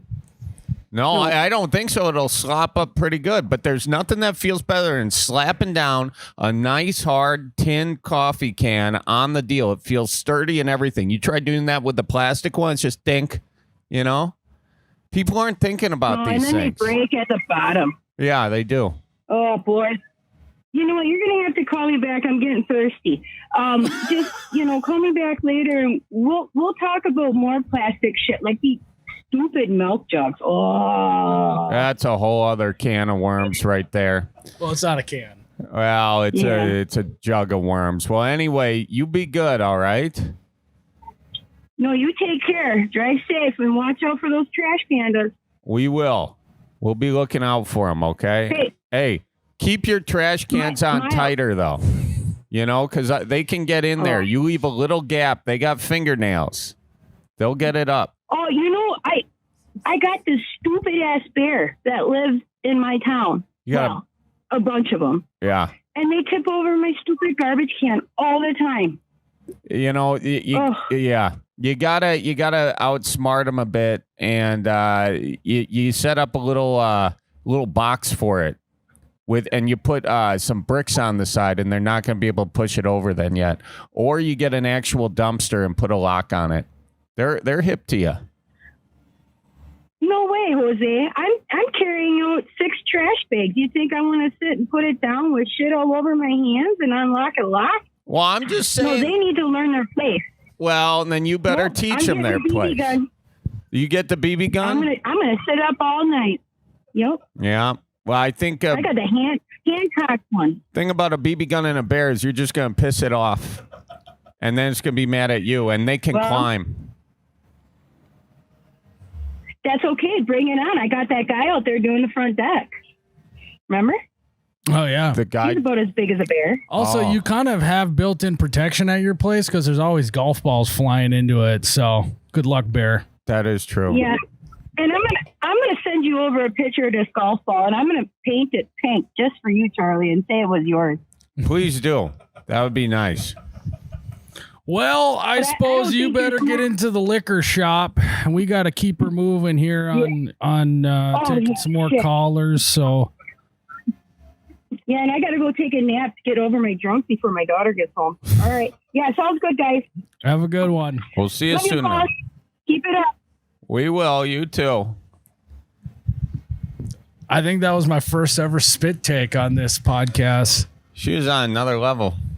I mean, that if we didn't stop her, it could have been the whole episode. Could have been. I tried to not stop her, and she first we exchanged Midwest goodbyes 3 times. She wanted to go, then we wanted to go, and then she wanted to go, and watch out for those fucking deer. The trash pandas.